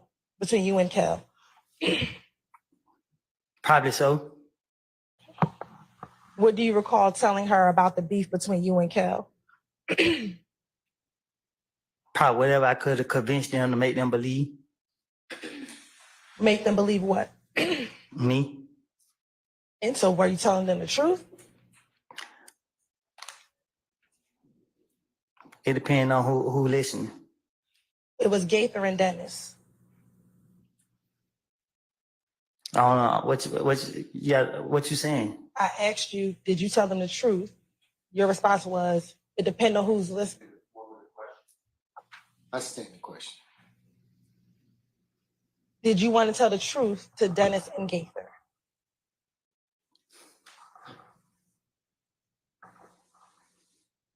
I got a very difficult time telling the truth to investigators if I feel they are after me. Okay, so I'm asking you, in this January interview, did you tell them the truth about the beef that was happening between you and Kel? I don't know what I don't told them. That's why I'm trying to be careful what I say right now. During that interview, did you tell them about going to Club Crucial every Monday? Probably so. Did you tell them that even when you went to Crucial, you never fought with Kel except for one time? Me and him never fought. I told you he put his hand on me. Okay. Did you tell Detective Gaither, fuck yeah, but we never fought? We never fought, not one time. Did you tell them? I'm overruled the objection, sir. Did you tell that to Detective Gaither? If that's what it said. Do you recall telling that to Detective Gaither? Can you say it again? Sure. Do you recall telling Detective Gaither in reference to Kel, fuck yeah, but we never fought, not one time? Why I say fuck yeah for? I don't know. I'm trying to hear what you said before that. I'm asking you about that particular line. Do you recall, yes or no, Mr. Copeland? If you I don't said- recall. All right. All right, before you pose the next question, I have a request to take a comfort break. So, ladies and gentlemen, we're going to take 10 minutes and we'll see where afternoon leads us at that point. All right, we're in recess. All rise.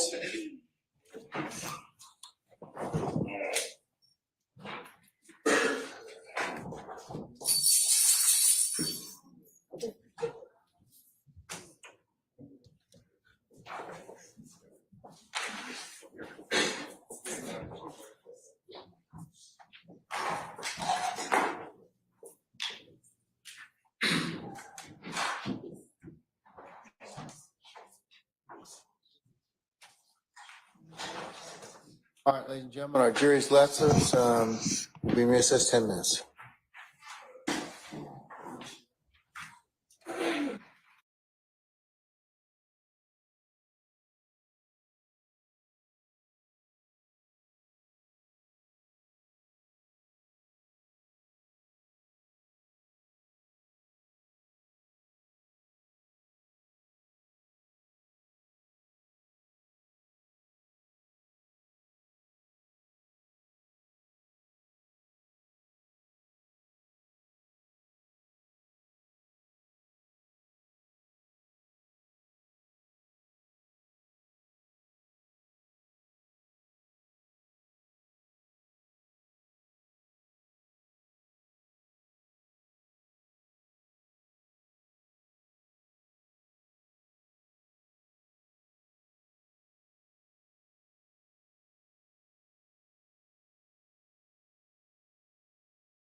All rise for the jury.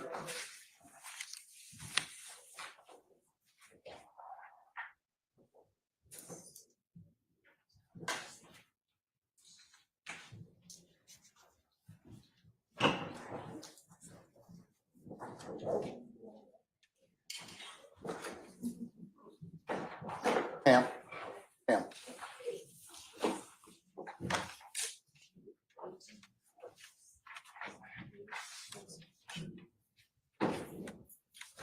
All right, ladies and gentlemen, please be seated.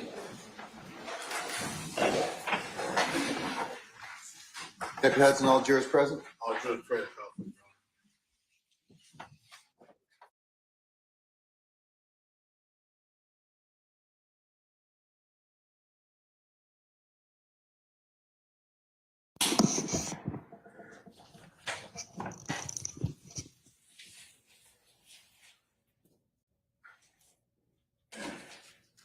All right, Ms. Hilton, madam, you may continue.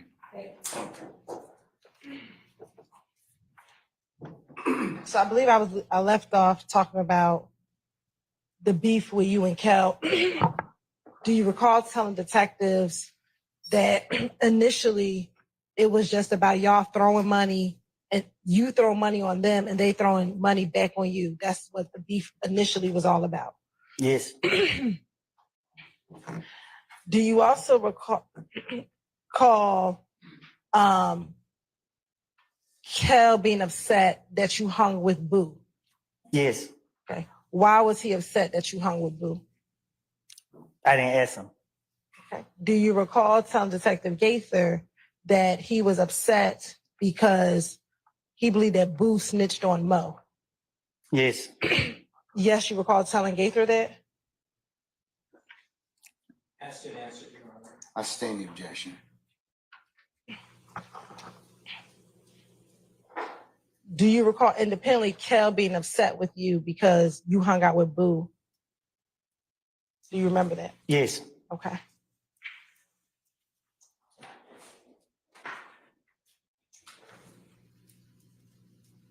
And do you recall saying to Kel, whatever Boo did has nothing to do with me? Yes.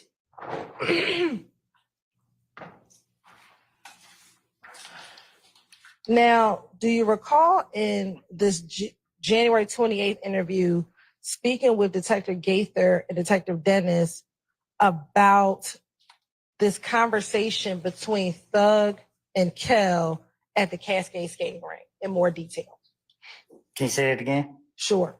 Do you remember in the January 28th interview talking to Detective Gaither and Detective Dennis about the conversation that Kel and Thug had at the Cascade skating rink? Yes. Okay. What do you remember telling Detective Gaither about that phone call? I don't recall. Okay. Do you recall telling Detective Gaither in this January 28th interview? Sir. Yep. It's a prior and consistent statement. I'll rule the objection.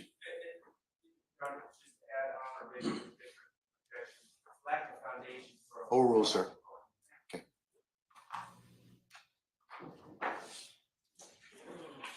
You may answer the question, sir. Do you recall? I'll ask the question again. Do you recall Thug and Kel speaking while at the Cascade skating rink in 2015? I don't recall. Okay. Do you recall telling Detective Gaither about that phone call? Yes. Okay. What do you remember telling Detective Gaither about that phone call?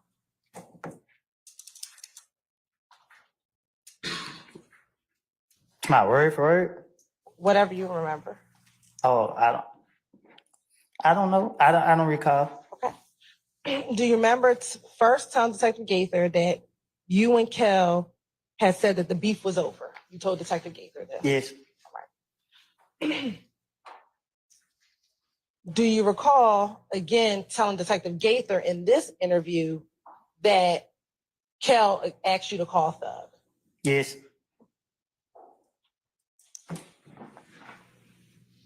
Do you recall what Thug said in 2015 to Kel? Yes.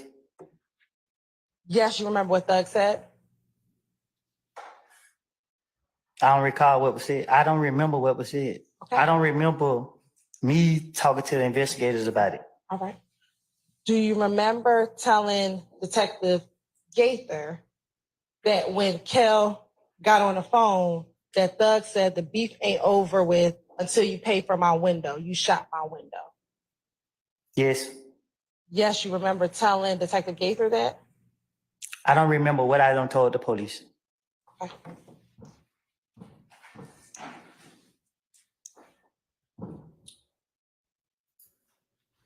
Let me ask you this. Are you just saying yes now to speed up your questioning? Most definitely. Okay.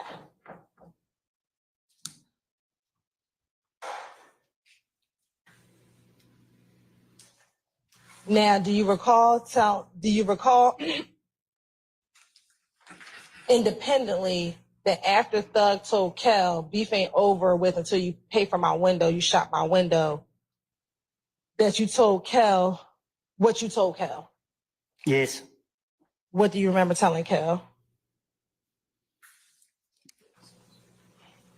Yes. So you told Kel, yes?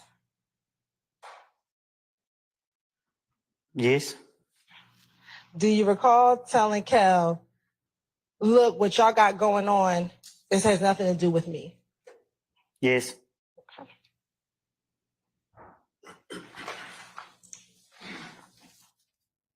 Do you recall also that you told Thug that your beef with Kel is over with? Yes. Do you recall what Thug said to you after you said that? Yes. What did he say to you? What did who say to me? What did Thug say to you? When? While he was on FaceTime at the Cascade skating ring. Who was on FaceTime at the Cascade game ring? Do you remember testifying earlier that you told Detective Thorpe in January 11th that Kel and Thug... I don't remember what I told the investigator, Detective Thorpe or whatever.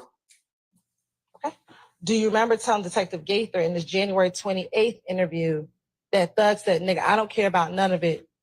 Look what y'all got going on. You still shot at me. Just pay for my window. You gonna pay for my window. Hey man, I ain't letting that go. Yes. Yes, you remember Thug saying that? Thug say that? You said yes, so I'm asking you, what do you remember? Cause I keep telling you, I don't remember. You keep asking me questions, so I'm just saying yes. Okay, so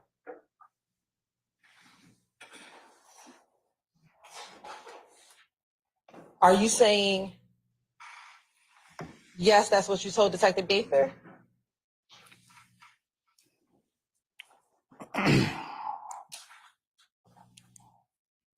I know I ain't complete school, but I think I'm speaking proper English.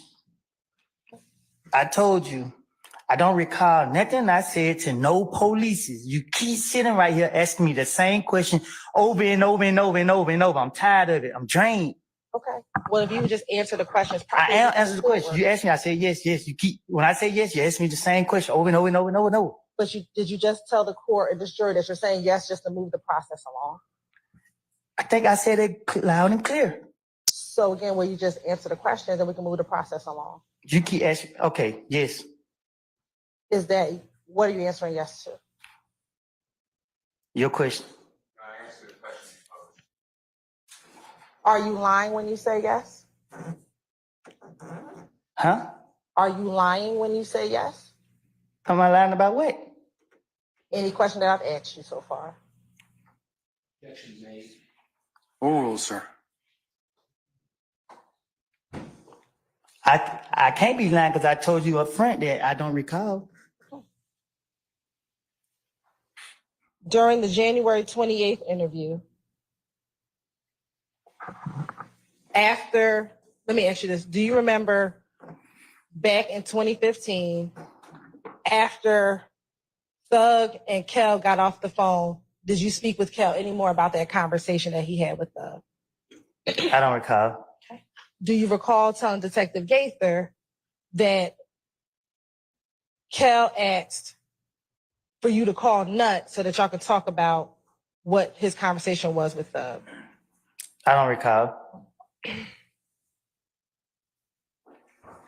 Do you recall whether or not you just told Kel to just pay for the window?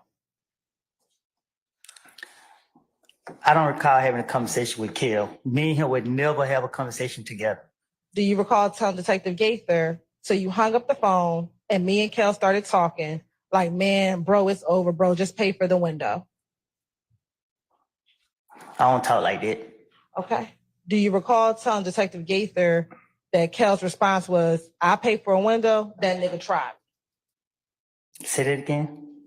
Do you recall telling Detective Gaither that Kel's response to you was, I pay for a window, that nigga tried me? I said that. I'm trying to understand who said what. I'm asking you, do you recall telling Detective Gaither? Overruled, sir.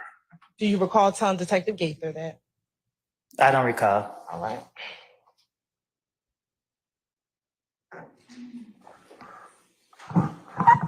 Do you recall telling Detective Gaither that you said you told Kel you got a problem with Thug, you don't have a problem with me? You asking me what now? I'm asking you, do you remember telling Detective Gaither that in response to what Kel said, you said to Kel, you got a problem with Thug, you don't have a problem with me? So why am I talking to Kel if that was true? I don't recall. Okay. I don't recall. Thank you.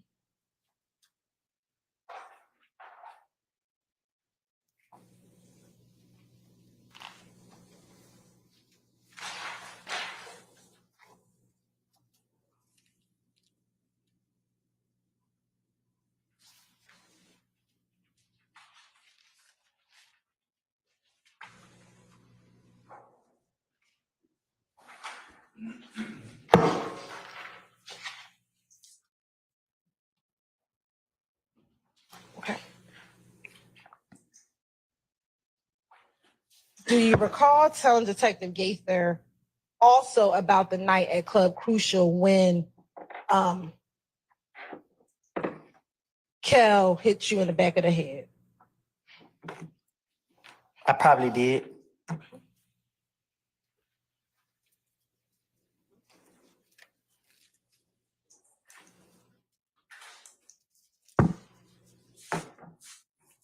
Do you recall going in more detail with Detective Gaither about what happened that Monday that Kel punched you in the back of the head?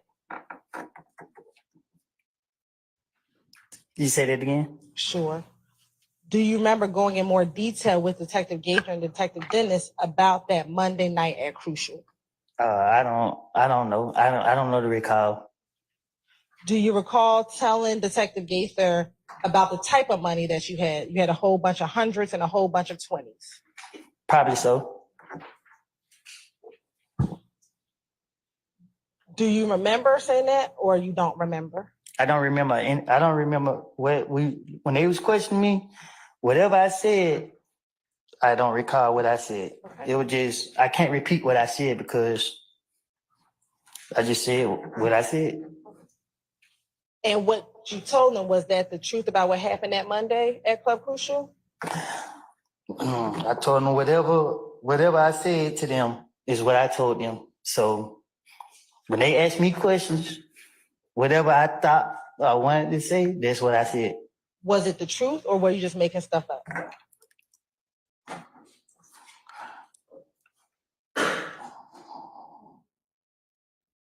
I don't recall what I was telling them, so I can't answer that.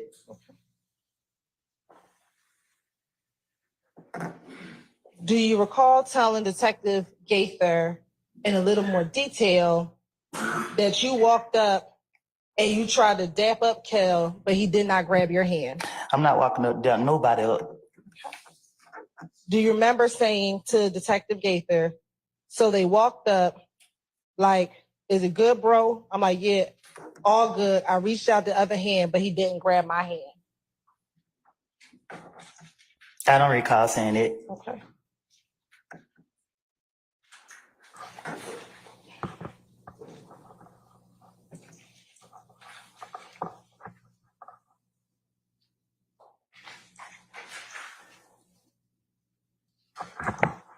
Do you recall seeing an individual named Pokey at Club Crucial on this same night where Kel punched you in the back of the head? Okay, let me make myself clear, right? Because you keep asking me about things I don't told investigators in the past. I can't say from when to when, but so much was going on. My name was on everything. The police kept coming to grab me. Every time they grabbed me, I had a different story for them. I know 100% facts, and I'm telling you now, I was not truthful. I was saying whatever they wanted me to say. I was saying whatever I could come up with. I was trying my best to convince them that I didn't do nothing, that I'm an innocent person, and that people put their hands on me. When they ask me about any of these things, you sitting here keep asking me step by step by step by step. And I'm telling you now, because you asked me, was I being truthful? Okay. I know I wasn't being truthful. So is your testimony today that you lied in every interview that you did in 2015? See, you the way you asked me that, I don't recall what I was saying in the interviews, but I'm telling you now, when they was questioning me, 2015, 14, whenever they was questioning me, I was lying. I was making up stories. So when they were asking me about this right here, I was making it up. When they were asking me about this right here, I was making it up. And when they was getting me and they would let me go, I'm just telling you. Do you recall telling every detective? Every time they got me, I have told the police, I tell y'all whatever y'all want to hear, just let me go. Do you recall telling every detective in every interview, you got to believe me, I'm telling y'all the truth? Okay. That sound like me. Do you recall telling every detective in every interview that you can go fact check what I'm telling you? Say that again? Sure. Do you recall telling every detective in every interview that you had in 2015, you can go check what I'm saying so you can believe me? Probably. I don't know if I said it or I ain't said it. In some of those interviews, were you in custody? Were you arrested in some of those interviews? I think so. Okay. Do you recall telling detectives in those interviews that you're just trying to get out of jail, so I'm going to tell you all what happened so you can check it and I can get out of jail? Yeah, I told the investigators that I remember, I think in one of the interviews, they was locking me up and my child's birthday was coming up. And when they got me, I said, listen, man, whatever y'all want me to say, I would tell you right now. Just tell me what to say and I would say it. Tell me what y'all want to know and I would tell you. So if they would have asked me about President Trump, I would have had a story about Trump. If they would ask me about you, I would have had a story about you. Whatever to convince them that I ain't do nothing, it wasn't me. That's what my intention was. So you're asking me about interviews and I keep telling you keep asking me step by step by step by step by step by step by step by step by step. This is what I did. When they got me on this day and I was going to jail, I try to come up with something to tell them. That's why I can't tell you what I said. I was making it up. What benefit would it be for you to lie to the police if you were trying not to be in trouble? I was hoping to convince them so they could let me go. So why would you lie to convince them?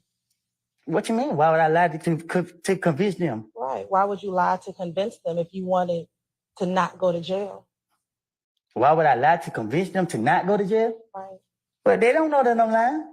Well, they didn't let you go immediately, did they? Sometimes they let me go. Right.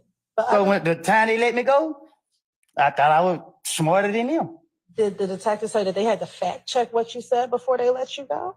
Can you say that again? Sure. Did the detectives tell you that they had to fact check what you were telling them? And you know, in certain situations. Right.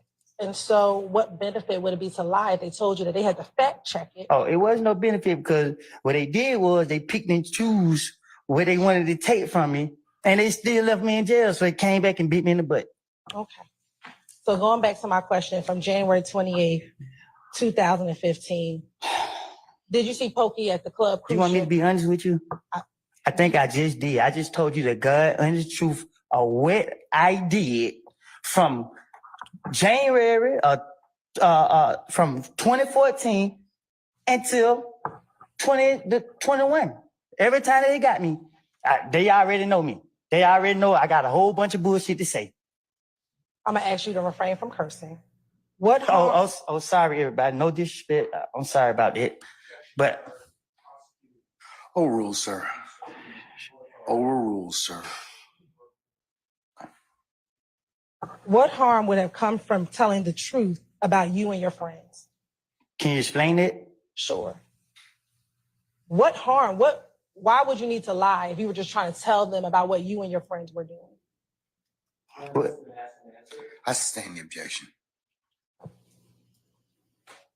Going back to the January 28th interview, understanding that you said you lied, did you tell Detective Gaither that you saw Pokey in Club Crucial on the Monday night where Kel knocked you in the back of the head?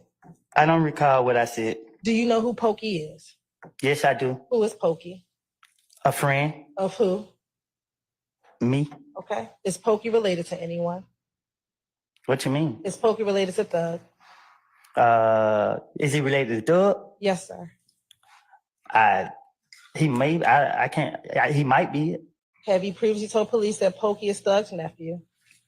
Well, if I did, then I guess he is. Okay.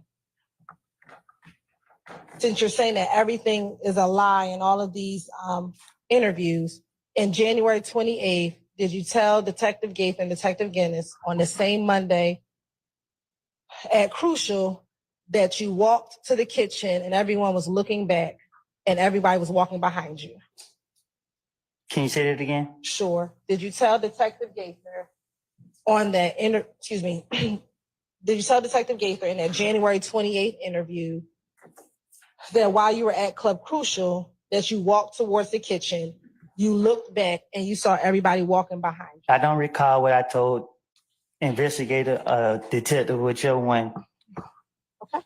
Did you also tell Detective Gaither in that interview that you put your hand in your pocket, you turned around, and you and Kel were face to face? I don't recall what I told the investigator. Did you also tell Detective Gaither in that same interview? Sir, I'll sustain the objection. You can rephrase, madam. Did Kel walk behind you and bust you and hit you in the back of the head, grab you and throw you down? I'm gonna overrule the objection, Mr. Steele. Did that occur? Yes or no? Can you say that again? Sure. On that Monday night in Club Crucial, did Kel walk behind you, punch you in the back of the head, grab you and throw you down? No, he walked up to me. Okay. Do you recall telling Detective Gaither that soon he punched me in the back of the head, grabbed me and threw me down? No, he walked up to me and hit me in the face. Okay. Do you recall telling Detective Gaither what I just asked you? I don't recall what I told Detective Gaither. Okay. When he threw you down, do you remember what happened? I never hit the ground. What's the basis for your objection, sir? I'll sustain the question. What happened after he threw you down? I never touched the ground. Okay. Did you tell Detective Gaither in the January 28th interview, when he threw me down, he had his hands on me and he started pulling at your zipper? I don't recall what I told the investigators. But after he hit me in the face, I ducked my head and went through the crowd of them. At any time, do you remember him grabbing your pockets? I don't recall. Do you recall telling telling Detective Gaither that he grabbed your pocket and he was trying to get in. Nobody never took that from me. Okay. I know earlier you said your head swelled up. Do you recall any other part of your body swelling up? No, I don't recall. Do you recall telling Detective Gaither, another person hit me and say, boom, my eye swole up? I don't recall saying that to them, but somebody else did hit me. Okay. Do you remember about how many people were hitting you? No.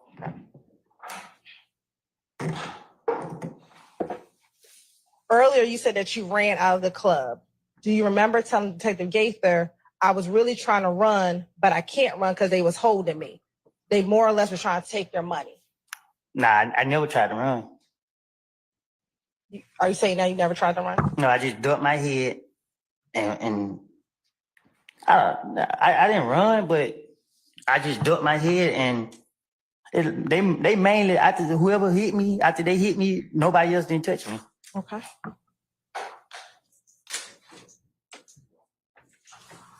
Did they ever try to grab your money? I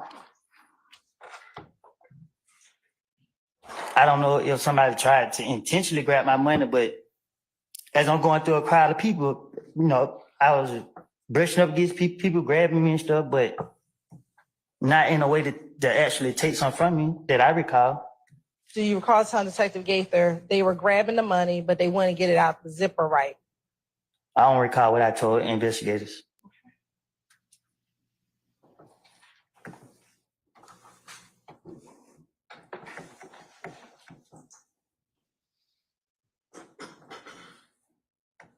Now, earlier, do you recall Bloody J fighting outside? Now I was swole, so I was in the parking lot trying to get in my car. Okay. Do you remember telling Detective Gaither that Moonsunk was fighting Bloody J? I don't recall.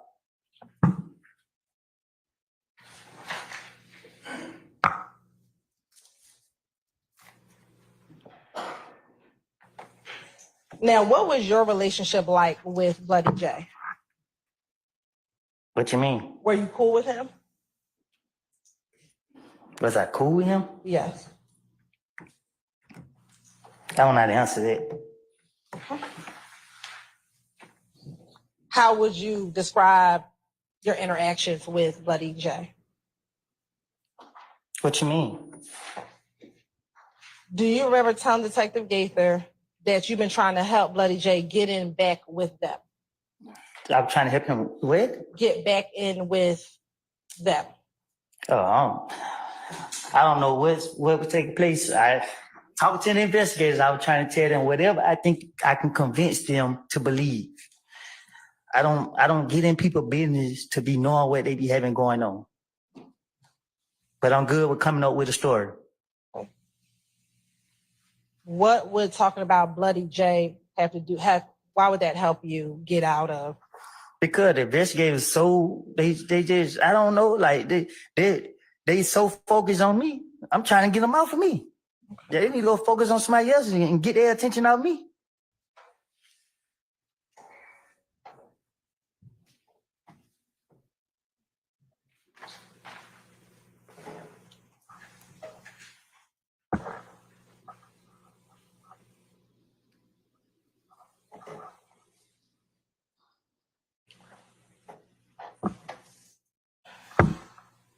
Earlier, do you recall saying that when you went to speak with Detective Thorpe on January 11, 2015, you went down there because Detective Thorpe called you and told you called you, and that's why you went down there? Do you remember saying that earlier today? I believe after they shot somebody, one of my family members, my baby mama house up, that's when the investigators called me. Because they said that it related to something. I don't know. I can't really remember exactly, but that's when I went down for questioning. Okay. And did you go there voluntarily? What they mean? Did you go there because you wanted to go there yourself? I went there because people told me to go there. Do you recall telling Detective Gaither that everybody's like, nah, wait on them to call you? And I was like, I ain't want to, you know what I'm saying? I ain't do it. I don't recall what I told them. Okay. Do you recall telling Detective Gaither? So they were like, just wait. And I'm like, so I wait, but I kept asking more people because they had shot up my girl mama house.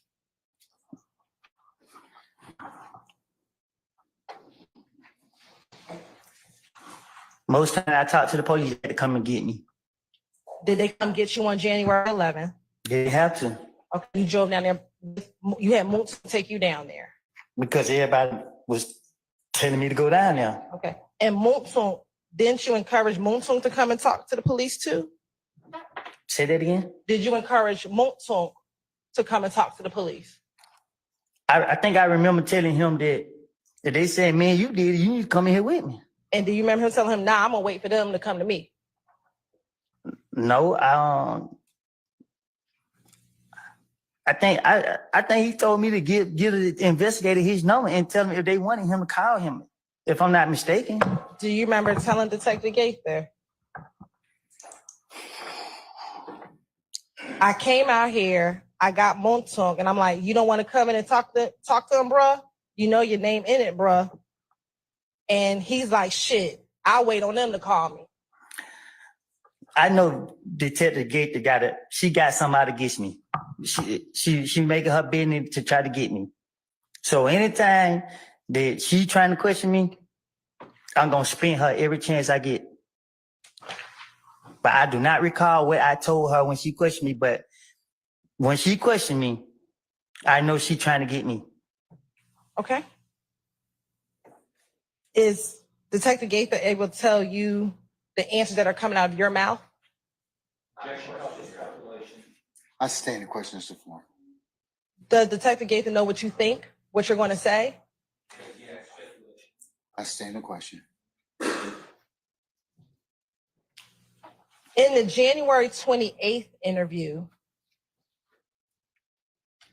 let me ask you this even before I ask you that. Do you know what the relationship was like between Nut and Thug back in 2015? No. Do you recall telling Detective Gaither, at least in the January 28th interview, that Nut and Thug was cool? I don't recall. Right.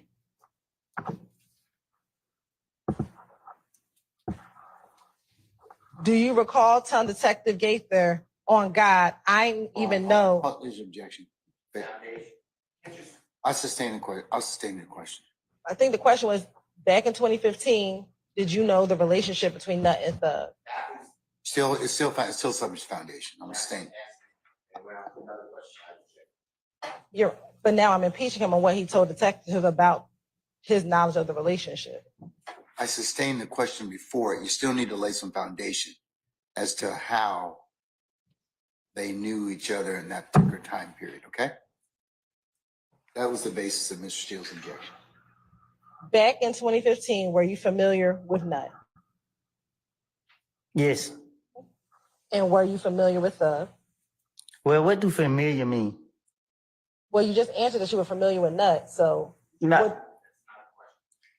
I sustain the question, inform the What? question. When I just asked you, were you familiar with Nut, and you said yes. Why did you say yes? Because people have different definition of words, things, and I knew of Nut. Okay. If that's the same, then I guess. Did you spend more time with Nut or with Thug back in 2015? I spent more time with Thug. I didn't hang around Nut. Did Thug ever speak with you about his relationship with Nut? No. Did you ever observe Thug and Nut together? I never saw those two together. I never been around those two together. No, it never crossed my mind. So how were you able to tell Detective Gaither that Nut and Thug was cool? Because they're questioning me and I'm trying to get them off of me. And she asked me questions about Nut and Thug, I guess. And I'm telling her whatever she asked me, let's say she asked me a question about this guy. I'm gonna say, yeah, I seen the sky. It's blue. Whatever she asked me, I'm gonna say, I'm gonna agree to that. I'm gonna say whatever she asked me. If she asked me about this reporter right here, I'm gonna say, yep, she's sitting outside me with white tennis shoes on. I'm gonna say something. Just because I want her to believe I'm telling her the truth, that I want her to get me out of jail. What, she has on white tennis shoes, don't she? Don't you got on white tennis shoes? She got on Chucks. Right, and they white, right? What color your shoes is? Okay. She got on Chucks. So you telling the truth, What color your shoes is? She said they white. right? So you're telling the truth then. Well, it depends. See, you pick what you want to tell them. So did you also tell Gaither in another interview that Nut and Thug had problems? Can you say it again? Did you also tell Gaither in another interview that Nut and Thug had problems? See, you saying it right there and there. So my question for you is, how would you be aware? How did you know about any relationship between Nut and Thug? I didn't.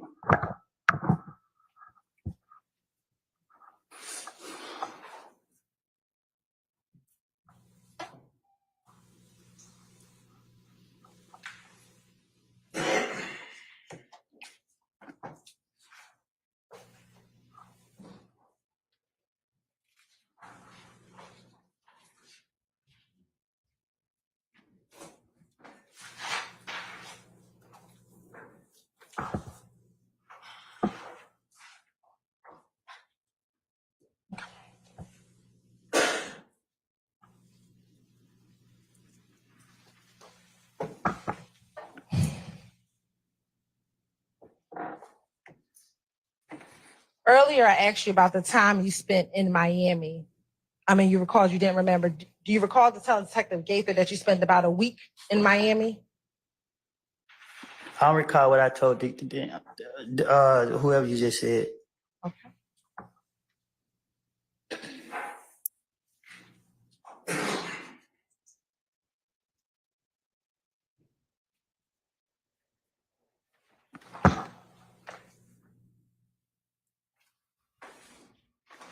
Now, when you came back from Miami, did you have any concern about Thug and you and your relationship? What you mean? Did you have any concerns about Thug and you and your relationship? You asking me? I am. Yeah, did I have any concern? Yes. I just left on with Young Thug? Yes. And what my concern was? I'm asking you if you had any. If I just left with him, why would I have any? Okay. Do you remember telling Detective Gaither, so we came back and it was like Thug was trying to get rid of me? You feel what I'm saying? Had to switch it up. You had to switch it up. I had to switch it up. Why did you have to switch it up? Because they kept targeting me. Who is the they? Investigator Gaither and Dennis. Why did you have to switch it up to say that Thug was trying to get rid of you? What would that? Oh, I don't know what I don't. No. Oh, let's go back. Okay. Now I said that he was trying to get rid of me. Yes. That's what I told her. Yes. I don't recall what I told her. Okay, you don't recall that.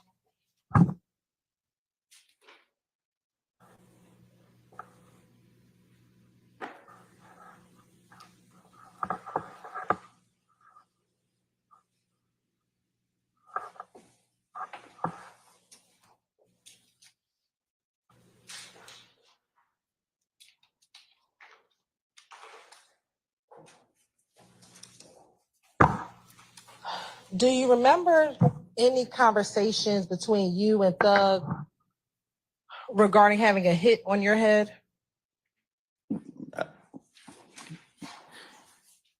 You said, do I remember having a conversation with Thug about somebody having heat on my head? Yes. No, I don't recall.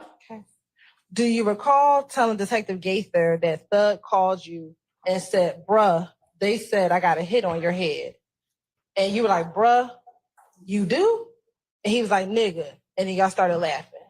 Oh, you saying that I said Thug had hit out on my head? That's what I'm trying to, Yes, do you recall? I thought you were saying that me and him having a conversation and you saying someone else said he had a hit, someone else have a hit on my head? God bless you. Are you saying that Young Thug had a hit on my head? I'm saying, do you recall having a conversation with Thug in which you discussed having a hit on your head was my initial question. Can you ask me that one more time? Sure. Independently, do you recall back in 2015 having a conversation with Thug about having a hit on your head? So it was a conversation. I'm trying to make sure I understand you. It was a conversation I was having with him. Yes. And I told him that he had a hit on my head. Just generally. I'm trying to see, am I understanding you right? Right, I'm asking you. I'm clarifying. Do you recall generally just having a conversation with Thug about having a hit on your head? Just generally. So you saying I'm trying to, I don't understand you. Sure. You saying I'm talking to him, me and him talking, I'm telling him that he has a hit on my head. No. That's what I'm trying to see what you're saying. I'm asking you, do you remember just being on the phone with Thug and having a conversation about a hit on your head?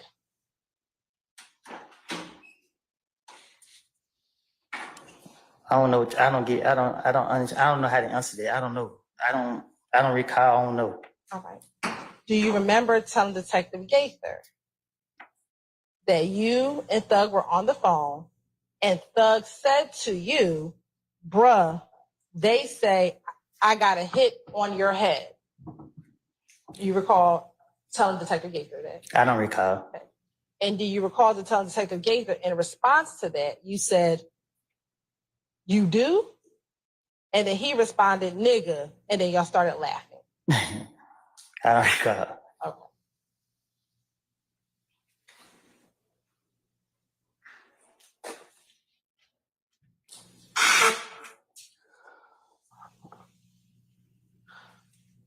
Do you recall Thug telling you about any concerns that his family had with hanging around you?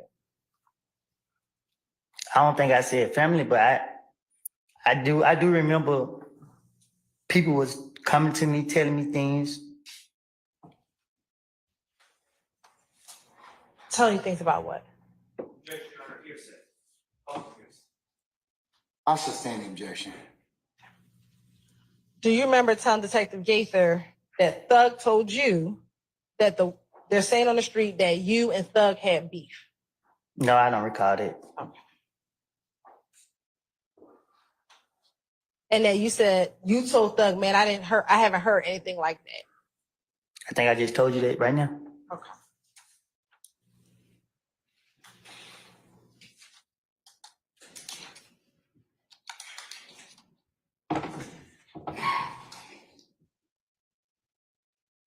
Do you recall Detective Gaither asking you why would people think that he had a hit on you?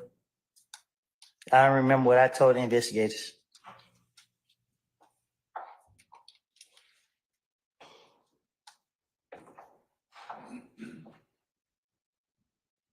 Do you remember telling Detective Gaither, like I told you, because everybody in the street saying I did it, and if they kill me, everybody, it is going to go away. Do you remember telling her that?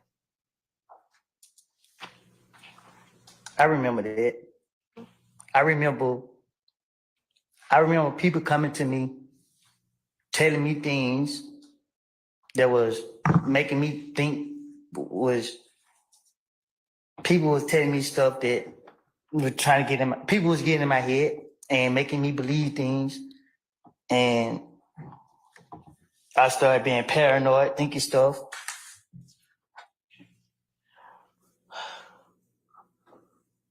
When you were in Miami with Thug, what was his demeanor like towards you? How did he act around you? What you mean? I was with my baby mama. Were you ever around him in Miami? Like,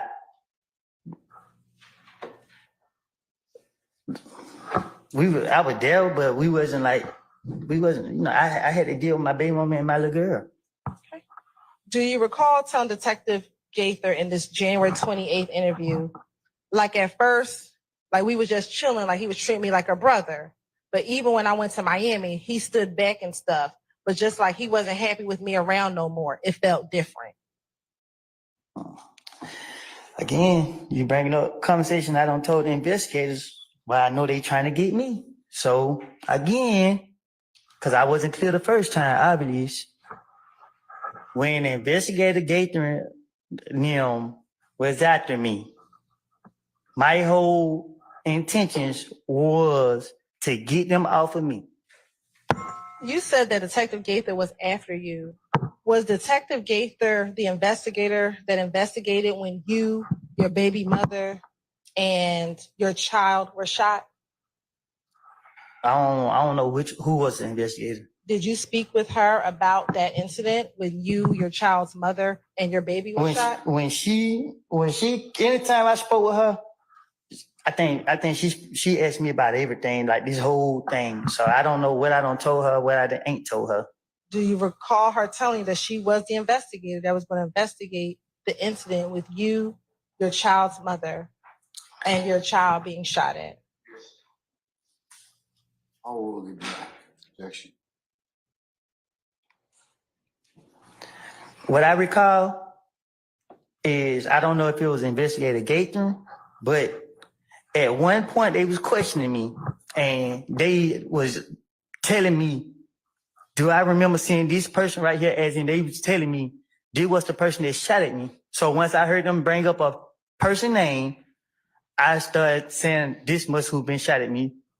So we're going to get to that interview, but I'm asking you a question. I don't believe it. When this was finished with the answer. Let's find out. Were you finished with your answer, Mr. Copeland? Or just something else you want to say? yeah. So when they was questioning me and they was like, did you see Tay in the car? I didn't know why they brought his name up, but for them to ask me, did I specifically see Tay? Tay knew I stayed at, so I felt that Gaither was letting me know it was Tay who came to my house. So when she said that, I was like, oh, okay.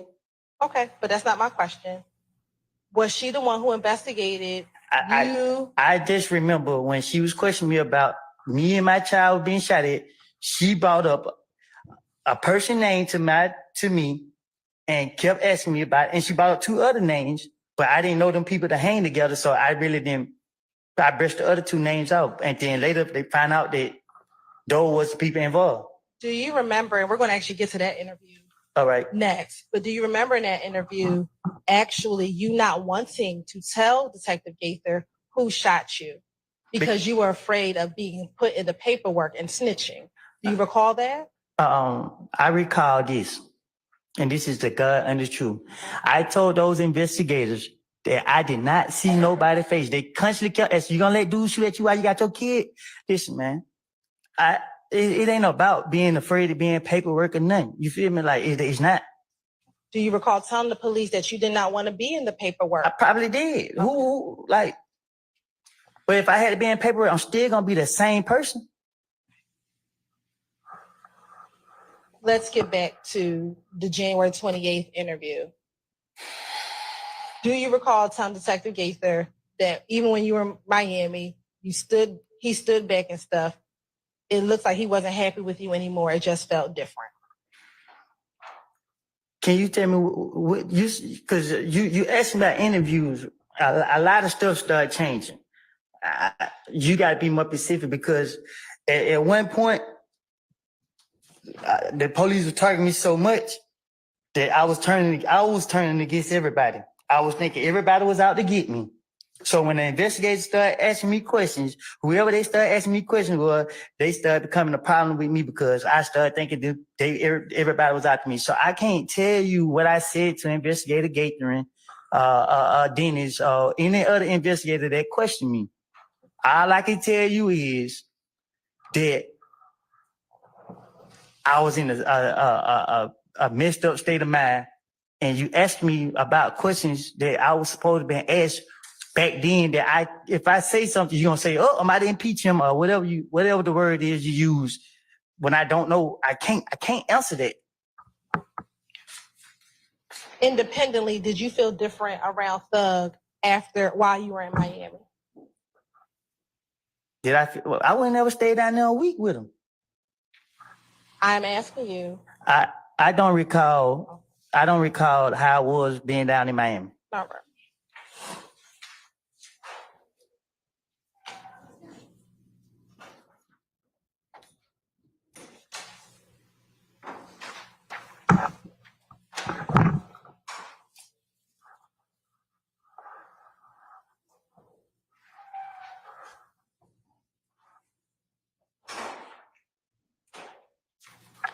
During that interview, do you recall giving Investigator Gaither Moonsung's phone number?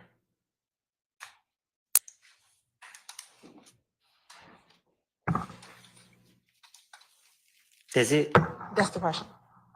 to my is that the After the shooting on the highway.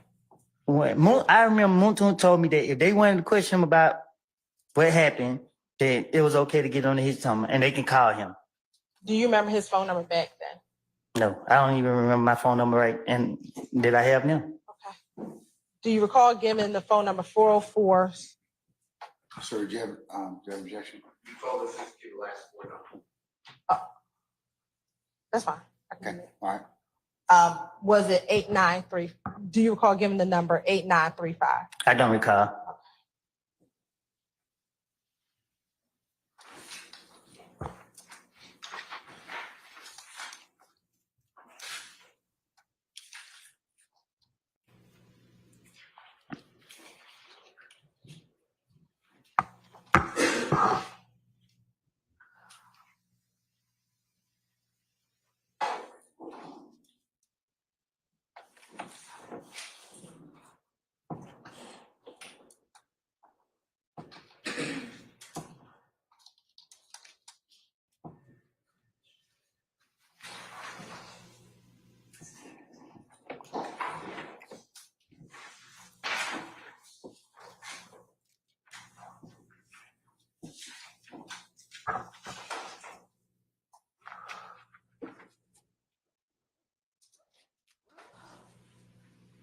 Now, during that interview, do you recall, excuse me, did you, after this was happening, after Nutt's murder and your home and your family's home being shot up, did you have someone purchase a gun for you?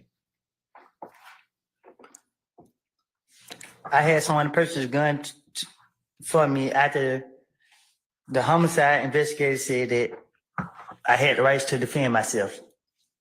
And was that after your car had been shot at on the highway? No, I think it was Investigator Thorpe who told me that. So I don't know when he told me that, but he told me that at one point. And did you purchase that gun yourself or someone else purchased it for you? Well, someone else purchased it. Who? Lady. I stand the question. Did Little D in this, is this a Little D from Cleveland? Let's I'm gonna hold off on the ruling on the objection till she poses the question. Is this the Little D from Cleveland? Yeah. Okay. Did he purchase guns for anyone else that you are aware of? How I supposed to know? I asked that. Well, you're actually, aware of. he didn't purchase a gun for me. He had one and I bought it from him. Okay. Do you recall to tell Detective Gaither that he purchased the gun for you from Arrowhead Pawn Shop? That's where he said he got it from. Okay. But it was for you. Do you recall that? I bought it from him. Okay. Now, in the shooting on the highway,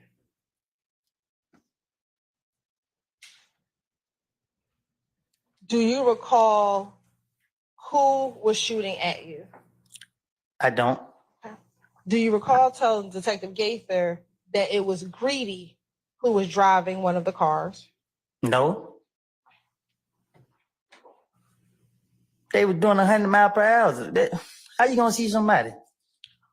Do you recall telling Detective Gaither it was two cars, the second car, and Greedy was in the first car? No, I don't recall. Okay. And she actually confirms, Dennis confirmed, so it was Greedy, and your response was, yeah, Greedy was driving. Well, no, I probably just said it just because I remember the drive-by. They were going too fast to be trying to do anything.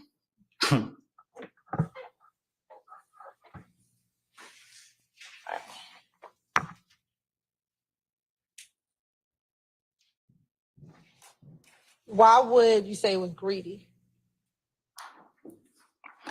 I don't have a clue. This is my first time hearing this. I don't recall what I said in them interviews. I told you once they would question me, they could have brought up anybody's name and tell me that what I gotta say about it. I'm gonna make up I'm gonna have something to say. Do you recall telling that Little D has seen him in the car? Huh? That Little D has seen Greedy driving the car? We didn't have no conversation about this. I told you it was a turn the radio down and try to see that head. By the time I realized what was going on, the car was all the way in front of us. I didn't notice until the second car, it shot the window. When it shot the window, I was like, what the hell?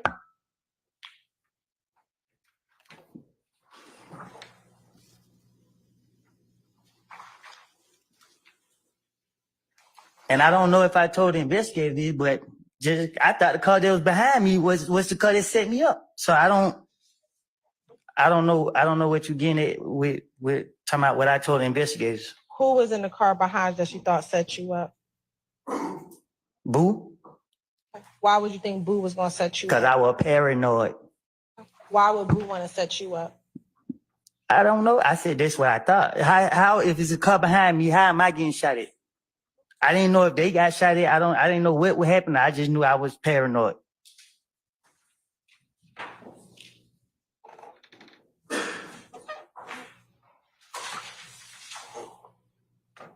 When Little D from Cleveland bought the gun for you, did you go with him to the pawn shop? Did I go with him to the pawn shop? Yeah. I can't recall. Okay. Do you recall tell Detective Gates and Detective Dennis, I can show you the gun I got, the same gun I had when I went right to the pawn shop. My buddy bought it in his name and went right back home. Do you tell Detective Gaither that? I probably did. I'm trying to convince them. And earlier when you talked about Boo being in the car with you, is that the big Boo, the picture we saw a few days ago? Big Boo wasn't in no car with me. Who's Boo? I said he wasn't in no car with me. In the car behind you, when you said it was Yes. Boo in the car behind you.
Portion dollars for one.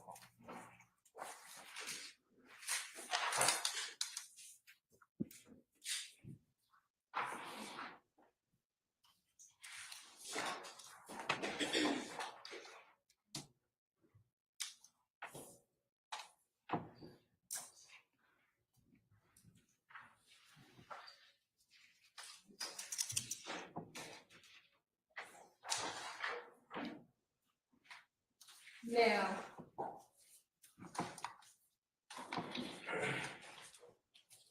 at the club, excuse me, and Crucial, that Monday night, do you recall who you went to the club with? I go every Monday night. That specific Monday night where you went to the club with that night. I don't recall who I was with. Okay. Do you recall if Thug was at the club? Tonight the night I got into it with him. Yes. I can't recall if he was or wasn't. What about Nard? Which one? How many do you know? More than 3? Were any of the Nards there at the night? No, not that I recall. I don't, yeah. What about Yak? Was he present at the club? Yeah, I think Yak was there that night. Was Shannon there? Was he? I can't recall if he was. Was Little D from Mechanicsville there?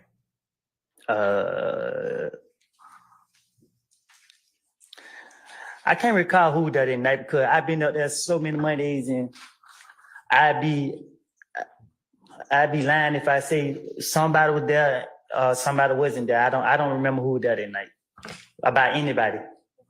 And my last question, what about Little D from Cleveland? I can't recall.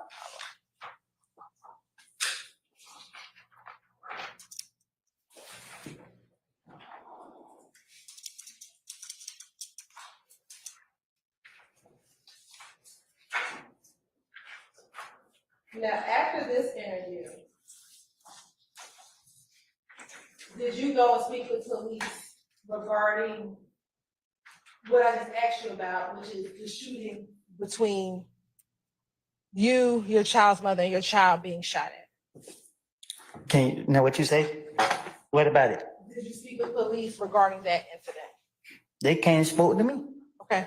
Do you recall what happened the day that you, your child, and your child's mother was shot at? Yeah. If you can tell the jury what happened. My daughter, she was crying. She wouldn't stop crying. So we take her to the hospital.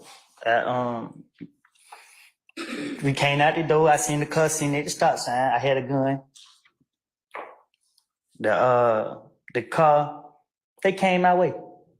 I stood in the middle of the street.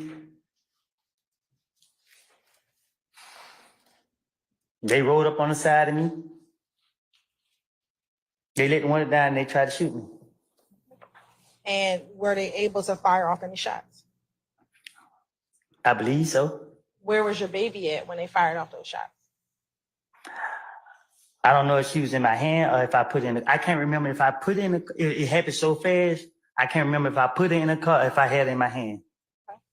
And after they started shooting, what, if anything, did you do? I told my baby mama to get down. And what did you do?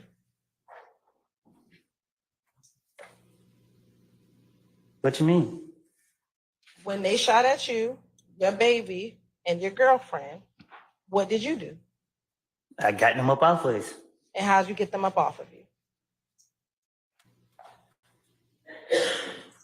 I shot back. Okay.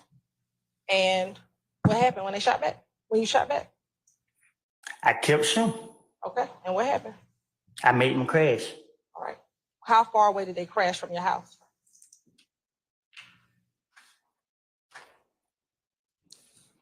Not far. Was it about the distance that we are? Or was No, it further? farther. Was it back to the end of the courtroom? Probably so. Okay. Once they crashed, what happened?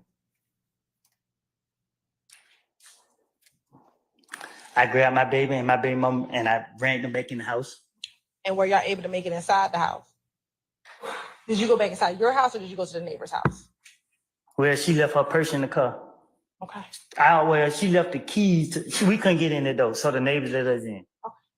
And once they crashed, did they ever try to shoot at you all anymore?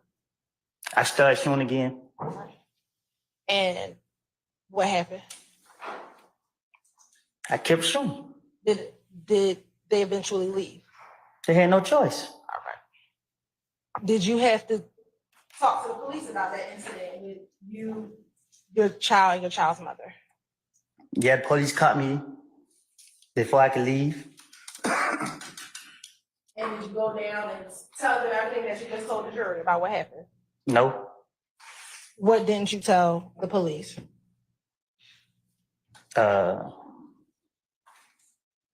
No, I think I did. I don't know. I can't remember exactly what I told them, but I told them the couple on the side of me and tried to shoot me.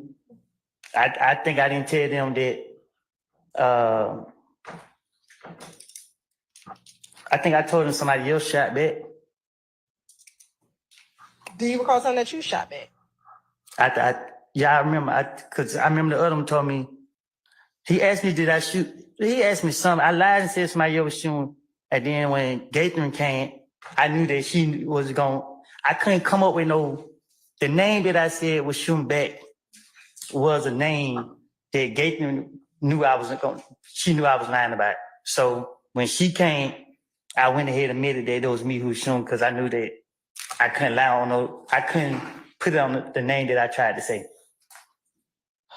Do you recall being interviewed about this shooting twice, like back to back? Can you repeat it? Sure. Do you remember being interviewed about this shooting with you, and I would just say Deshaun and your daughter twice? One day you were not in custody, the other day you were in custody. Do you remember that? So when they let me go, they wanted the gun. I told them I'd get them the gun once they let me go. And they went for it. They let me go. And 24 hours later, they had the whole SWAT team at my house, my brother's house. Did you ever give them the gun that you used? No. Okay. Why not? But I look like. Whose gun was it? Clearly mine. Do you recall telling detective that it wasn't your gun? I probably did. Do you know whose gun you said it was? I can't recall. Do you recall telling that it was Shannon's gun? No, I don't recall what I told him. Now, the first time that you went in to go talk about this incident, do you remember speaking with a Detective Curry? There's so many different polices. I don't know. All the names I know is Thorpe, Gaither, and Dennis, and the light-skinned lady. I don't know the other people name. All right. When you first went to talk about this incident, was it with Thorpe, Gaither, Dennis, or was it somebody else? With me and my daughter? Yes.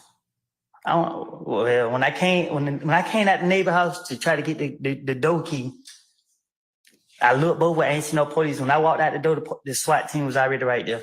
And when they got me right there, it was some investigator right there talking to me. But when he looked and seen who I was, he called somebody. Then they went to jumping out the sky, coming out the bushes, every which way. They questioned me right there. I don't know who it was. They questioned me. After speaking with individuals at your home, do you recall coming down to Atlanta Police Headquarters and speaking with the detective? I don't know his name. I don't know who. The person that questioned me, he wasn't Gathering, so he went for what I told him. Okay. And what I'm asking you is, do you remember speaking to that detective down at headquarters at Atlanta Police Department? I remember speaking with him, but I don't really I can't say for sure what I said to him.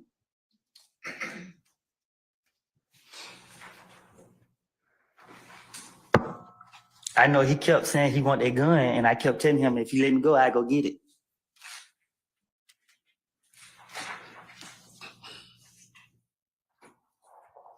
When you had the interview, when you met with that detective, did you meet with, was it you and Deshaun at that interview? Can you repeat that?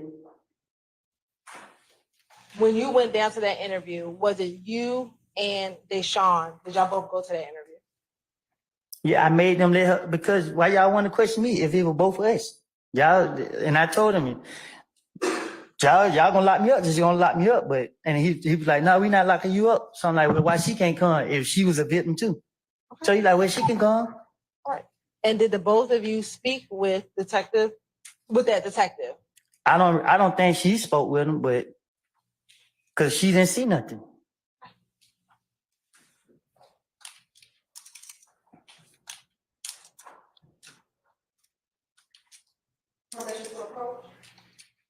As long as you show that to the defense counsel first. Yes.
Now, approach your honor. You may, madam.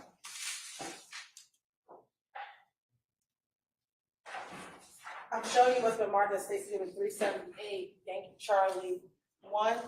Do you see yourself in that exhibit? Yeah, Do you also see Deshaun in that exhibit? yeah, And do you also see the detective in that exhibit? yeah. Your Honor, excuse me, this time say like State Exhibit 378, Yankee Charlie 1. Is that? Any objection to states 378 Yankee Charlie 1? No objection. All right, it's admitted and may be published as you see fit. Publisher. Court's indulgence one.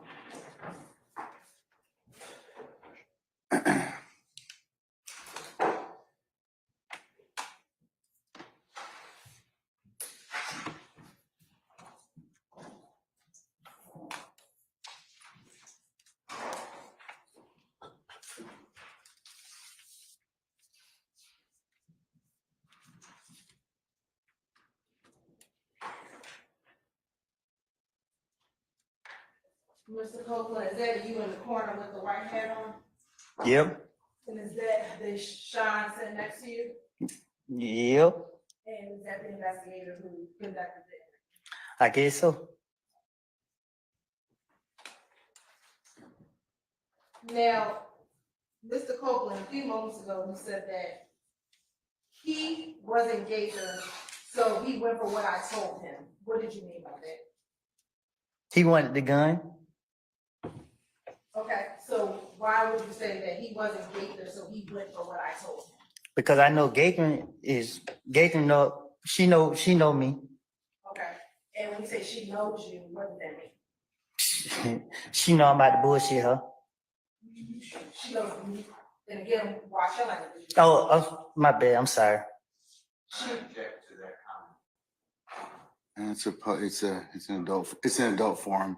He can say what he wishes to at this point. What was your answer, sir? She know I'm about to play around. All right. Okay. Now, during the course of this interview, earlier, did you say that you told him it was somebody else, or did you tell him it was you who actually did the shooting? When they caught me at the house, I was trying to sneak back out to the car and get the door key. So when the SWAT team seen me, and then he wouldn't let me go back and let them know that they had me. So I had to stay right there. So when the police started coming out the bushes and stuff, they questioned me right then and there. So I told the man who walked up on me, I said it was somebody named Tayshun. Okay. That was when you were still at The house. But when you got to the police department, did you tell him? Before I got to the police department, I think Gator pulled up at the house. I think somebody pulled up at the house that knew who I was. And they kept saying, Tay who? And I couldn't come up with no Tay that they didn't know. Okay. I wasn't gonna lie on nobody. Like, I wasn't trying to lie on nobody and get them locked up at that time. So I'm just like, I can't lie on these nigga right now. So I went ahead and said it was me shooting. Okay. And after this interview, were you ever arrested for shooting at the car? Yeah, I most definitely was arrested the next day. No. Were you arrested for a probation violation? I was false arrested. They locked me up for not doing community service when I never had community service to do. Y'all held me in jail for 3 weeks for no reason. And that was because I didn't get a police that gun. That's what y'all did to me. Okay, but were you arrested for the probation of not doing community service? My probation officer told me she didn't put a warrant out on me and told me there was something that had nothing to do with her. She couldn't speak on it. So I don't know. I felt I went to jail for trying to protect me and my family. All right. Did you ever have to plead guilty for aggravated assault for shooting at the car? No. Okay. Ms. Hilton, can I get you and maybe a representative to?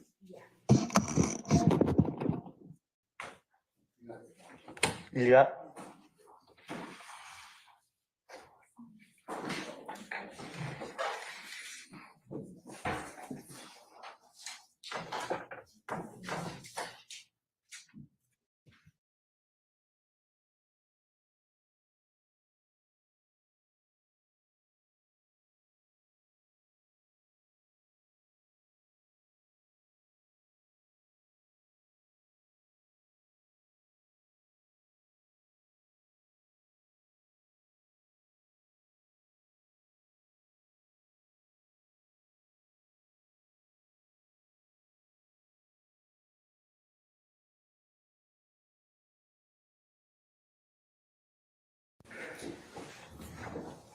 All right, ladies and gentlemen, we have reached the natural stopping point for today, and we're going to go ahead and recess you all until tomorrow.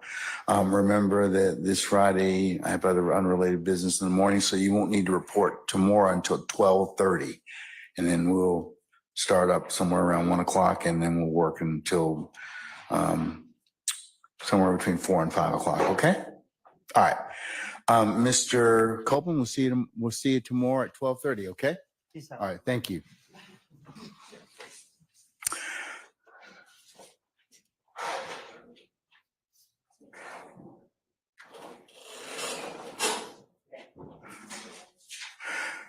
All right, ladies and gentlemen, jury, any ministerial inquiry of me at this point? Okay, all right. Let's go through your nightly admonitions, and then, well, we chat here, okay? Remember to leave your notepads in the basket. Do not take them home with you or any other place. Remember, as you are seated back there in your headquarters or jury deliberation room, as you go to come here in the mornings or leave in the evenings, or as you take comfort breaks and lunch and other places where you're together as a corporate body, or even if you're in ones and twos, remember that you are not to discuss this case in any way amongst yourselves. All right. Remember, you cannot recap, review, handicap, or otherwise consider or weigh the testimony of any of the witnesses thus far, or begin any such thing that might be considered your deliberative process. Remember, you can only do that when the court properly instructs you on how to do that at the appropriate time, this matter, okay? Remember as well, ladies and gentlemen, you cannot seek any advice from any third parties or third party sites, like, for example, any reference materials, Google, any other reference sites that you may think may aid you in your understanding of what you've heard so far. Remember, you can only consider what's been lawfully presented to you within the four walls of this courtroom during the trial of this matter, and you cannot consider any outside sources. Those include any recaps or any other testimony or any other commentary about this trial or anything such as that. That would be you will be forbidden from listening to that. You can only consider what's been presented in this courtroom.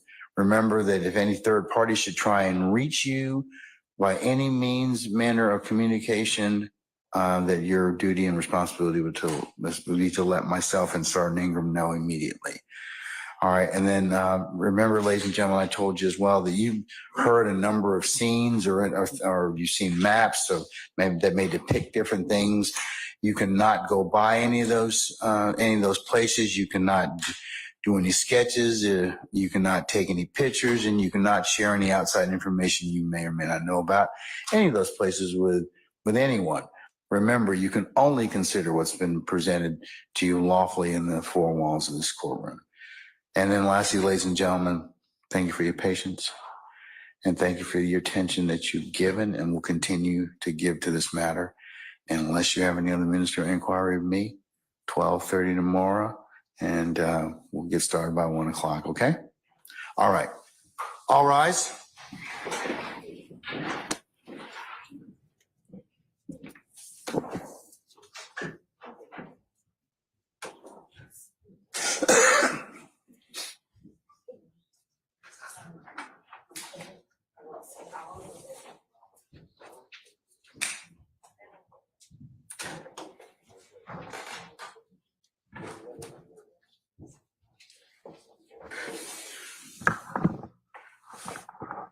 All right, ladies and gentlemen, you may be seated. Our jury has left us, and Mr. Copeland has left us as well.